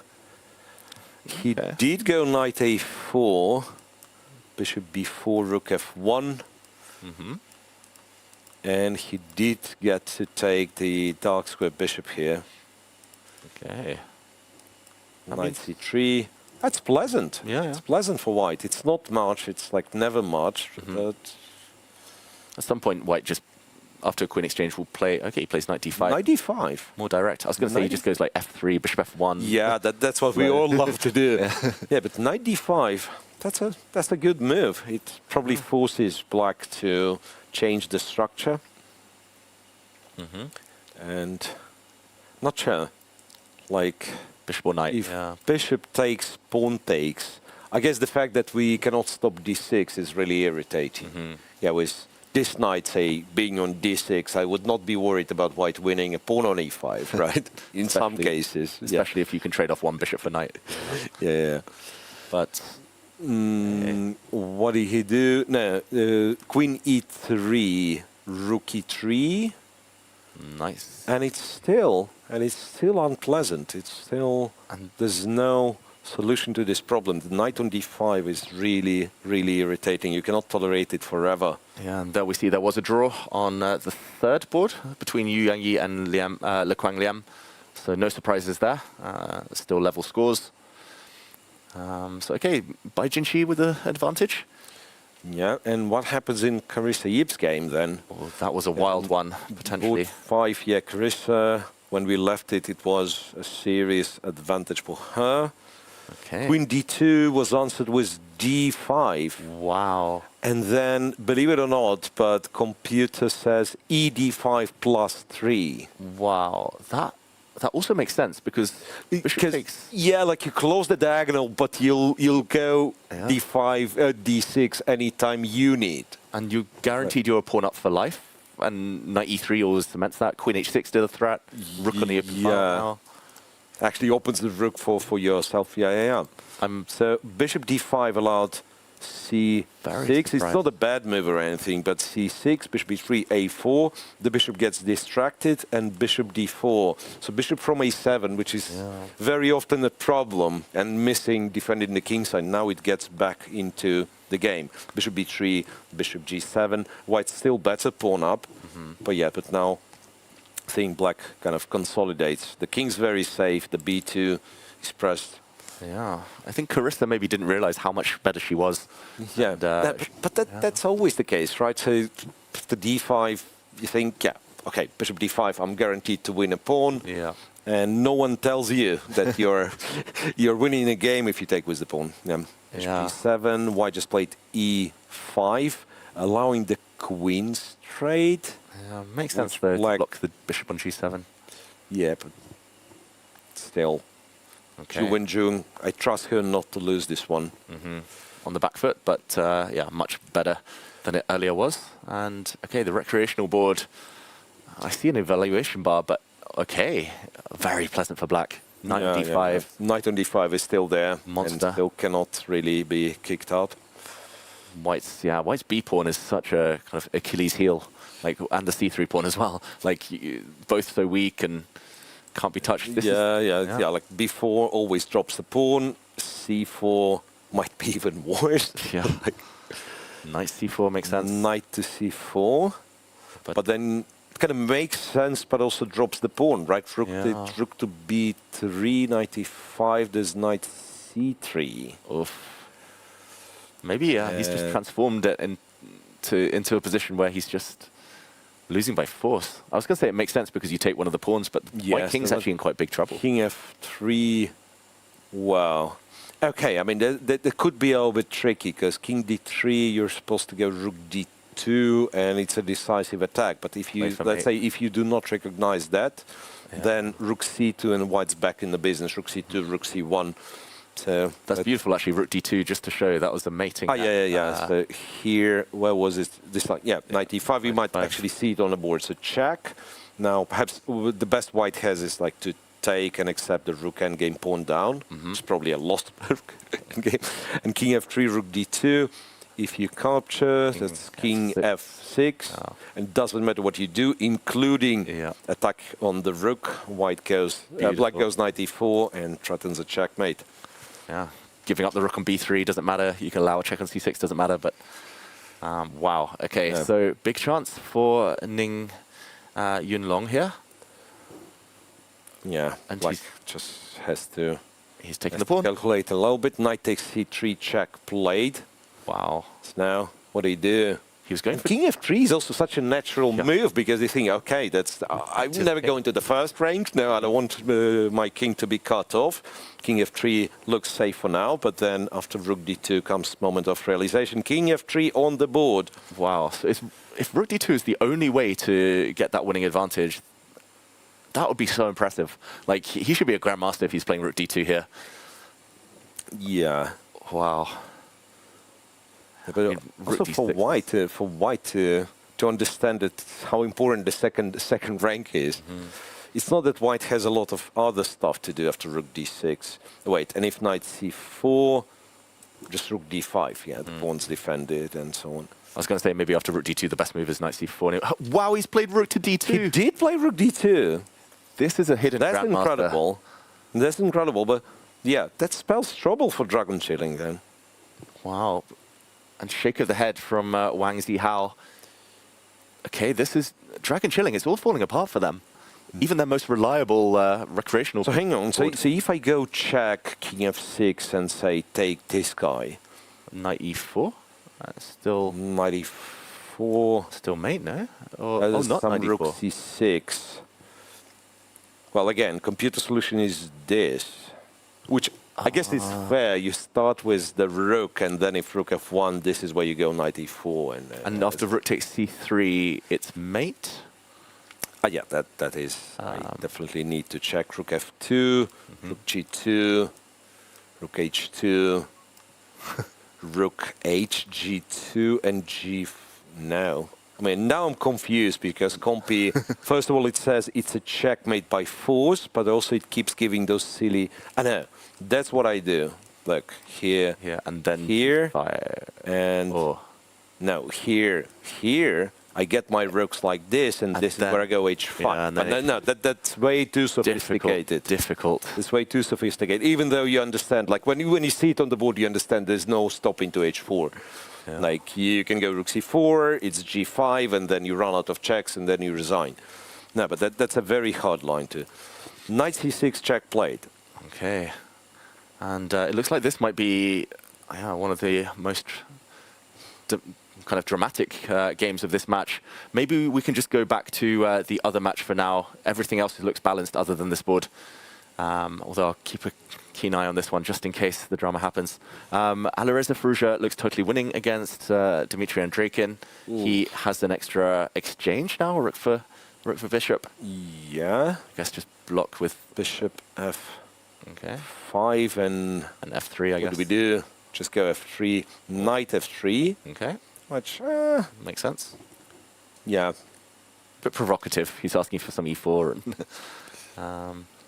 Yeah, there is one line which I don't know how easy it is to spot, but apparently bishop d4 secretly hoping for some rook h8, rook g8 perpetual. Wow. Yeah. Rook h8, queen g5, rook h5 as well. Or rook h5 as well. Yeah, so bishop d4 might somewhat complicate matters. Okay. He should have gone with f3. Interestingly, again, it's purely like computer stuff, but f3 not only kind of fully defends the diagonal, but it also creates a square for the route for the queen to run away. Knight f3, but still, yeah, Alireza much better. Board 2, Swidler, Aronian. Is the knight still on e4? It is. But somehow Aronian got rid of the kind of main problem, the bishop on e7. Okay, it wasn't a problem in this position, but very often, in King's Indian, that's the problem. c4 is hanging. Yeah, this match is fascinating, but... And he just blundered Levon, because Levon takes and rook a4. Rook a4. And you have to go to b3, and then white even has a choice to which pawn to take. I mean, they're all isolated. No, but this rook a4 is so awkward. You would have thought that there's also, the back rank threat, you would think. Yeah, you would think. And then rook a4 is easy to miss because the rook's attacked and it's very natural to think rook b8 something when after this something white c4 pawn is hanging. But after rook a4 and knight b3, rook a6, Winning for Peter. Can we quickly jump to Team MGD1 against Endgame AI? Because MGD1 are in the hunt. They're just in joint second place right now. Arjun Erigaisi's just tricked Hans Niemann in the most sneaky way. Check it out, just the last few moves. I was equal. Totally equal. Look, Erigaisi was pawn down in opposite colored bishop's endgame. Of course, he's not losing because pieces are so active. But it has c6, c5. Boom. Wow. Wow. And white's getting the b pawn, which gets to b7, b8 controlled by the bishop. So Hans basically giving this game away in one move. I just wanted to show this because I was about to say it's going to be a draw, guaranteed. Bishop b3, the whole queen side disappears. Yeah, just go here and then everything gets hoovered away from the board. Wow. Instead, c6.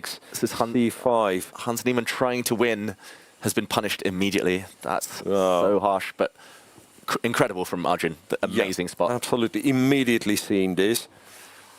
And Hans can't believe shakes his head in disappointment, but there is no way back from it.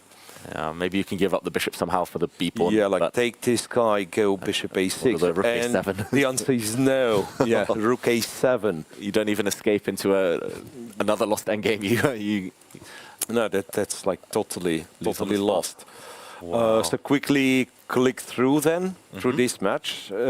Dominguez with white against Michal Sarin. Dominguez is in huge trouble. Basically, it's just the difference in safety of the kings. His material balance, but position not balanced because knight c4 is coming, and this king is in a huge trouble. Not looking great for Dominguez Perez there. Okay, so Michal Sarin. That's good news so far for MGD1. So if both of those games go MGD1's way, then it's very hard to imagine Hans' team equaling the score in the match. Board 3, Puranik against Sarana. Here Sarana, though, is taking down Abhimanyu Puranik. Okay. Sarana's winning. 2 pawns up and nasty pin on the white knight. Yep. Okay. And Lazovic being one of the top performers. Also winning against Pranav. Wow. So there we go. That'd be 2-2 potentially. Hans Niemann, what? No. Draw? No, it's Hans Niemann has lost. Cannot be a draw. We see the kings there, and the kings are on light squares, meaning that white has won the game. Arjun Erigaisi, wow, that is such an important victory for his team if they want to stay in the hunt for first place. Yeah. So, again, if Nihal wins now, 2-0 for Team MGD1, but then Sarana's winning and Lazovic now to move a5, a6 pretty much seals the deal. Yeah. The white's winning material and the game. So that'd be 2-2 potentially, and board 5, a6 was just played. Board 5, Harika Dronavali for MGD1 is much better. Against Fujino, next pawn. Dennis Lazovic, by the way, he's on, if he wins this, 9.5 out of 11. Wow. And he is a silent killer on board 4. And board 5, pawn up. How about board 6 then? So it might be small edge to Team MGD1 if Harika can win with her extra pawn. But on the bottom board, I think last move was a big mistake by Abhijit Shah, because it allows g5. So he's hoping, of course, like rook e3, e2, all those checks, but white has g5 first, which he didn't do, by the way. Wow. So g5, you cannot get to f5 because pawn falls with a check, and then white could just take. If you go check, it's king g4, rook d7, rook d6. It's white who's going to be having an attack here. But so instead, this happened, b4, a takes. And it's no longer winning, surprisingly. So it's all the same, g5, king goes back, but now computer is not that optimistic. White has captured on b4, rook e3, check, king f2. It's only white who can win, though, surely, after d5 drops. So Hans Niemann will be hoping that they can get that victory on bottom board. They might need it just to hold the match. MGD1, if they can hold this, Abhijit Shah. Good move, rook b3, targeting both b pawns. So, and then after this capture, okay, if I just take, it's g5, still white's better. Yeah, it's not yet a draw. No. And, okay, maybe we go back to Alireza Firouzja against Andreikin, because it looks like result is about to arrive there. Yeah, speaking of results, Suleiman Lee, after defeating Carlsen, he did defeat Richard Trapwood. It's a great individual result by player from Azerbaijan. So super manly instead of Suleiman Lee. Yeah, Firouzja completely winning now. That's 3 pawns, and white's king is safe, and white is the one attacking on the diagonal. 95, so no time for both, but Firouzja is a genius when it comes to playing in those last seconds. Rook to c1. Wait, careful, don't go queen d4, because there's queen takes c1 and rook e1 mate after rook e5. That would have been very tricky. Did he go rook e5? He went rook e5, but queen c4, defending the white rook. Only move. Yeah, rook e5 is a sudden trick, right? And if you take, I guess he could have taken, but yeah, queen d4 would be such a mistake. Queen c1, rook e1, and this sneaky bishop on b8 covers h2. And check it out, it's checkmate on the board, or about to land. Ooh, queen takes a6. Wow. The pin and the win with the light squares. So that makes it, and again, they have a wrong result. It's Firouzja who won this game. It says draw, but it's wrong. Okay, so we will hopefully get that corrected so we can keep track of all the results. Levon Aronian has fought back to an equal endgame against Peter Svidler after an earlier mistake. Yeah, Peter was much better after this rook a4, rook a6, but somehow didn't manage to convert, and now, yeah, computer says it's equal as well. Yeah, should just be a draw here, and I think Levon's going to repeat the position before he drops too many more pawns. Peter looks frustrated, or did a second ago at least. And does he go forward? No, he can't go forward. It looks like the game continues. Anish Giri, we see finishing there. That was a draw.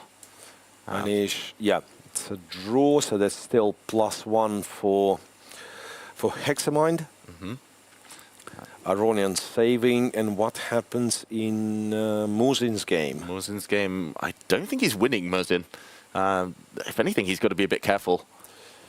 Yeah, I think Peter's game no. Peter stood up to check the results. Oh wait, Muzin, something's happened. I think there's been a trick. Has Muzin got his passed A pawn through, or is white quick enough to run across? This is, okay, maybe we're a few moves behind, so the PGN not keeping up. Oh wait, so somehow A2 is gone? A2 is gone. Oh, okay, now we have the live board. And, okay, the white king, white has to be a bit careful here. Like, I was thinking you take the pawns, take F5 check, take B5, but then black's pawn runs through. Can you? No, you can't, right? Take this guy, and then king goes. And then rook b5 would lose because a3, crazy. king d1, a2, and precisely rook b2, right? And, oh, okay, he's played king d1 first. King d1 first, that's probably clever. Yeah. Rook to b2, I'm assuming here. And both sides are going to get a bit stuck with their pawns. King c1, a3, check, I guess. Yep. And in a way, it'd be a symmetrical situation, something like that. But rook b6. Oh, no, that was the rook b6 was awful. Rook a6. Rook a6, have to target this guy. Yeah, just to stop black getting out with his rook via h2. And Peter Svidler, that is a draw against Levon Aronian in good spirits, but he was the one with the chances, Peter. So Levon escaping a bit. And yeah, that's how Peter reacts, whether he wins, loses, or draws. We see. Yeah. Okay. Good game. Exactly. We both made mistakes. Good game. So Mertzin, this looks like it should be a draw with best play. Yeah. Well, after King G7, still yet to find a way to make a convincing draw with white. Okay. Rook C5 Good enough, maybe? I guess, yeah. And after b4, I guess if you give checks, it should be good enough. Yeah, if you give checks with white. Should be enough. Can we go to the next board? Because Divya Deshmukh is losing against Alua Nurman. Wow. And Black's just about to, well, she has to be careful not to walk into a perpetual check, but she is about to create a pass pawn and 2 pawns up. C takes d3 is good enough, right? CD3, because there's one check. The king and, round. well, Queen h5 immediately, because Queen g5 is a counter check, Queen h5. King could probably also run, but yeah, that ends it pretty much. So that'd be an equalizer for Team Boris. And this would be great. She was a small underdog here. Divya super strong, of course. So she gives a check on f4 instead. And but here there's no checks after King h5, among other things. I was going to say don't play g5, but even then I can't see an immediate draw. Yeah. King h5. That's no more checks. That's incredible. And it's even hard to see where the next check. So King h5, Black's next move is d2, and you can't even play threaten enough. You can't even play h4 because Queen g4 immediately. Oh, she goes forward. That's she wins. one of the worst versions of this, like Queen's endgames. Because he usually, King h5. King h5, beautiful Nicely move. played. And Divya looking at the clock, she has 20 seconds, but it's hopeless. Yeah, it absolutely is. No way in. So once again, everything might be decided on the last recreational board. As it always seems to be. Just a small update that Zhu Wenjun turned things around against Carissa Yip to win. Wow. She was a pawn down when we last left it, but she has won. So that is a huge victory for Dragon Chilling. So we have 3 draws on top 3 boards. Carissa Yip loses, then Bai Jinshi was better, and then there was this last board where Mr. Birdie and Friends, Mr. Birdie and Friends were looking. They've just won, I think. Okay, after Queen C4 in this game, Queen D1 wins immediately, and it's found. And Alua Nurman. We'll see a handshake. Yep. There we go. Divya resigns. Alua Nurman. Yeah, what a win. That is. So that makes the score equal with Murzin's game going and the last board going. And Murzin, it's a rook endgame, this was a queen endgame, and just look at the board 6. Everything's on the board. Oh, we could be here all day with this one. Everything. And it looks like a straight up fortress as long as white doesn't blunder g4 or h3. h3 is defended enough, so it's just g4. Yeah. White should put rooks on h1 and h2. Do this. Yeah. And just shuffle. Yeah. Okay, I guess the knight gets to f6 at some point. Yes, that's still not the end of it. And wow, Murzin has made some progress. He's up a pawn, but shouldn't be making any more progress from here. And there we see white keeping the black's rook under guard, although the black rook is going to get to b2. Could we see a kamikaze rook? Does it work for white to sacrifice g6 and just check forever somehow? Try and sacrifice the white rook for a stalemate. Yeah, let's say I go here, black takes. Well, Compy says it's a draw, of course, Compy's always. But let's say if I try to run away from those checks, is there... No, because it's rook c3, rook a3, and rook a3, and this is it. So there is no safe square on the entire board, right? And there we rook b2's on the board, so it's just a question... And he's given up the pawn. He's giving up the rook. It's already rook c7. Kamikaze rook. Hang on. It could block if somehow... If the king gets to the I cannot rank. block, right? I cannot. I have to reach the first rank. But now, like the rook will glue itself to the king, so there is nothing to interpose. Like he always gives the narrowest check possible, the clear, the closer you can get. Yeah, rook g5. That's exactly what he does. Yeah. That's a fantastic escape. That's gonna make it what? It's clever. Still even score and even score. That's good news even for score Dragon on the Chilling. last board. But yeah, the rook, I realized as soon as it goes to the third rank, you can take on a3 no matter what. Yeah, you can take on a3 immediately, exactly. Checking from the side was so accurate rather than checking from the back. This is a beautiful thing. So black king basically cannot even attempt to cross the fourth rank. And we saw Anish Giri, beautiful sight there as he was smiling watching this rook endgame that is on our boards. In the meantime, it's a handshake. It's a draw on board 6. That is a very important one between Aylin Zarkim and Murat Omarov. So if it's a draw, that means, yeah, if this last game is a draw, that means that Boris holds a draw against Hexamind Chess. Okay, great result for Barris, but Hexamind, missed opportunity. Maybe we can check out Dragon Chilling. Last game in progress. Last game. Carissa Yip wins, but their last board loses, so that's 2.5, 2.5 at Baijin Shi against Evander Liang, where Evander somehow turned things around and now he's completely winning. And just a few moves ago, it looked like it was likely to be, well, I guess White was a pawn down. Yeah, he did fight back somehow at some point, maybe holding on, but... Yeah, White was better some 20 moves ago, but... White was a pawn up 20 moves ago. Wow. Baijin Shi getting punished. King f6, King g7, just like confiscating this h7 pawn, which was of no significant importance, but just in case, get rid of it, and then you have 2 connected passes. Wow, and that's incredible. This is King over. g7, and there's no chance. No chance. There's simply no chance. Oh, Mr. Birdie and friends, they shot themselves in the foot. Carissa Yip was, yeah, clearly better, if not winning. And a wonder, yeah, turning it around. So they still win. Oh, actually, wait, they're still winning, yeah? They're still winning. That's what I'm so saying. Carissa's game irrelevant. Yeah. Zhu and Jun saving it will not help her team. Oh, wow. I thought it was actually going to be 3-3, but no, 3.5, 2.5. No, 3.5. Mr. Birdie. Mr. Birdie. So they high. Wait a second. They leapfrog the dragons. High. They leapfrog the dragons. Soaring into first place. Oh, wow. Will it be the clear first or the joint first? Because Hexamind is held for a draw, we think. It's still not official. Okay, it is official now. That was a draw. And MGD1 are the only other team that can catch up. They still have 1 game going. This one is going to be a win for Black, a Wonder Liang, almost guaranteed. And yeah, maybe we can check out MGD1 still have 1 game, or is that just finished? So what are the results MGD1? Erigasi winning. Level. Nihal winning, so that's +2. Lazovic back to +1. Sarana did not win, believe it or not. Sarana drew his game, so it looks like 3-3. Merzin drew, that's 3-3. So Mr. Birdie and friends, sole leaders?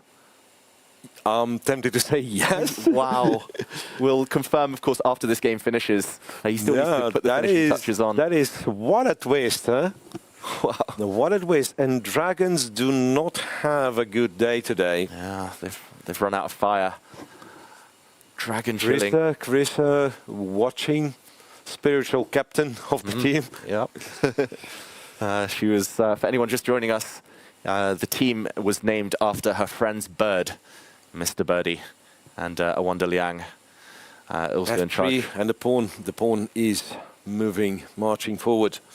Yeah, he gave up 1 pawn to promote the other. What a match. What a match. Baijin Shi, and at some point we just declared, okay, he will never ever lose this, right? And then yet he did. It looks like a 2-result game. Yeah. There we see Artemiev and Le Quang Liam watching on. What a turnaround this has been. And then, yeah, with this type of results, we should actually pay more attention to lower matches because, like, now everything is scrambled. Mr. Birdie in France will be leading going to the last match, but there will be a lot of pursuers. Exactly, and they might still need to win their last match because their tiebreaks aren't great. Yeah, it shouldn't be great with them not being on top of the cross table. We might see. I don't know if Black can win on the spot, but we might see the Lucina position at the very least, or similar. Yeah, the king is way too far, though, right? Yeah, White's king is just too distant. 3. Yeah, it's whatever. Eventually you end up on f1, you leave the rook to the second, you go rook g2. Build a bridge. Yeah, White's king, no matter where it is at this point, is a lost position. Yeah, it's irrelevant. Yeah, precisely. Okay, wow. And elsewhere, Uzbekistan lost to Chess Gurukul, and Sindarov held Prague to a draw from a lost position. Odla Yurdu suddenly put a winning streak together. They're creeping up the standings. Kazchev's lost 2 matches in a row. Tumbling. Oh, and look at Bai Jinshi. He looks heartbroken. It's so tough when you're the last game and it all rests on you. And it's hard. You can't really do anything. Yeah. Always deep down, you feel like you're letting the team down, but it's not your fault. I mean, you win or lose. It just happened to be so. Oh, there we see a cutting off of the king, handshake. It is confirmed. Awanda Liang gets congratulations. Mr. Birdie and friends take the lead. They take down the leaders, Dragon Chilling, and celebrations among the teammates there. Wow, that is huge. That is huge indeed. And once again, I'm trying to figure out what happened in Hans's match. It was a draw, right? It's a draw. There's lots of 3-3s. MGD won 3-3, and then Boris was Hexamine 3-3. Everything went right for Mr. Birdie and friends there. Yeah, absolutely. And okay, we see them leaving as a team. Smiling. Smiling. They've still got a lot of hard work to do in the last round. They come here. They're getting a team photo first.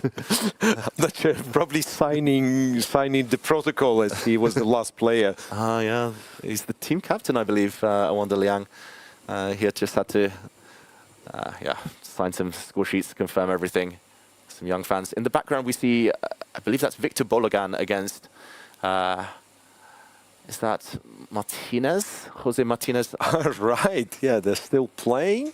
Okay, they're still playing in the background. I wonder if we can get cameras on them, but of course we have been locked in on the top few boards. Yeah, it looks like they're fighting it out in a very tense queen endgame with a couple of minor pieces. A couple of games still going. There's one on the near side of the camera as well, just at the bottom. Yeah. It's nice to see all the teams still fighting hard, like as we get to the end of day 3. Here, okay, which players are these?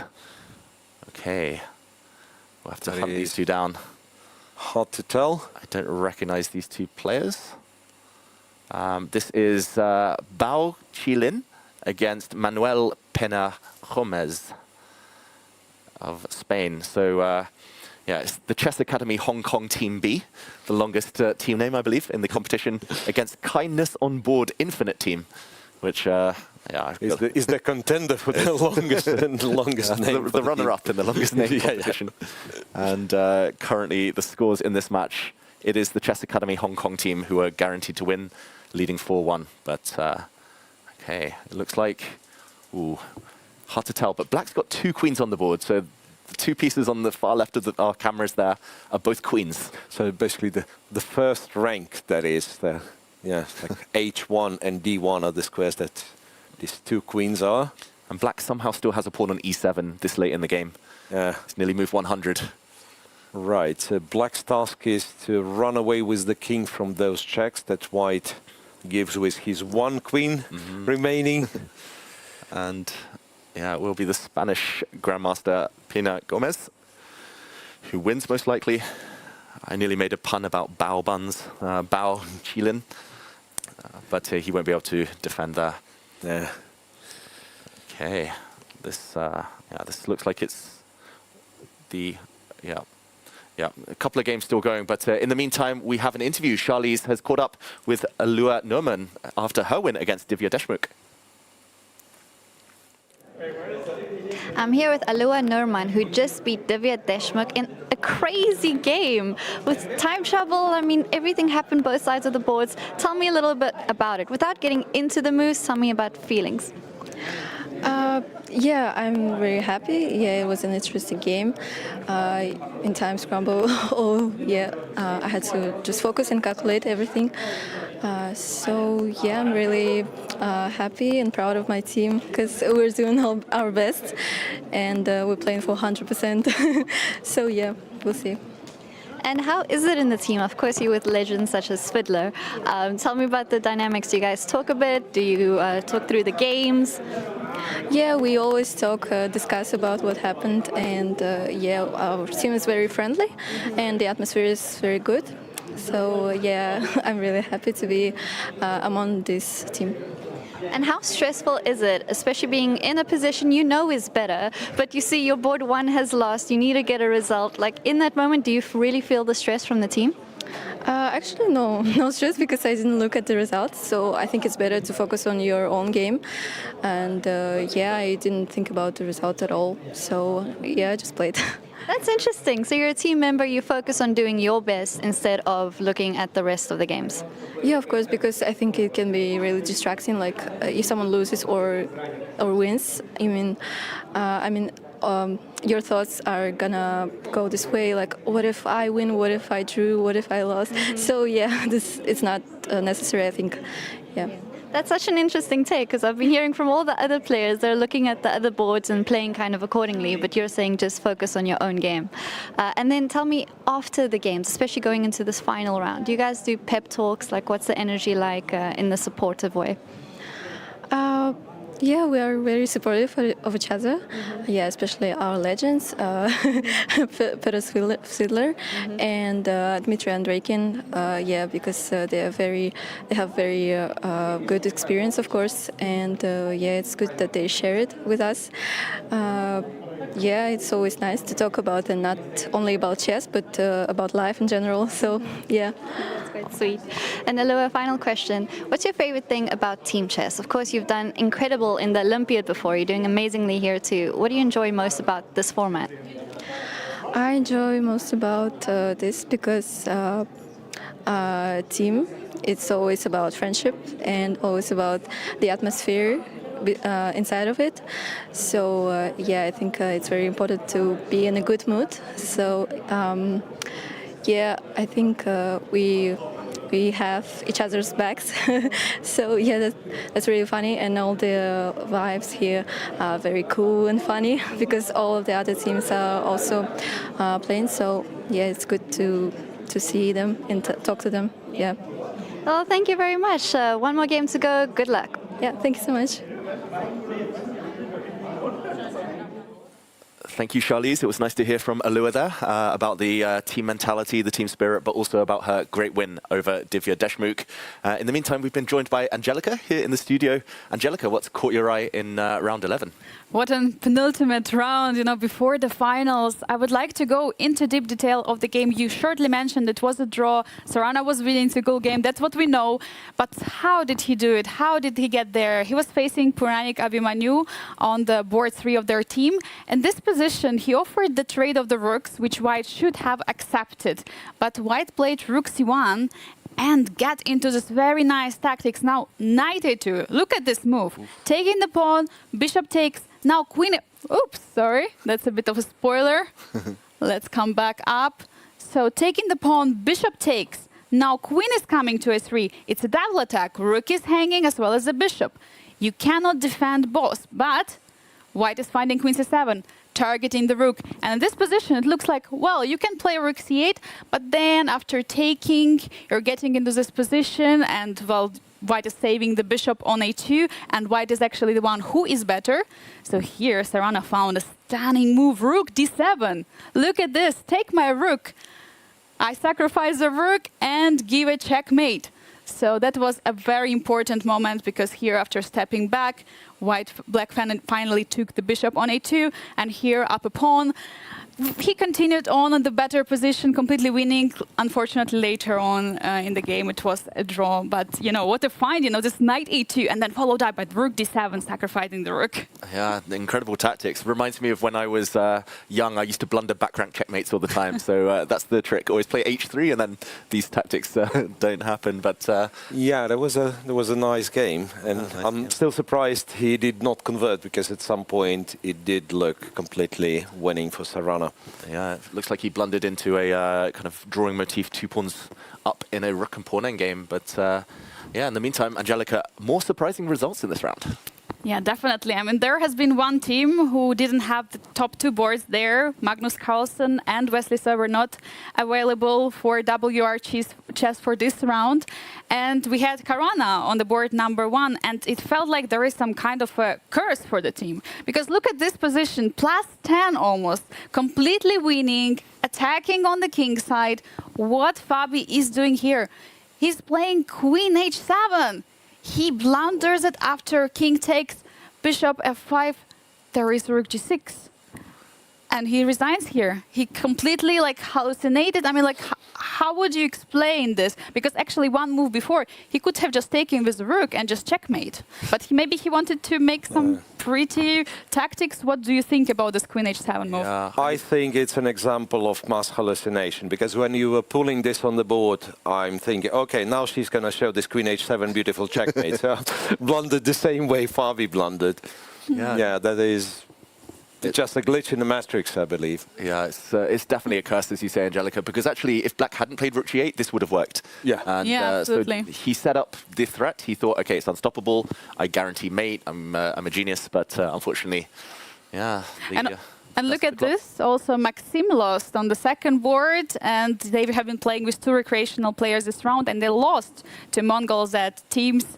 But what are you saying? I mean, who is going to win this event? Because now we're finally approaching the final round. Exactly. So much is still possible. Thank you, Angelica, for joining us. We'll be breaking down the results and all the repercussions of what we just saw. A huge change-up, Mira. Absolutely. I'm genuinely confused. One thing we know for sure is Mr. Birdie and friends is the sole leader. Right, but what is the standings? How many teams are in the mix?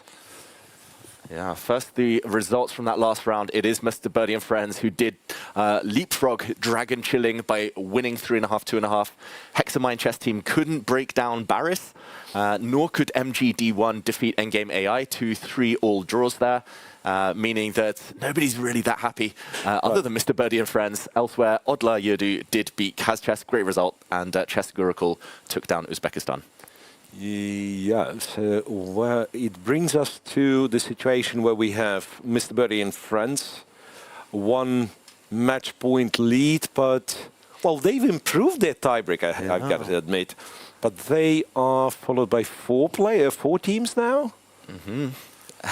Dragon Chilling, Hexamine Chess, MGD1, and Chess Gurukul. I don't know, Chess Gurukul's on 15, pardon me. So it's 3 teams. 3 teams, so it feels like any of those top 4, so Mr. Birdie and friends and the 3 chasers, they can get gold. Chess Gurukul will not be in the running. Their tie breaks are also quite a lot lower. So, yeah, it's all going to come down to this final round. 4 teams in the mix for the gold medals, for the world title, for a lot of money as well. Literally hundreds of thousands of euros. And, wow, that was huge. Mr. Birdie and friends, it wasn't long ago I thought that they wouldn't be in the mix. But here we see the round 12 pairings about to pop up. That was the results from the results last round. From the previous round. But, yeah, round 12 pairings. We should see any time soon, I believe. I've been told the next round starts in almost half an hour, though. Okay, so the players do have a bit of time to break, maybe prepare. Just a teaser, we might show it shortly, but Hexamind will be playing Mr. Birdie and friends. That is huge. Mr. Birdie and friends, because they made this late surge, haven't played most of their main rivals. And Dragon Chilling will be downfloated to play Interstellar Club. So that's a big opportunity for Dragon Chilling to win big and hope that their tie breaks help if Mr. Birdie and friends don't win. Yeah, I believe if they win, they're guaranteed the pedestal, right, and quite possibly even silver, right, but still not that easy. Exactly. You need to win, and you need to win big, I think, at this point. And Team MGD1, the final team in the mix, they will play Barris. But Miro, we're going to go on a break. We'll be back with round 12, and we'll see. As exciting as ever. So stay tuned, guys. Yep. See you soon for round 12.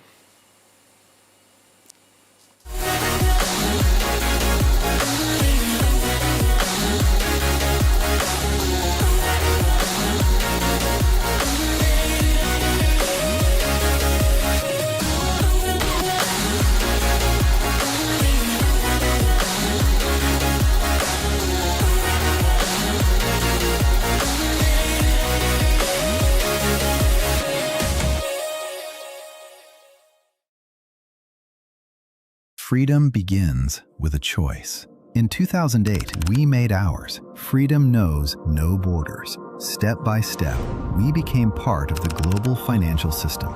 In 2019, we went public on NASDAQ. In 2024, we built a digital ecosystem. fintech, lifestyle, telecom, everything comes together in one unified digital space. Today, freedom is a system that shapes markets. $2 billion in annual revenue, $9.3 billion market capitalization, 11 million customers, 11,300 plus employees, 230 offices worldwide. Freedom begins with a choice, and every day we make it again. Freedom Holding Corp. One ecosystem, many possibilities. Every year, Hong Kong plays host to spectacular international sports events. Our elite athletes compete for honors with other leading sports stars from all over the world. Join us in supporting our athletes.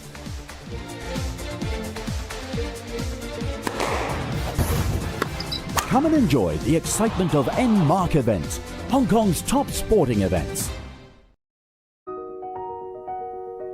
Welcome to the FIDE Online Chess Museum. The International Chess Federation proudly presents the FIDE Chess Museum, an online space celebrating the rich history and evolution of chess. Explore exhibits that trace the game's fascinating journey. Discover the origins of chess, beginning in the distant past, and follow FIDE's centenary journey. Rare chess sets, unique books and memorabilia, autographs of chess legends, trophies of historical tournaments, and stories of the chess champions. Explore the game's legacy and future. Chess is more than a game. It's a global culture of strategy and unity. Join us to experience this unique online journey where history, culture, and passion for chess converge. And also on your phone. Tired of paywalls? How about unlimited play, puzzles without limits, uncapped analysis, master-level studies, tools to learn and improve, and watch tournaments from all over the world, all for free. That's Lichess. No ads, no trackers, no subscriptions. Open source and funded by donations, not by data selling. Our focus is just on chess. Find us at lichess.org or on the app stores.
Hello, everyone, and welcome back to the FIDE World Rapid and Blitz Team Championships. It's the money round now. It's the medal round here at the Rapid Championship. We're at the end of day 3, 1 round to go. We currently have a sole leader in Mr. Birdie and friends. Will they stand out? Will they win their last match and clinch it, Miro? So much. Yeah, so much on the line, so much uncertainty. It made me read the tiebreak rules.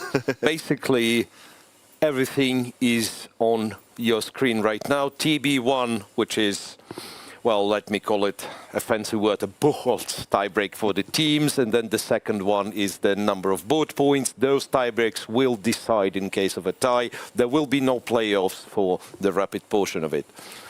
Yeah, so no playoffs. This will be the final round. Whoever wins, wins. But Mr. Birdie and friends are the only team with their fate in their own hands. Dragon Chilling, if they win and win big, then they will ensure that Mr. Birdie and friends need to win. But Hexamind also, of course, with a lot of sway, they will be facing Mr. Birdie and friends. Team MGD1 is the only other team that can come first, win those gold medals. Well, can they, though? I think, strangely, Team MGD1 cannot win this tournament because Hexamind is playing Mr. Birdie. So it has to... So MGD1 can only tie, and they are far behind on tiebreak. It could be that it's mathematically impossible. Of course, they'd like to win. Of course, they're given a tie for the first matters, but it could be that it's mathematically impossible. Yeah, so they know they need to win big and pray, and they need favors from elsewhere and hope that maybe previous opponents start doing well. But here we do have the pairings. Hexamind chess team have a chance to leapfrog Mr. Birdie and friends if they win. But they do need to win that game, Mr. Birdie and friends. Dragon Chilling with white after 2 consecutive team losses. Can they bounce back and at least, well, guarantee the pedestal and quite possibly second place if they win? Yeah, and they will be facing Interstellar Club from China. So a Chinese derby there, Barris against Team MGD1. But we saw a glimpse of the playing hall as players start to get ready, the team's starting to enter. We have Charlize live from the venue. And Charlize, what's going on down there? We have reached the end. It is the final round of the FIDE World Team Rapid Chess Championships. And what an intense final moment it's going to be. We really have a few teams that are able to play for that first place. I was intently watching the games of the previous rounds, and oh my gosh, it was incredibly exciting. Blunders and also exciting results. You know, we thought there would be victories. It becomes a draw and vice versa. David and Mira are doing exceptional commentary. I did listen in, and you guys are hyping up amazing games. I really love it. But now all eyes will be on our top boards, especially Mr. Birdie and friends, who have come up from underneath to take the sole lead in this event. We have seen them literally after every single round, the team huddled up. They are probably the most friendly, the most easy, laid-back team out of all of them that we've spoken to. And I think that that is really showing in their results. Question is, can they pull through now to beat Hexamind to take the first place and become world champions? Well, let's find out. Games are about to begin. Back to the studio. Thank you, Charlize. We do see the players getting ready. The arbiters just making some last-minute announcements. The prize ceremony will take place at the end of the weekend on Sunday, once the Blitz portion of the event is also completed. But, of course, we will see someone celebrating come the end of this round. Who it's going to be, that we're unsure of. But it does look like Mr. Birdie and friends, very relaxed. And the team spirit is clear for all to see. Yeah, so Sam Sevian, I think, the last player to arrive. And, yeah, that's an all-important match for the first place, Mr. Birdie being the only one having their fate in their own hands. Secret Hero is playing on board 6.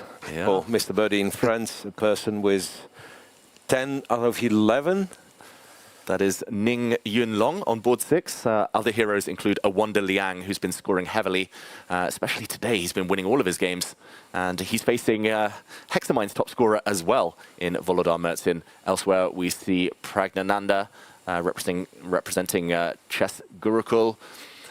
But yeah, all eyes on this top match for now. And in the background, we do see Ding, who might need to win with white. He's been playing it solid, But yeah, Dragon Chilling need to win big. Yeah, they need to win anything they can. That the bigger, the better. And it might still be not enough if Mr. Birdie wins. Indeed. So Mr. Birdie have Artemiev, Vladislav Artemiev on board 1, facing Alireza Firouzja, not an easy pairing, especially starting with black. Sam Sevian's been in great form as well. And he will be facing Levon Aronian on the second board. What do you think, Alireza? He's going to try and push as hard as he can, right? Yeah, but like the opening, I wouldn't say one has to go for knight g5, but you could expect it from Alireza. Yeah. You know, I think he's done it in Grand Swiss and won a nice game against Jakub Boyev with knight g5 and all this like modern crazy lines. Yeah. So d3, c3, we are back to Goryachkina territory. And this is somewhere where I think it's pretty hard to outplay our team, even those like, you know, flexible, somewhat amorph positions with no clear plans and so on. Yeah. But yeah, we'll see. In terms of game strategy, maybe he just wants to keep as many pieces on the board as possible and hope Artemiev drops low on the clock. Yeah, and wait for Artemiev to do his thing to get to 10 seconds or so. Exactly. And it's inevitable it will happen at some point, probably quite early. It's just whether it's a position he can handle. Right. Another Italian on board 2 as well, between Sam Sevian and Levon Aronian. 2 players in the US, but Armenian roots. And okay, what do we make of this? Doubled e-pawns. Yeah, so here it's tiny bit different because it's with the bishop on e7, right d6, and bishop e6, knight d2. And that is something that I think I've seen Levon doing. Something that I personally would not be able to do because to me, like those 2 double pawns are irritating, but Levon is a very dynamic player. Yeah. He'll try and generate something. Yeah. With a bishop on c5 if he can at some point, or queen e8, queen over to the king's side. And knight h5. Yeah, this is going to be a very tense battle. Sam Sevian has been walking around quite a lot, looking very confident. Which you don't see that often in a rapid game, right? Exactly. Like he's watching. Is he watching his teammates or seems to be watching other match? They've got the advantage, right, Mr. Birdie and friends. They're on the side where they can stand up and look at the other games. For Hexamind, it takes a long time to walk around the boards and check out things, but they do. Look, and board 4 does the same. Look, Evander. He's also missing. By the way, on 4th board, we have a clash of top scorers, as you, David, mentioned. Evander Liang and Volodar Murzin, both on 9.5. out of 11, which is an incredible score. Crazy. Because, yeah, it sounds like board 4, lower, quote-unquote, lower board, but you can see team compositions for the main teams, and, yeah, that's a fantastic score. Yeah, you normally need at least 2 heavy hitters, I think, from these, from my experience of these team tournaments. And having a heavy hitter on board 4, board 6, that tends to be perfect, especially because they coordinate colors and they kind of hit hard in the same rounds. But, yeah, here we see the 2 players. It's an anti-Berlin on this 4th board. And looks like a very quiet system, but they don't always stay quiet for too long. Yeah. King h1, knight g1 once again, clearing the path for the f-pawn. So f4 happens rather sooner than later. Yeah. We didn't check board 3, where once again both players are very solid, but Anish having the white pieces. It's Anish Giri against Nick Van Gliem. Anish having the white pieces, he might have something to say, even though this one's as solid as ever. Yeah, Anish has drawn 8 of his 10 games so far, I think, so very, very solid. And yeah, this system with the bishop coming around, though, it can lead to quite sharp players. We've seen in multiple games so far in this event. Yeah. So maybe he's trying to, I don't know, apply a little bit of pressure, get a pawn on d4. Yeah, I'm always confused, like knight h5 here you can do, right? So pawn takes, bishop takes, pawn takes, knight e5, you go d-e5, queen h5, queen d3. And maybe it's a bit too much. I'm not sure. Because the knight's not, I mean, it's not easy to develop this fella. It's like queen e5, bishop e6, and Black is currently a pawn down or even like 2 pawns down, but the knight's not coming out. Yeah, you can be 3 pawns down, but if your rook's active, you're attacking, then it's fine. A6 first, well, the bishop went to A4. Because I thought that was kind of the main idea in this line, that, and by saying this line, it was in Italian, it wasn't the Spanish, it was the Italian, and then early bishop G5, H6. We've seen that, but there is this line with bishop dropping bishop back to E7. So first you're making sure the bishop returns to H4, and then you're dropping it back to E7. Yeah, it's also G6. Yeah, I was going to say it's a plan to start G6 and then knight H5. I used to do that when I was always scared of calculating these knight H5 G6, variations. preparing knight H5, but this gives White an opportunity to go H3 and hide the bishop on H2. Yeah, this could come to life if Black ever tries to lash out with F5. But, okay, both players are going to keep it solid. Giri doesn't try to save his bishop, just develops his knight. So we've seen a couple of Italians, a Spanish, actually 2 Spanishes, one anti-Berlin. And, okay, we've seen another type of anti-Berlin on the women's board a bit lower down. Katarina Lagno against Carissa. Yep. Okay. Yeah. D4, bishop F6.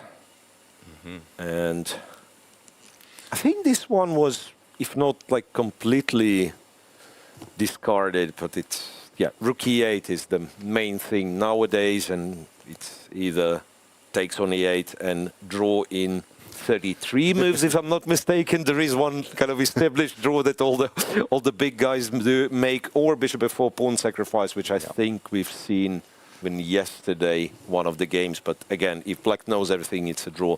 And this one somehow is still solid and everything, but White gets a little bit more space. Later on goes C3, restricts the piece a little bit. Some knight E4 sometimes ends up with a pair of bishops.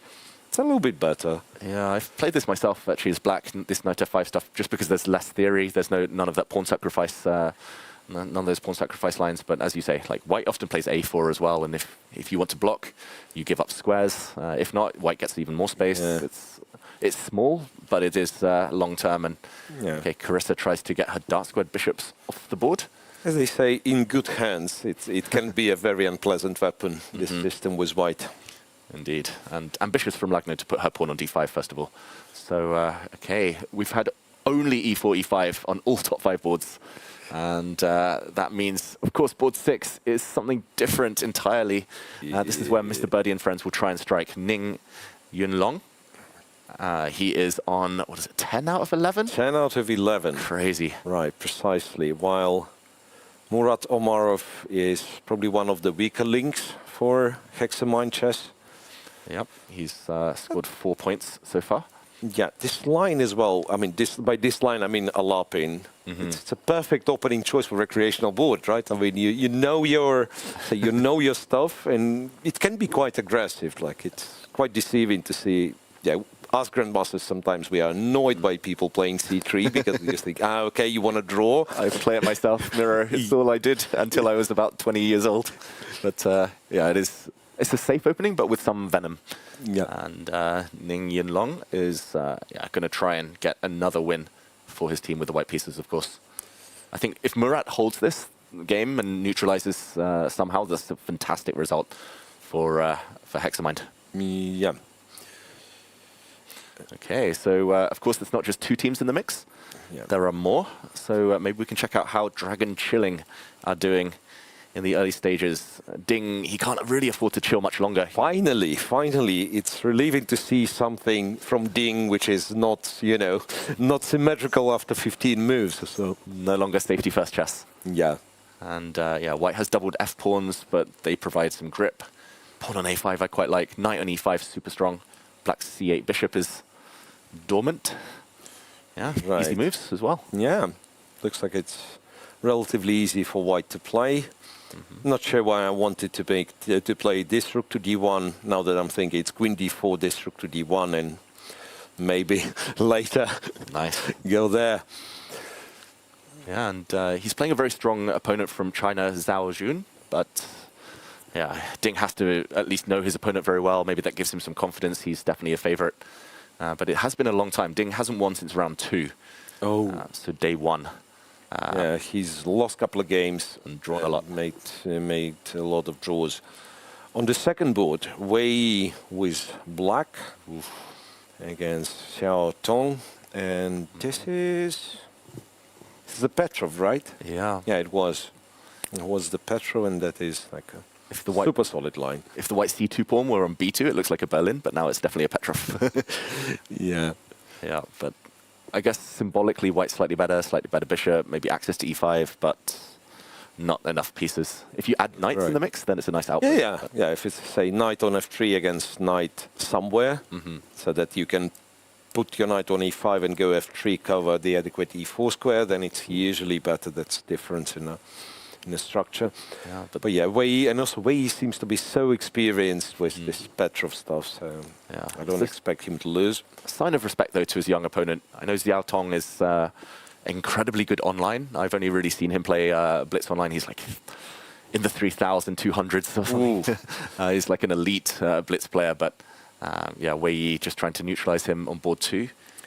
Then on board 3, Yu Yang-yi with white, which once again, one more very solid player who might be forced to play for a win, if not for any with any cause, but just at least try to push for a win. But he does his thing. Once again, solid positional basis. Yeah, he did win his first 5 games in a row, Yu Yang-yi. So yeah, since then it's been a bit more solid. Lost a couple, but drawn a lot. So yeah, I think he'll just try and double his rooks on the C file. Pawn on b3, maneuver white knight round eventually to some better squares. d3 maybe. But yeah, this is going to be a long maneuvering battle. Yeah. On board 4, Lu Shanglei. Whoa, who I don't think he played that many games for Dragon Chilling. He's only usually there was Bai Jingxi, but after losing this last game, he was better, so he got seeded out. It's funny because Bai Jingxi has actually got the highest rating performance on his board, despite losing that last round. But yeah, I had to drop him out, and Lu Shanglei, you're right, this is only his 3rd game of the tournament. Wow, that's not a bad replacement. A very strong 2600 player. But yeah, we look like we've got a messy position. Yeah, but look what it was in the openings. Knight b3, queen d8, knight d4, queen b6, b3, queen d8, and white decided to go knight c3. So Su Yi is trying to play. Okay, but he does allow this imbalance, the white doubled pawns, but the bishop pair in return. c5, and black goes d5, queen e5. Wow. I don't know. Yeah, it looks like this must be theory. Must be some sort of theory. Bishop takes, knight takes c3, queen d2. So now, what do we do? I see a bishop. Oh, a few bishops. Take them. Here, and then if we take the bishop, rook e1 wins a piece for white. I guess this rook, that rook doesn't really matter. White be an exchange up. Yeah. So apparently, the better move is just to go bishop e6. If rook e1, bishop c4, try to defend this knight on e2, go rook d8, and it's a messy, messy position where black gets a pawn for an exchange and some strangely placed knight on e2. I'm not sure if it's a good knight or, you know, or potentially just a loose piece. It sets up the Anastasia's mate with queen takes h2 and rook h5. Yeah. I mean, now that you've mentioned it, I feel like I'm obliged to show. And then we go rook d5, which is a stupid move, I guess. But after that, it'd be queen h2 and rook h5. Beautiful. Thanks for showing my idea there. It took a while. It takes a helping hand, but check. Yeah. Yeah. What's still thinking? Is he considering king f2? So which is probably a more forcing move, but not necessarily the better move.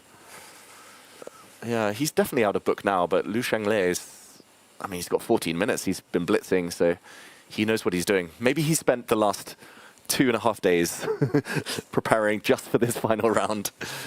He's been resting most of the rounds. Maybe he was just saving it all up for now. And yeah, he's got double his opponent's time. That could be decisive come in the end of it. You don't want to overpress with white in a big match like this. Right, and Lia Qingye is back into the squad for Dragon Chilling on board 5. That is, wow, that's a pleasant position for white. Yeah. Super solid. I have to confess, I do this to people a lot on the internet in online Blitz, and especially if they don't really know what they're doing, it's a very, very dangerous weapon. Exactly. I do the same myself. Even these days against the Scandinavian E4, D5, D3. As boring as possible. But this is boring in a good way for White, as you say. Yeah. Like, White King's better placed. White's minor pieces. Black's a bit uncomfortable on the queen side. Yeah, but like the feeling always is like we start exchanging stuff, and then eventually you get to come in with the king into a center, and Black King, especially after castle's short, it's far away. And that's, yeah, I guess position is balanced objectively, but we feel like it's somewhat more pleasant to play with White this one. Interesting that Zhang Xiao here, she's played b4, which is really anti-positional, but eval bar doesn't shift, and yeah, maybe she's just in time with some... Maybe she gets to this square, so it's like c5, and once again, I understand it's anti-positional move, but eventually you put something on d4. Yeah, but anyway, this game, it feels like it's going to be decided later. Yep. Now, sharpness right from the start, and then eventually on the last board, and what do we have? Black slightly better for Interstellar Club. Oh no, White, yeah, the player with White is from Interstellar Club. That's an, what, Alechin defense. Oh, yes. Your favorite. Yeah, that's my favorite. And once again, I said it today. I had not this, but similar position. The bishop f5 line. I used to be a big fan until they've invented this system. Yeah. Rook c1, b3, and the whole point is like you don't have a move here. It's black, because your normal development is to go knight c6 to pin white knight, which appears on f3 with bishop g4, and later on go d5. And black goes for the same position but tempo down, because went to f5 and later went to g4. Still got in a good position though, it seems. Yeah, if you could get in a position like this from the Alekhine defense every time, you'd... I'm happy. You'd be very happy, yeah. I remember it was around the year 2000 that they started playing this knight c3 and b3 thing. This whole system. But, okay, for now, Wang Zihao looks very comfortable. Yeah, that's, I believe, one of the better boards for Dragon Shilling, but better scoring boards, that is. Yeah, but it does look quite close to this match. They might need to kind of squeeze out, grind out a couple of slightly better positions, but they won't win big, which isn't great for their tie breaks. Maybe we continue on to the remaining team who might be in the mix, but we're unsure. MGD1. Their tie breaks aren't great, but yeah, maybe a 6-0 victory would give them a chance. So it is MGD1 against Baris, with MGD1 being black on board 1, so it's Erigaisi against Andreikin, and we have a different match. Yeah, there they are. There we see them. Andreikin with Erigaisi. Okay, and symmetrical pawn structure, but black feels like he's got a good version of things. After, yeah, he blocks with e5, and white's forced to retreat. Black's rooks are the first to the center, at least, although probably just should be level. What did he do? Knight d2. Knight d2.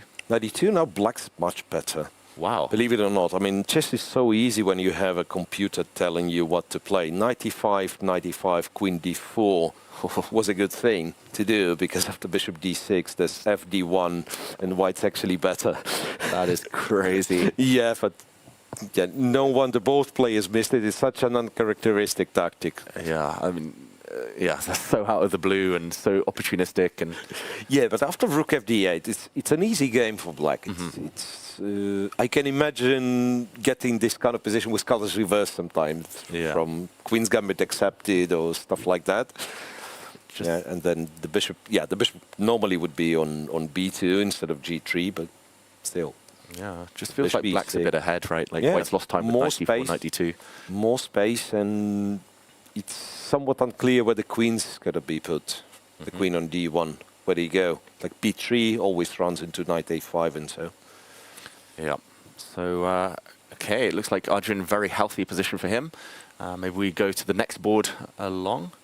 Nihal Sarin with Peter Swidler. Ooh. Compete doesn't like Peter's position. Swidler in a bit of trouble, maybe. Why is that, though? Because just now not takes. A first go king h2, it says. Okay. Force them to go to g7, and this is where you take. Okay, and black recaptures. And I guess knight e2 or... It's not the end of the world. Not convinced. Not convinced that it's that much. Once black gets a rook on the d-file and puts a knight in the center on e6, g5, Yeah. it's still game on. It's still plenty to play for. I'm just trying to click back a little bit. Peter was completely fine here. g6, allowing knight f5 is something that he shouldn't have done, apparently. Yeah, there were tactics. You couldn't take the knight on h4, I guess, because... well, maybe you could, but tactics on f7. Yeah, queen f7, queen d7. Anyway, queen g5. The game's still on.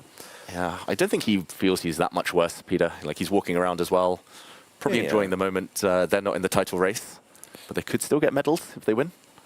Yeah, and I believe, well, I don't know if you've heard the story Peter mentioned, that this team is like assembled the very last moment. He was in a training camp with some of the players in Kazakhstan, and he was offered, okay, let's just go to Singapore play.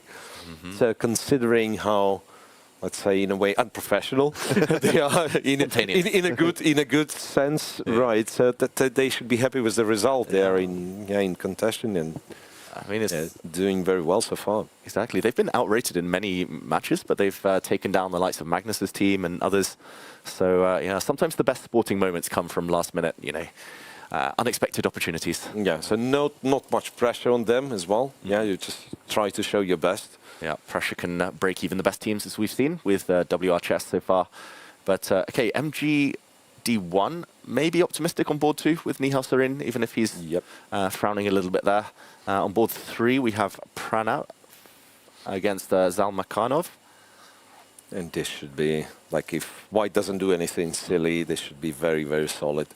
Yeah, looking level. And maybe we keep going. Board 4? Yep. Board 4. It was something b3 related, I can tell. With rook on h3. One of these retis. Very early b3. As early as move 2. Okay. So and reversed Queen's Indian or reversed Nimzo, kind of, I guess it becomes. D takes c5, which it's committal. Looks like, yeah, it's quite committal, but bishop will be put on d4. I guess c3 you might or might not want to play. And basically saying the bishop on d7 is not a very useful piece. Yeah, it's quite a convincing argument, at least in practical terms. White's attack looks like it will generate some speed, but yeah, what black does in the meantime is unclear. The fact he's even thinking about taking back on c5 is not a great sign for Sapenov there. Yeah, rook takes. Oh, well, there is, like, theoretically, you could be concerned a bit. I don't think you're really concerned, but like, me neither. It's just like when I realized he was thinking, I started thinking, could it be? No, I don't think. Yeah, bishop a3. It's just like better for black after queen a5 if you take, like, all of your pawns are so terrible, all the squares have been. No, that's not exactly not what you want to do. White needs the bishop as the glue in the center on d4. And, okay, maybe we go to board 5 then, our women's board. It is Alua Numan against Harika Dronovali. And Harika, yeah, she looks like she's in good shape, as long as she gets castled. Yeah, which she can do the very next move. Yeah. Black's the move, better structure, 2 bishops. Nicely placed queen on d5, and yeah, just go short castle and happy days. Happy days, precisely. Okay, so looking very good for Harika. Maybe she's just wondering what to do when a rook hits the d-file and some tactics potentially against the black queen. But yeah, this does look very healthy for MGD1, who in a must-win situation. Oh, the bottom board though, board 6. There we see Alua Numan trying to squeeze through, but board 6 looks like a very classic. Wow. Well, just good knight versus bad bishop, to say the least, but domination on the dark squares. An absolute domination, yeah. And you have, like, very often even if you don't have g4 break, it'd be enough, like to have the knight on c5. But among other things, here white has potentially this g3, g4 break and just through. Almost a win. So good news for MGD1. I just want to update everyone. The start of the show so far in round 12, Ding has won in just 20 moves. Wow. He's woken up from his draw streak, and this was the final position. Yeah, so can we just quickly click through? It's not very often when you see Ding winning nowadays.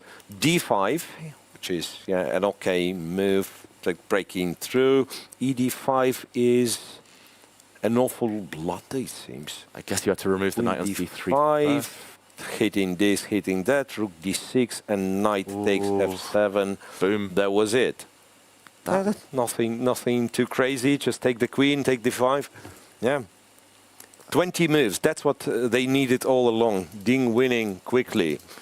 Yeah, Ding fighting is the first thing we want to see, rather than those symmetry and draws. But yeah, I mean, that was surprisingly one-sided.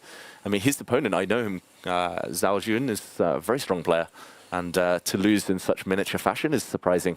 Yeah, but that's a very good start for Dragon Chilling, the very good start of this match. Yeah, we were thinking that they need to win, but also maybe by a bit of margin, just in case Hexamind win as well, and the tiebreaks are very close there. Yeah. But okay, that's a psychological advantage for Dragon Chilling in the title race. Yeah, no other results anywhere. So indeed, it was a very, very quick win. Because usually we get the first result and then immediately you start looking, okay, it's a draw here, draw there. And it's the first win and no other results anywhere else. He's pretty much the first in the whole tournament hall to finish his game, at least with a win. And Wei Yi getting up to check the other boards there. One player... Wei is very solid. Oh, yeah, that's... If anything, black is the one who's maybe happier. So, yeah, the bishops, you know, like white's lucky, he has this passed pawn potential. So, yeah, how do other games look like? Or shall we go to the top match? Yeah, maybe we go to the top match. To the top match. Firuja with Artemiev. That's Firuja doing Firuja things. Yeah. Positions somewhat unbalanced. Artemiev somewhat down on the clock. Yeah, looks slightly more pleasant for white, just healthier structure. E4 outpost, black E pawn, very weak and isolated. Okay, so small advantage, Alireza Firuja. Still a long way to go. Yeah. Board 2, some more imbalances. Board 2 is rook and pawn for bishop and knight. But yeah, Levon, I think he might like this type of position.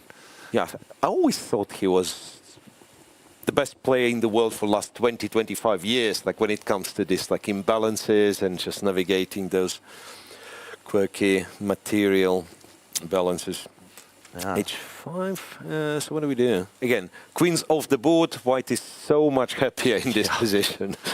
So the last thing left is to convince Levon Aronian to trade the queens. Just anything, just even at the cost of a pawn here. White has so many of them. I guess queen takes c6 loses because of queen f4? Yeah. Yeah, so that's one trick. Hitting this and this. Don't get greedy. Right. And it's kind of, wanted to say, g3 is something I would want to play with the pawn on h2. That's like you see the dark square bishop, you want to play g3, not h3 to sort of limit it a little bit, but here g3 runs into all kinds of stuff, h4 particular. And yeah, there we see, is that the Hexamind Captain? Yeah. Yeah, she looks well, quietly confident right now about her team's chances. And I think fair enough. This one looks very delicately poised. And Hexamind, maybe the biggest trouble is on board 3. Where Anish Giri is apparently a lot worse against Le Quang Liem. And I don't know what Anish has done, but his pawn structure is horrible right now. That looks like Benoni. Yeah. That looks like Benoni, but something happened to white's f-pawn. Yeah. If you put the white g-pawn yeah, that should be on f4, and then yet again, it's probably a good Benoni for black, having the dark square bishop, but no, this is just, I don't even know. Oh, well. So Knight h3, knight takes, pawn takes. So that was some attempt to be clever, which didn't work out. Yeah, it's not Anish's style, though, to kind of take positional weaknesses. He likes to take positional advantages, and then long-term, they become something bigger. But to gamble strategically this early, it's not Anish. Yeah, it's not Anish. And he must have been told beforehand, he's like, you're bored, you win with white. That's one of our best chances. But Liam is like, he's such a good positional player himself. Yeah, absolutely. He has this kind of natural feeling for and maybe not as sharp tactically because he's not playing very often. But well, having said that, he used to be the world Blitz champion, right? Yeah. So on one occasion, and yeah, exactly. he's a fantastic player. You know, great instincts and great understanding. But yeah, Anish in big trouble. H1, knight back to d7, a4. And has to be said, it makes the situation worse objectively. If black finds c4, that's b takes, and knight c5, quite thematic. Yeah, queen here, and then I guess like taking this pawn is interesting, but also knight e4, queen e4, and that's e4 pawn gone with a tempo because the knight's hanging. And that pretty much wins. He's found the first move, c4. c4, knight c5. No, but he's just winning. Seriously, he's just winning. Anish has had a really tough tournament for Hexamind. And he's been kind of carried through by his teammates. He's drawn a lot of games. But Karisayip held a draw against Lagno already. Okay, that's big news. And that's very good news for Mr. Birdie and friends. Yeah, if Le Quang Liam wins now, then all of a sudden the match looks quite shaky. Yeah. And, can we just go to the bottom board very quickly? Because there's been a cool sacrifice. Wow. Very, very cool sacrifice. And that was equal. That was equal, David. Just a move ago. Queen d6. Anywhere and else. Queen h6. That's such a beautiful find. And then you take your pawn down, and then the other pawn will probably drop. And yeah, somehow I have no doubt it will be converted, which will be +1 for Mr. Birdie and friends. Potentially +2 if Le Quang wins. Wow. And all of a sudden, they just need one more point from the remaining 3 games. Yeah. Okay. Getting close now. What a tactic. I mean, he's one of the players of the tournament, Ning Yunlong. Just the tactical vision. Like, he's so underrated. It's unbelievable. Absolutely. And very, very sharp as well, right? So that's 10 out of 11 and counting. That will be 11 out of 12 if he wins. Wow. The new Pangbo, almost. And, yeah, just incredible tactical vision. And right. Yeah. This one's just winning. There's not much to discuss. Yeah, if black could somehow just fix the pawns on the queen side, then maybe it's not the worst pawn to lose. But yeah, the fact that he's just totally stuck now. Okay, looks like a matter of technique. Beautiful queen sacrifice could clinch the tournament victory for them. Okay, we jumped over a couple of boards. The board 4. Yeah, board 4. Evander against Volodar. That is equal. Very equal. Maybe white's on the slightly better side of equal, but very equal. Right. Yeah, just because the white bishop has targets and black bishop currently not. Okay, this was a great hold for Awanda. At least in terms of the match score. With white, you want more, but a draw is more than enough. Yeah, if it's a draw, that means, what, 3-1? And they need half a point out of the first 2 boards. And then they need Sam Sevian or Alireza Firouzja not to lose. Oh, sorry. Or Artemiev not to lose. Which is doable, I'd say. Yeah. Should be doable for Sevian. Artemiev down to seconds. Let's go back to the top board. Insist that we go to the top board. Well, that's very important for the match as well. There's a pawn hanging, right? You can remove pieces. Take f5, take d3, be a pawn up at the end. Yeah. That's what he does. Well, why not? Keep things simple, keep them safe. Alireza. He takes, and then just take with the queen, I reckon. Yeah, taking with the queen, if you can get away with it, and there's no tactics, then you want to, right? Just gain a bit of time. Yes, yeah. And then, who knows, maybe go d5 and once again offer queen straight, or grab more pawns. Done it. Ooh. Queen takes. Yeah, big turn apparently big blunder by Sam Sevian. He's just made a horrible move, apparently, according to the evaluation bar. So over there, just a couple of moves ago, King H7, white was better, needed to play C4 after Queen B5, Rook F5, Knight F4 is such an horrible threat, which cannot be stopped. Yeah, unstoppable. So it's plain and simple. So white, black wins the rook for this knight for sure. Wow. So you're going to have to play something like that, Knight F4, Queen E4, and it's a technical job from now on. It's even H4, you know, securing that these dark squares are always weak. It's a winning position, yeah. Yeah, shouldn't even be a difficult win. Sam Sevian has let things slip. So now, if Mr. Birdie and friends win this board and win with Alireza pawn up, although that one's still plenty of play left, then we are looking, potentially we're looking at 3-3, which makes Chilling Dragon a very happy Chilly Dragon because, wow. Well, okay. What's going on here? No results anywhere else on the other two matches in the title race. This one, oh, the white pawn on G3 doesn't make a great impression. Suddenly Alireza, he's lost a bit of control, maybe. Ooh. Or has he? Bishop C5, Queen C5, F4. Yeah, I do believe that it's a decent chance for black to survive. Yeah, but he needs to still be quick and active somehow. Rookie. Yeah, Volodar standing, it doesn't mean that their game is over or just like fully symmetrical. I'm not sure. Yeah, there we go. We do get confirmation. It was a draw on board 4. So draws board 4 and 5.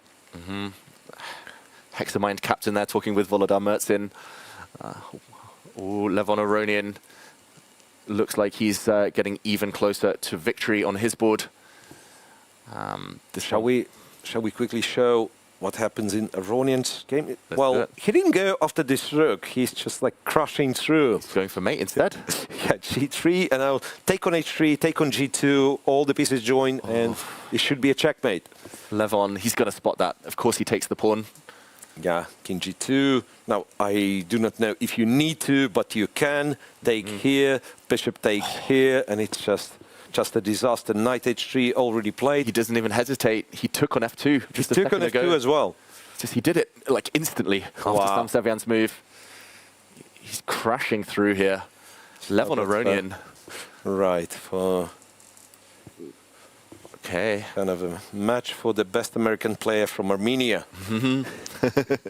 Exactly. G3, and Levon wants to show he still got it. He definitely still has it. And King E2. Just take and the now rook. you just take the rook. Cash in. And that is game. Yeah, this is such a lesson. Like I've fallen for it so many times. Don't get deflected with your queen so far away. Like these offside queens, we've seen it multiple times today, and players normally punished. Queens are such important defenders. Levon Aronian about to win. Alireza Firouzja getting up. It looks like something has happened. A result. He did win. Did he win on time? Yeah, it looks like Rook F5, and this was it. And in fact, the evaluation is only 0.4. It's only 0.4, but he did win on time. We see the clock confirmed. Vladislav Artemiev living life on the edge. The whole tournament on the clock. Flags. And what a silly moment to get flagged. Worst possible time, and just when he was fighting back in the game. Yeah, so which makes it +2 for Hexamind. Assuming that 2 games going, and Liekwan on the blew his advantage, and now Giri has an equal position. Giri's back. The bottom board apparently is equal as well. Wow, somehow, or at least not as easy. Not as easy. Wow, suddenly, Mr. Birdie and friends, it's all gone wrong. All gone wrong, which, and Dragon Chilling has scored 2.5 points already out of 3 games. So Dean has won and Yu Yang-yi has won. Lucian Glade made the draw. So it could be that Dragon Chilling will be our champion after all if they win big. Even though you told me that Hexamite also has a fantastic tiebreak. Yeah, it's quite close between those two especially. Wow. Because both of those teams have been playing some heavy hitters in the last round. Maybe we can go to the... there was the handshake. Levon Aronian takes the win. Aronian takes the win. Maybe we can go to the Giri board. That looks quite sharp. I wonder what went wrong here. Just lost control somehow. Knight c5, queen a3. Black was completely winning with ba4, it says. ba4 and white just doesn't have a move. The knight on c5 is eternal. You'll take e4 pawn later, and then instead he took here, which was, pretty much drops all the advantage because d6 was gone. Just got a bit nervous. I think he got excited that he was winning and got impatient.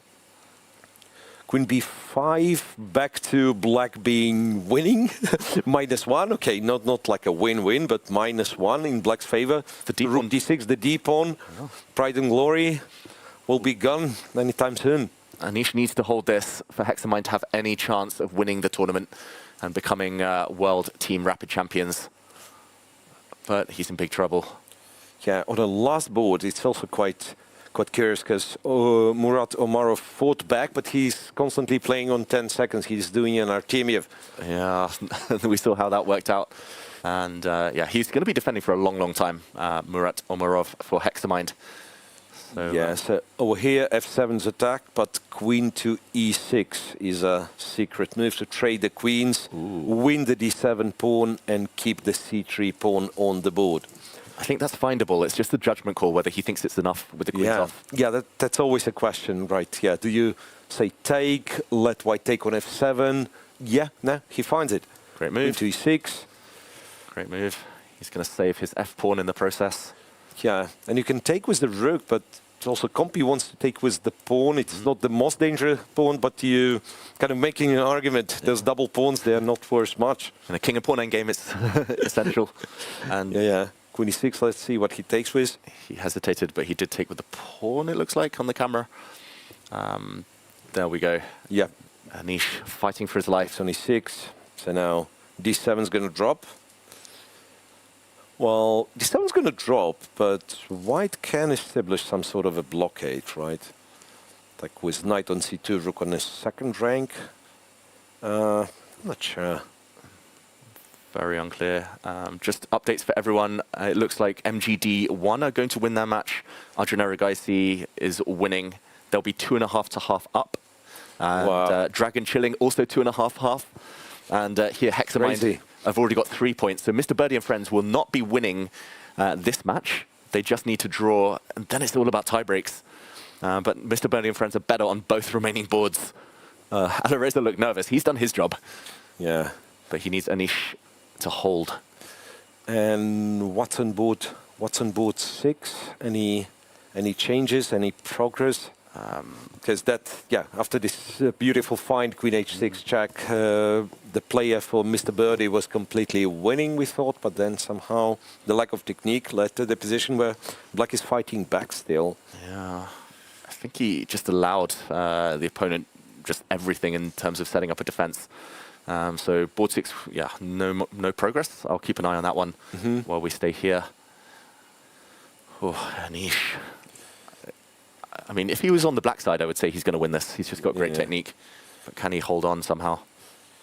So, I think knight d1, knight c6, and the whole problem is that you cannot possibly dream of taking c3 because it's always a pin on the c file. Deadly pin. F4. Now it's a lovely move. h5 and then c2 bishop h6. Oh, skewer. And he did play it. He played h5. Fantastic. The white rook, one of the white rooks needs to move. Right. And now, but it just feels like at some point white has to kind of have to deal with too many threats. Like a4's loose.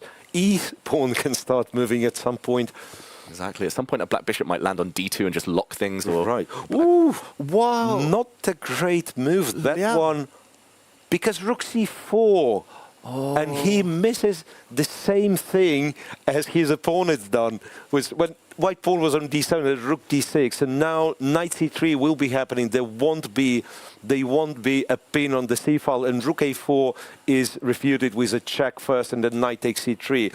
So Anish is let back into the game. He's not worse anymore. He's just not worse anymore. Wow. Yeah, well, what a miss. Disaster for Mr. Birdie and friends. Anish Giri that rook c4, rook c8, keeping the rooks on the board, controlling the c-file, the pawn sandwich. That's a Houdini escape. Wow. Seriously. No, rook b4, but now, yeah, like, not much to talk about. Rook e2, put a knight on e4, maybe checkmate the king. Which doesn't matter really, because, yeah, if Anish holds it, it's the win in the match already for them. Exactly. And at this point, though, every half point counts, like for the tie breaks. It's such a swings, right? We went from like this being a 3-3s that, yeah, like if their last board saves, that could be 4-2, and any half a point might matter. And there we see Anish's teammate looking on over. He's confident about holding his draw, which is looking unlikely, apparently. Suddenly it's winning for white again on the bottom board for Ning. Yeah, gotten the knight on d5, and I think g4 is what you do. Yes, e4 pawn will not matter. You have the h pawn, you'll put the knight on e4. Right. So now it's all on Anish, but he won't be losing this one anymore. No, that's done. Saving it. Oh, Le Quang Liam, it's heartbreaking. A draw, and they might have had a chance in the tie breaks for the world title, but he just got impatient a couple of times, I think, both going for the A-pawn, but also earlier. And handshake confirmed, Hexamind win the match.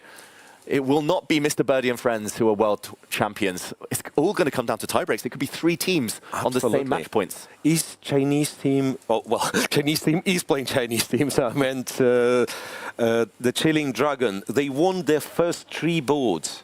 So they've already won the match on 4 boards with 2 more games playing. And they're winning on the bottom board. They're going to win 5-1, likely. With humongous score, right?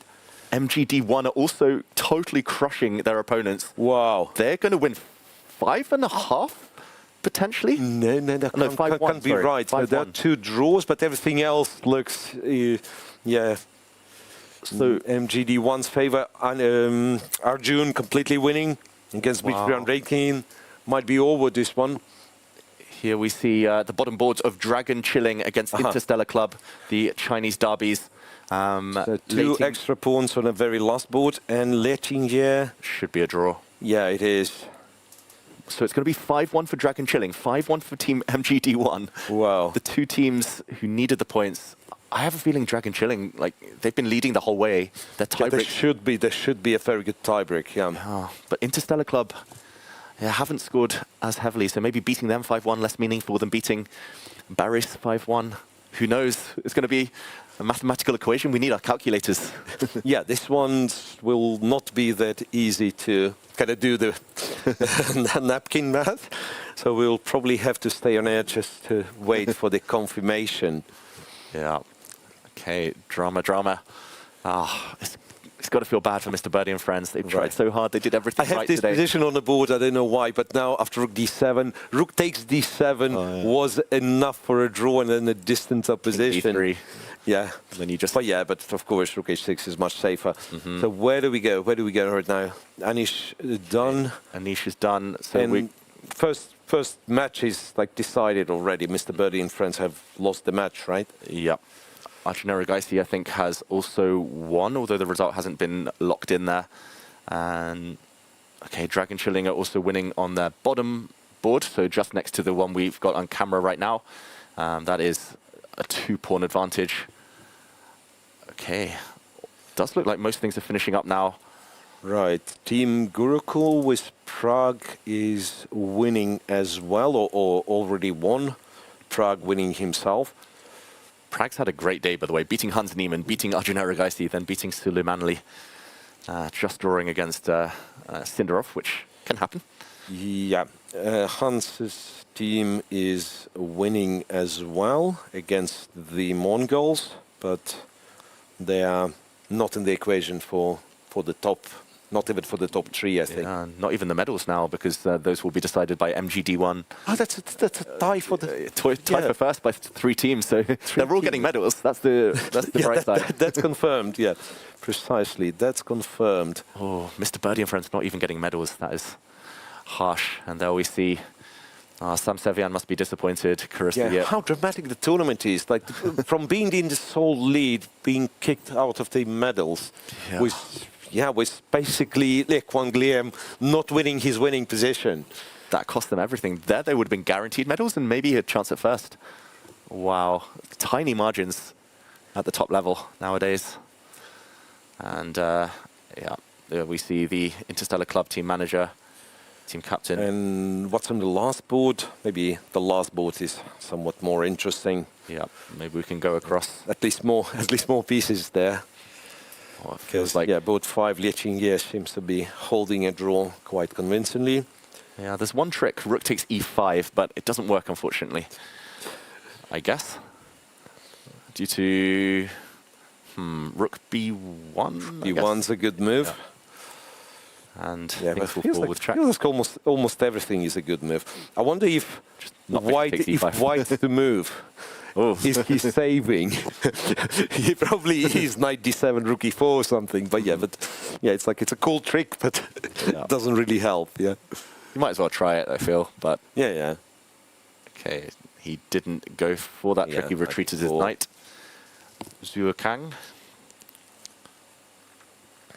Okay, so that'd be 5-1. That'd be 5-1 for MGD1. Nah, that's absolutely fantastic final rounds from those two teams. yeah, that's when the big players stand up normally. And yeah, going down the standings. Yeah, I mean, these are all the all-important ones. It's just these last games going now. Yeah, some big results. Dada defeating Krishuk on individual boards. Yeah. Yeah, it does. Rana winning. Does look like we're trying to work out desperately the tie breaks. And it's funny because often we see scenarios like this, 3 teams tie, and then they end up going to watch teams down on board 12 because their previous opponents might hold their fate in their hands. Yeah. You want your previous opponents to do well because yeah, you basically times your score against them by their final score. That's how these tie breaks work. That's why we cannot really do the math. We're not quick enough. Yeah, it's too much to count. What is... there's one more task on us to define who's the player of the day going to be, which isn't easy, I got to tell you. Not easy at all. We don't even know which team has won yet, so which players help their team the most, I guess, is the big question. And yeah, one of the players of the tournament has been Wang Zihao that we see in front of us. A moment ago, the opponent of this guy, Zhuo Kang. There we see one of the heavy hitters. Yeah, both games are still in progress. Goryachkina, I think they went to one pawn in a rook endgame. Yes, a pawn's been swapped, so now it's a test in Philidor position knowledge, pretty much. It's so drawn that yeah, it's hard to go wrong. But yeah, it's I think it's good though that the Chinese players are playing it out. Normally, you don't want to leave a teammate alone to fight on in a hopeless position. You want to keep them company psychologically. But yeah, the women's board, Lei Tingye against Zhang Xiao, is a dead draw. Right, and not that many games left on the top board. Leon Luke Mandonka is playing Sapanov. I don't know if that's finished. No, that has just finished this very second. So MGD1 confirmed 5-1 winners. 5-1, it's a huge win. Huge win, which they might need. That might still not be enough, even with 5-1. Because the Dragon's winning with the same score, it seems. Yeah. So Dragon Chilling should be, at this point, I think they might be the winners. Just through how heavily they scored in that last round. Well, but Hexamite was very close, right? They won with a lesser score. They've only scored 3.5. But yeah, but again, they were playing with the leaders, right? With Mr. Bird. I don't know how this whole thing works still. And a smile there from Lei Tingye as it was a draw. That leaves one game remaining on our top few boards here. Wang Zihao against... Yeah, getting the rook on the first rank helps it even further. So now knight to d5 to e3. And yeah, I mean, the knight's getting to e3 no matter what. within a few moves. This could be important. If he doesn't win this, Wang Zihao, then maybe the tiebreaks get affected a little bit. Yeah, precisely. Like here, you're gonna you feel the need to squeeze every quarter of a point if possible, every half drop. Yep. King f6. Yeah, he's just got total domination now with all of his pieces. Not much for white to do, just to sit and wait. Yeah. And this seems like the last game in progress on those top boards. Charlie playing with Vugar Manafov in a game that doesn't really decide much. Team Gurukul won this match, but as we said, top 3 medals, 3 top places in standings are for those teams who are tied, right? Yeah, another game just finished. Big surprise that Linnea Dominguez lost to a team from the Mongols, Agi Beleg. 300, nearly 400 rating point difference there.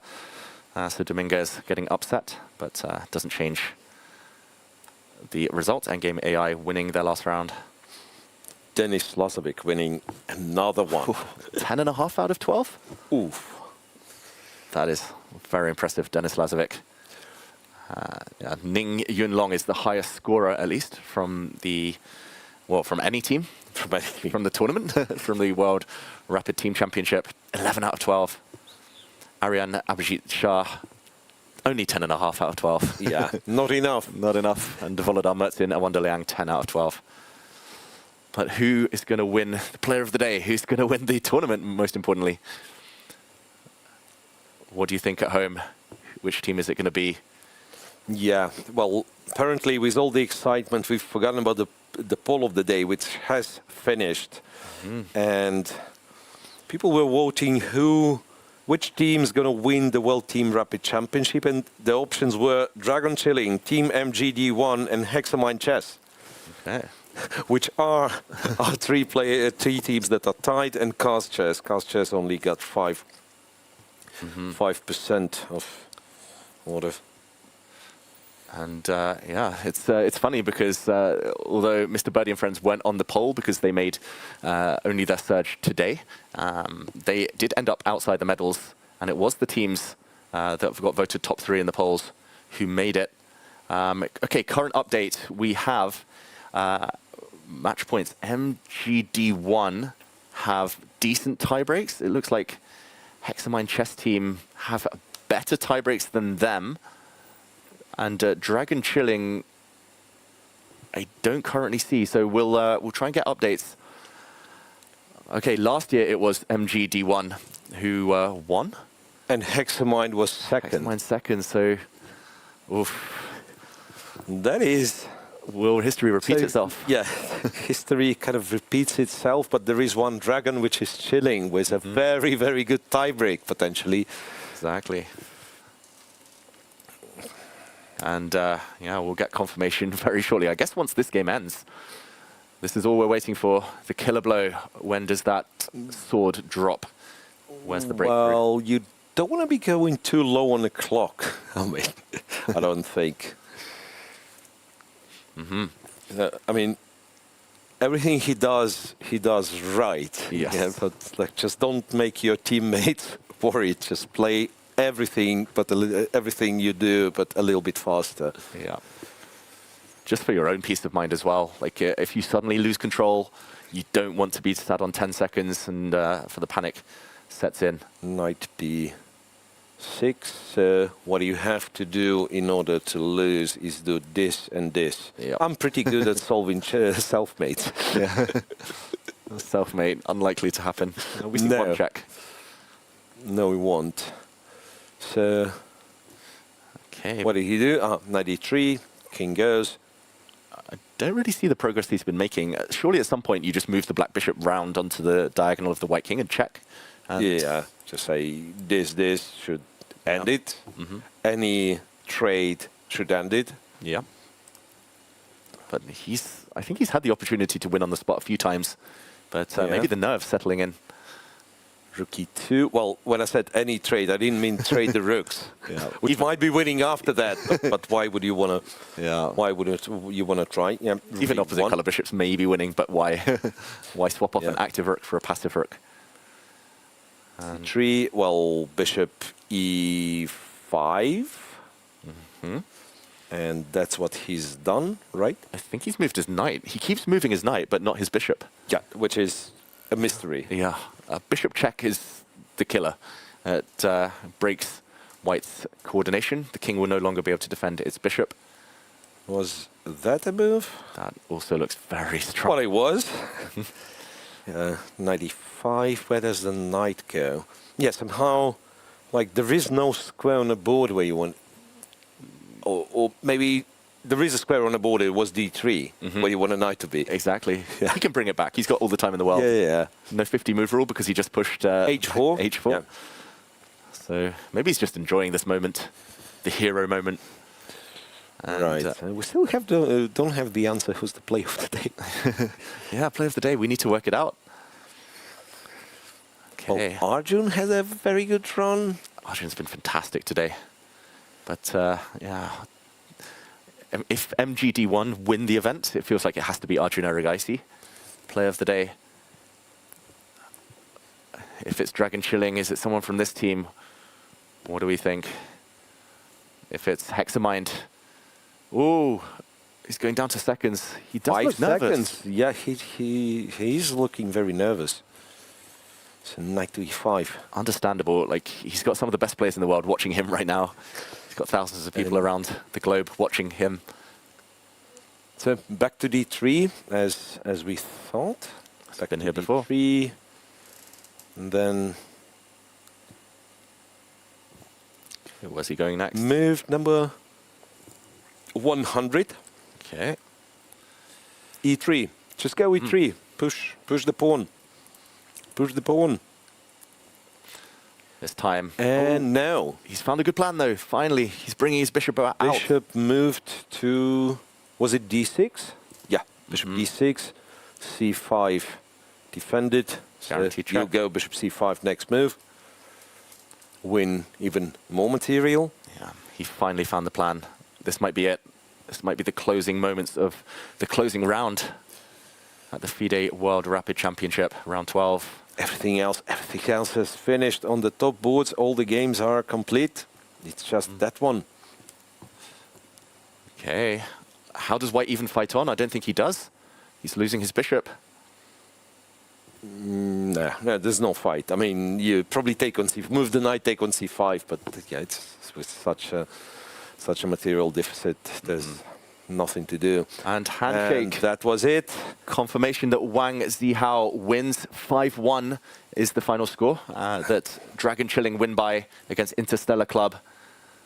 And we just wait confirmation now.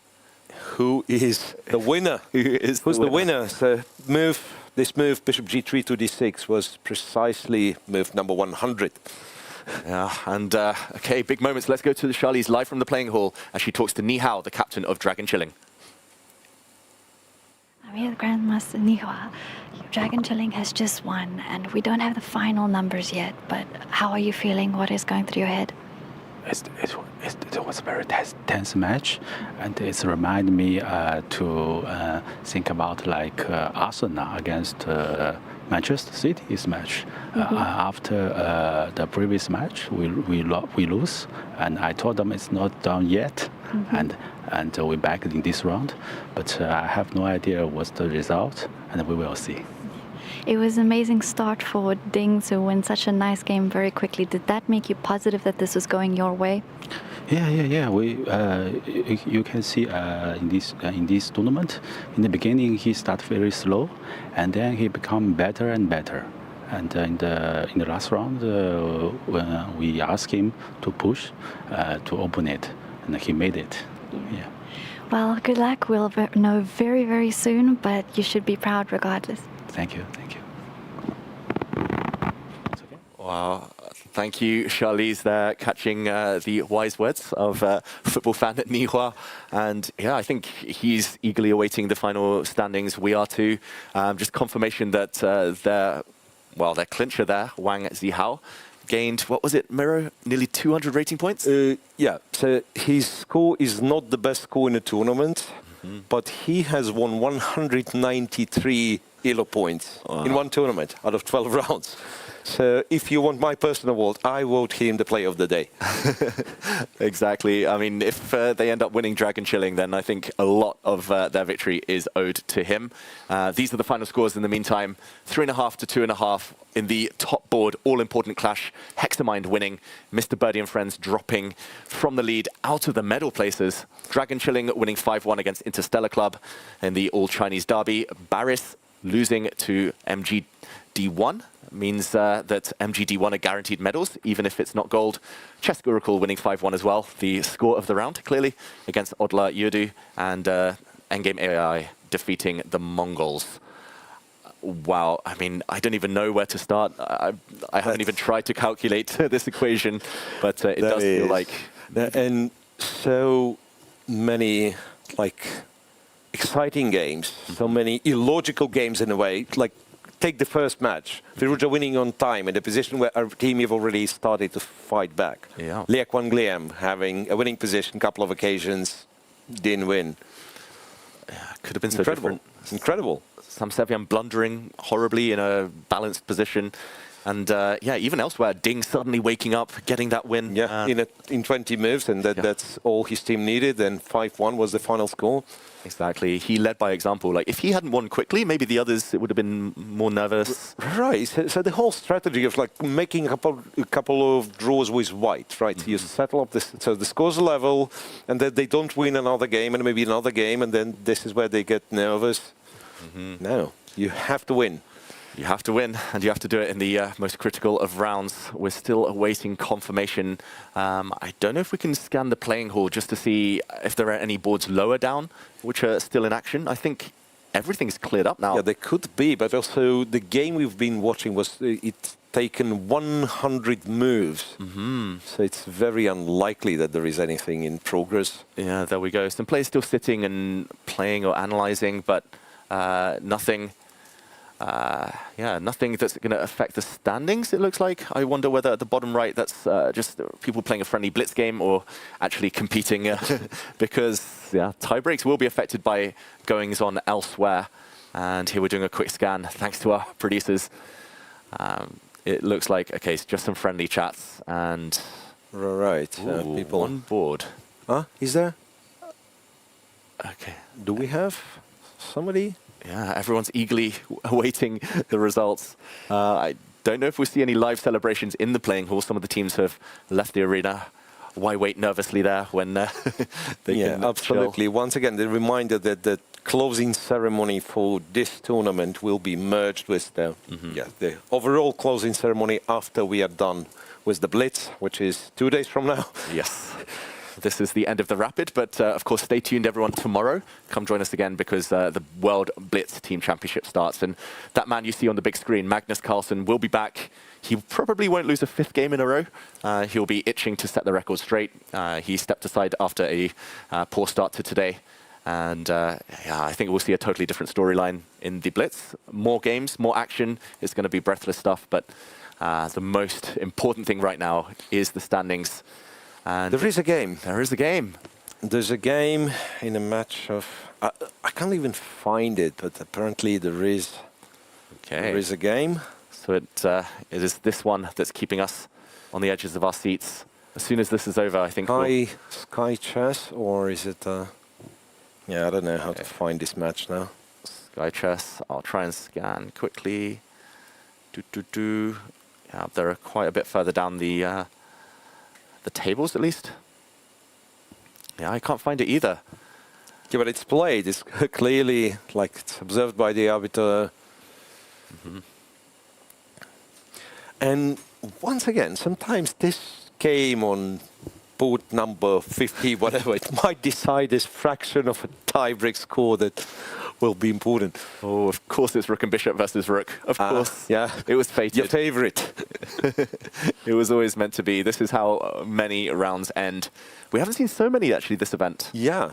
No, but strangely, I used to get frustrated when it's rook and bishop, but whenever you think it can't be worse, and then you get something like Abdusattor Fedumush, and now you feel rook and bishop against rook, at least it's fine knight. Exactly. It's, 50 moves from now, max. Yeah, queen endgames are the real that's killer. The pain.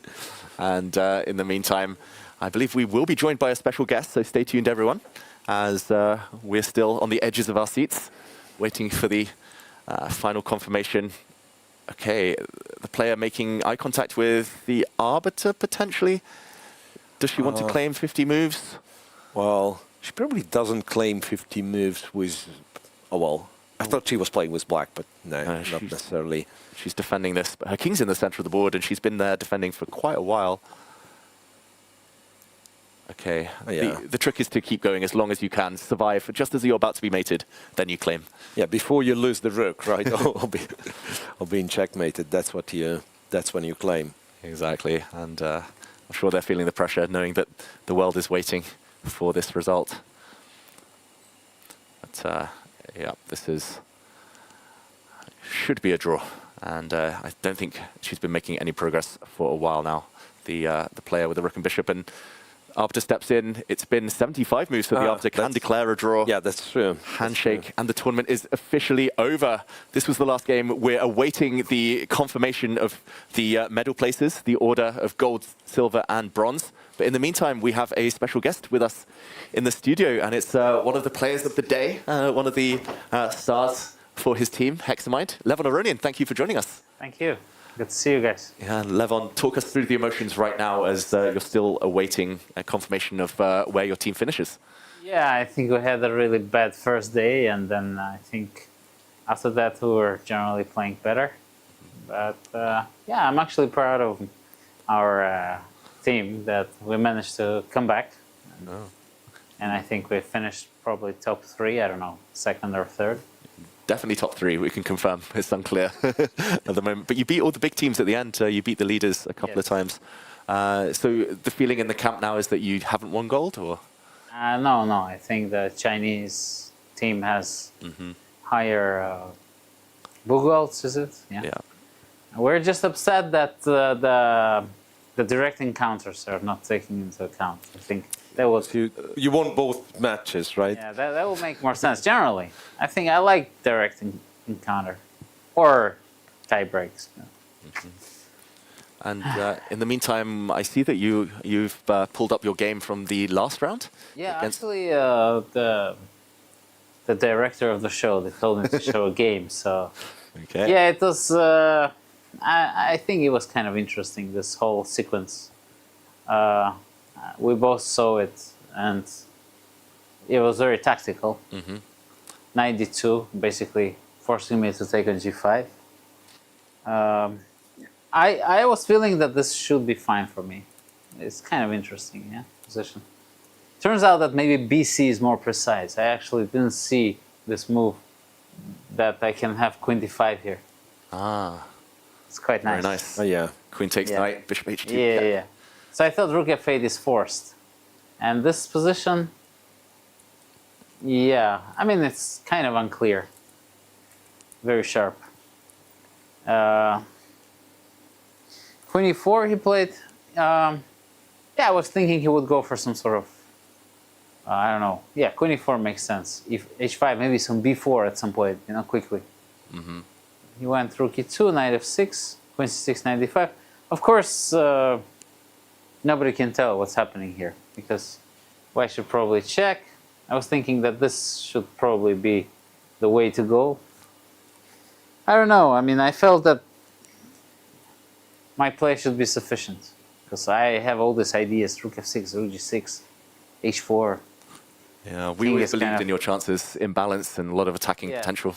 But maybe I was just being, you know, too optimistic, as usual. But it paid off. It paid off. And I was up on time, so. But here, yeah, I think here is already kind of very dangerous for white. Somehow it felt already close. Maybe he blundered king h7. And here, of course, yeah, this already is trouble. So apparently queen b5 was a very bad move, and Compi says c4, kind of But you know, kick the c4 is the type of a move that... Yeah, it's exactly not the move you want to play. Because the bishop, once the bishop is on b4, you know, yeah. No, I mean, of course, c4 you have to play because rook f5 is winning, yeah? Yeah, queen b5, rook f5, and you were already winning. Yeah. Yeah, somehow it worked out. I was up on time. Nice finish at the end. Like all this knight Thank h3, you. knight f2. Yeah. That part was kind of easy. And Levon, thanks to this win, we can confirm you've been chosen as our player of the day here on day 3. Congratulations. Thank you very much. And in the meantime, we have got confirmation of the medal places. It is Dragon Chilling who are first. There we see player of the day, Levon Aronian. But Dragon Chilling have finished first. It is MGD1 who gets silver, and Hexamind, it is the bronze medals. Disappointing. Disappointing, but yeah, gold in the Blitz maybe? Well, we'll see. We'll see. The team is having the, you know, mounted the comeback. I mean, the team is already, I think, very excited. Okay, and team spirit is good in the camp after this late stage. For sure. The resurgence. Thanks very much. Thanks for joining. And thanks, folks. Yeah, so we've got the result. Thank you, Levon. Good luck in the Blitz. Thank you. And yeah, just for everyone at home now, just to double confirm, we have everything in writing. We've worked out the equations. It is Dragon Chilling who are world team rapid champions. And I think well very dramatic last day. A very dramatic last day. They would prefer it to be less exciting at the end, right after having such a huge lead build. But then, yeah, lost in a row, and they had to win. They had to win big, and they've done it. Mr. Birdie and friends couldn't hold their match, or they needed to win the match objectively, right? Even if they would hold, they're still, Dragons would be first on tiebreaks. Dragons. Dragons breathing fire just at the right time, and it shows that bouncing back from defeat is the most important thing. And Ding, I know a lot of fans here in Hong Kong have been cheering for him. A lot of fans around the world. He's going to be smiling on Sunday as he lifts the trophy on behalf of his team leader. But yeah, MGD1 so impressive as well, and Hexamind. I think if they started the event on round 2 or day 2, they would have been the champions. Absolutely. So this makes it last few minutes maybe, casting World Rapid Team Blitz Championship, and starting from tomorrow it will be World Blitz Team Chess Championship, which interestingly will have a different system. Those starts will be played on 2 days, right? And the first thing to do, we'll play a round robin qualification stage among all. Will it be a round robin? No, I don't think it will be a round robin. There will be pools and round robin. It will be even more complex. 2 pools. So I started this speech thinking I knew the system. It was wrong. We'll figure it out before tomorrow, that's for sure. Yeah. So it'll be groups, qualification, and the first qualification stage, round of 16, will be played tomorrow. Yeah, I think all of that. Yes. And then for the last day, we have quarterfinals, the semis, and the finals reserved. Yeah, and no doubt there will be playoffs involved at some point. So there's going to be a lot of games. The Blitz, I'm especially excited about. It's my favorite time format. In the meantime, we can also point out what Dragon Chilling have won. They have clinched 110,000 euros here. And yeah, of course, a lot of prize money on the line for a lot of teams, and a lot on the line for the Blitz as well. Absolutely. And yeah, the world title, the most important thing. And just in a moment, we will be hearing from the winning team, Dragon Chilling. So don't go anywhere. We'll be hearing from them in the playing hall, getting their moment of celebration. Oh, nice. Charlize catches up with the winning team. Yeah, and let's go to Charlize in the playing hall here at the Elizabeth Stadium in Hong Kong to celebrate with Dragon Chilling.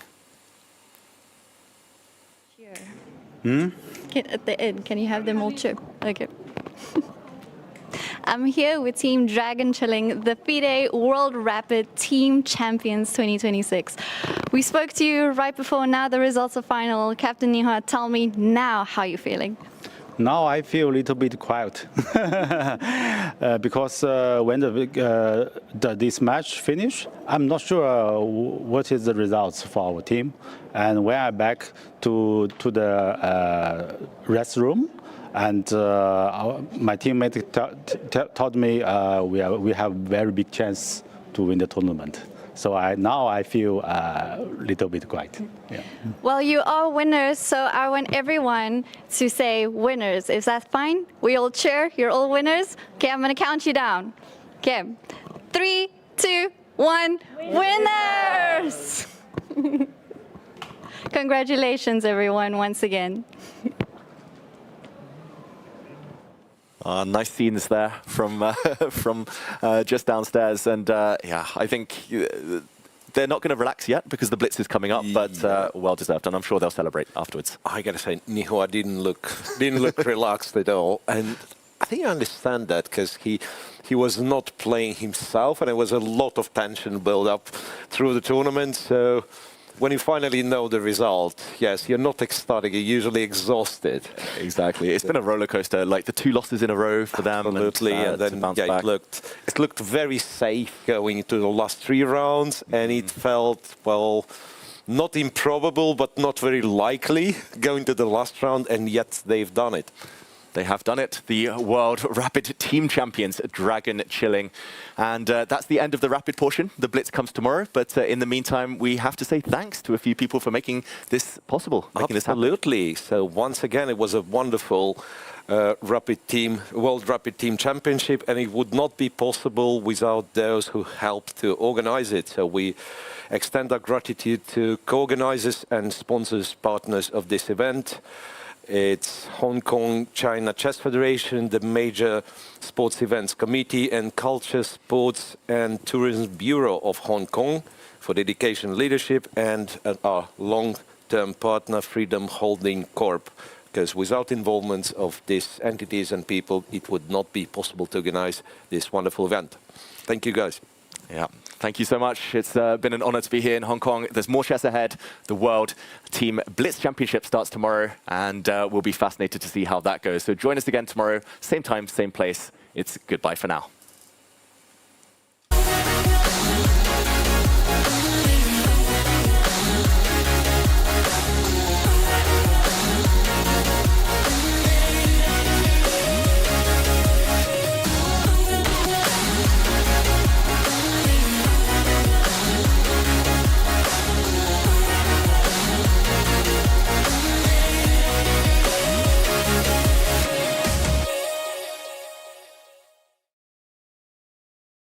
Freedom begins with a choice. In 2008, we made ours. Freedom knows no borders. Step by step, we became part of the global financial system.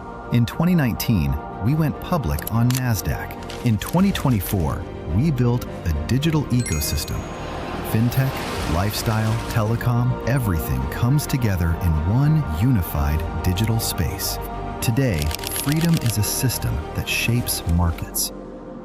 $2 billion in annual revenue, $9.3 billion market capitalization, 11 million customers,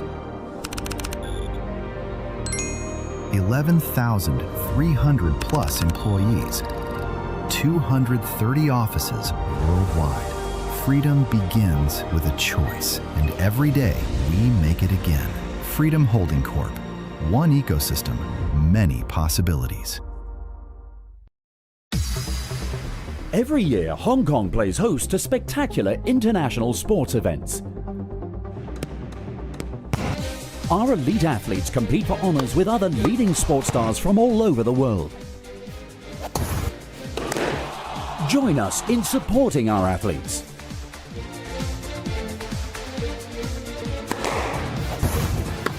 Come and enjoy the excitement of En-Mark events, Hong Kong's top sporting events. Welcome to the FIDE Online Chess Museum.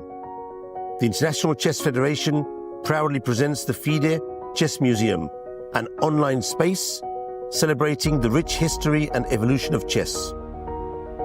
Explore exhibits that trace the game's fascinating journey. Discover the origins of chess, beginning in the distant past, and follow FIDE's centenary journey. Rare chess sets, unique books and memorabilia, autographs of chess legends, trophies of historical tournaments, and stories of the chess champions. Explore the game's legacy and future. Chess is more than a game. It's a global culture of strategy and unity. Join us to experience this unique online journey where history, culture, and passion for chess converge. And also on your phone. Tired of paywalls? How about unlimited play, puzzles without limits, uncapped analysis, master-level studies, tools to learn and improve, and watch tournaments from all over the world, all for free. That's Lichess. No ads, no trackers, no subscriptions. Open source and funded by donations, not by data selling. Our focus is just on chess. Find us at lichess.org or on the app stores.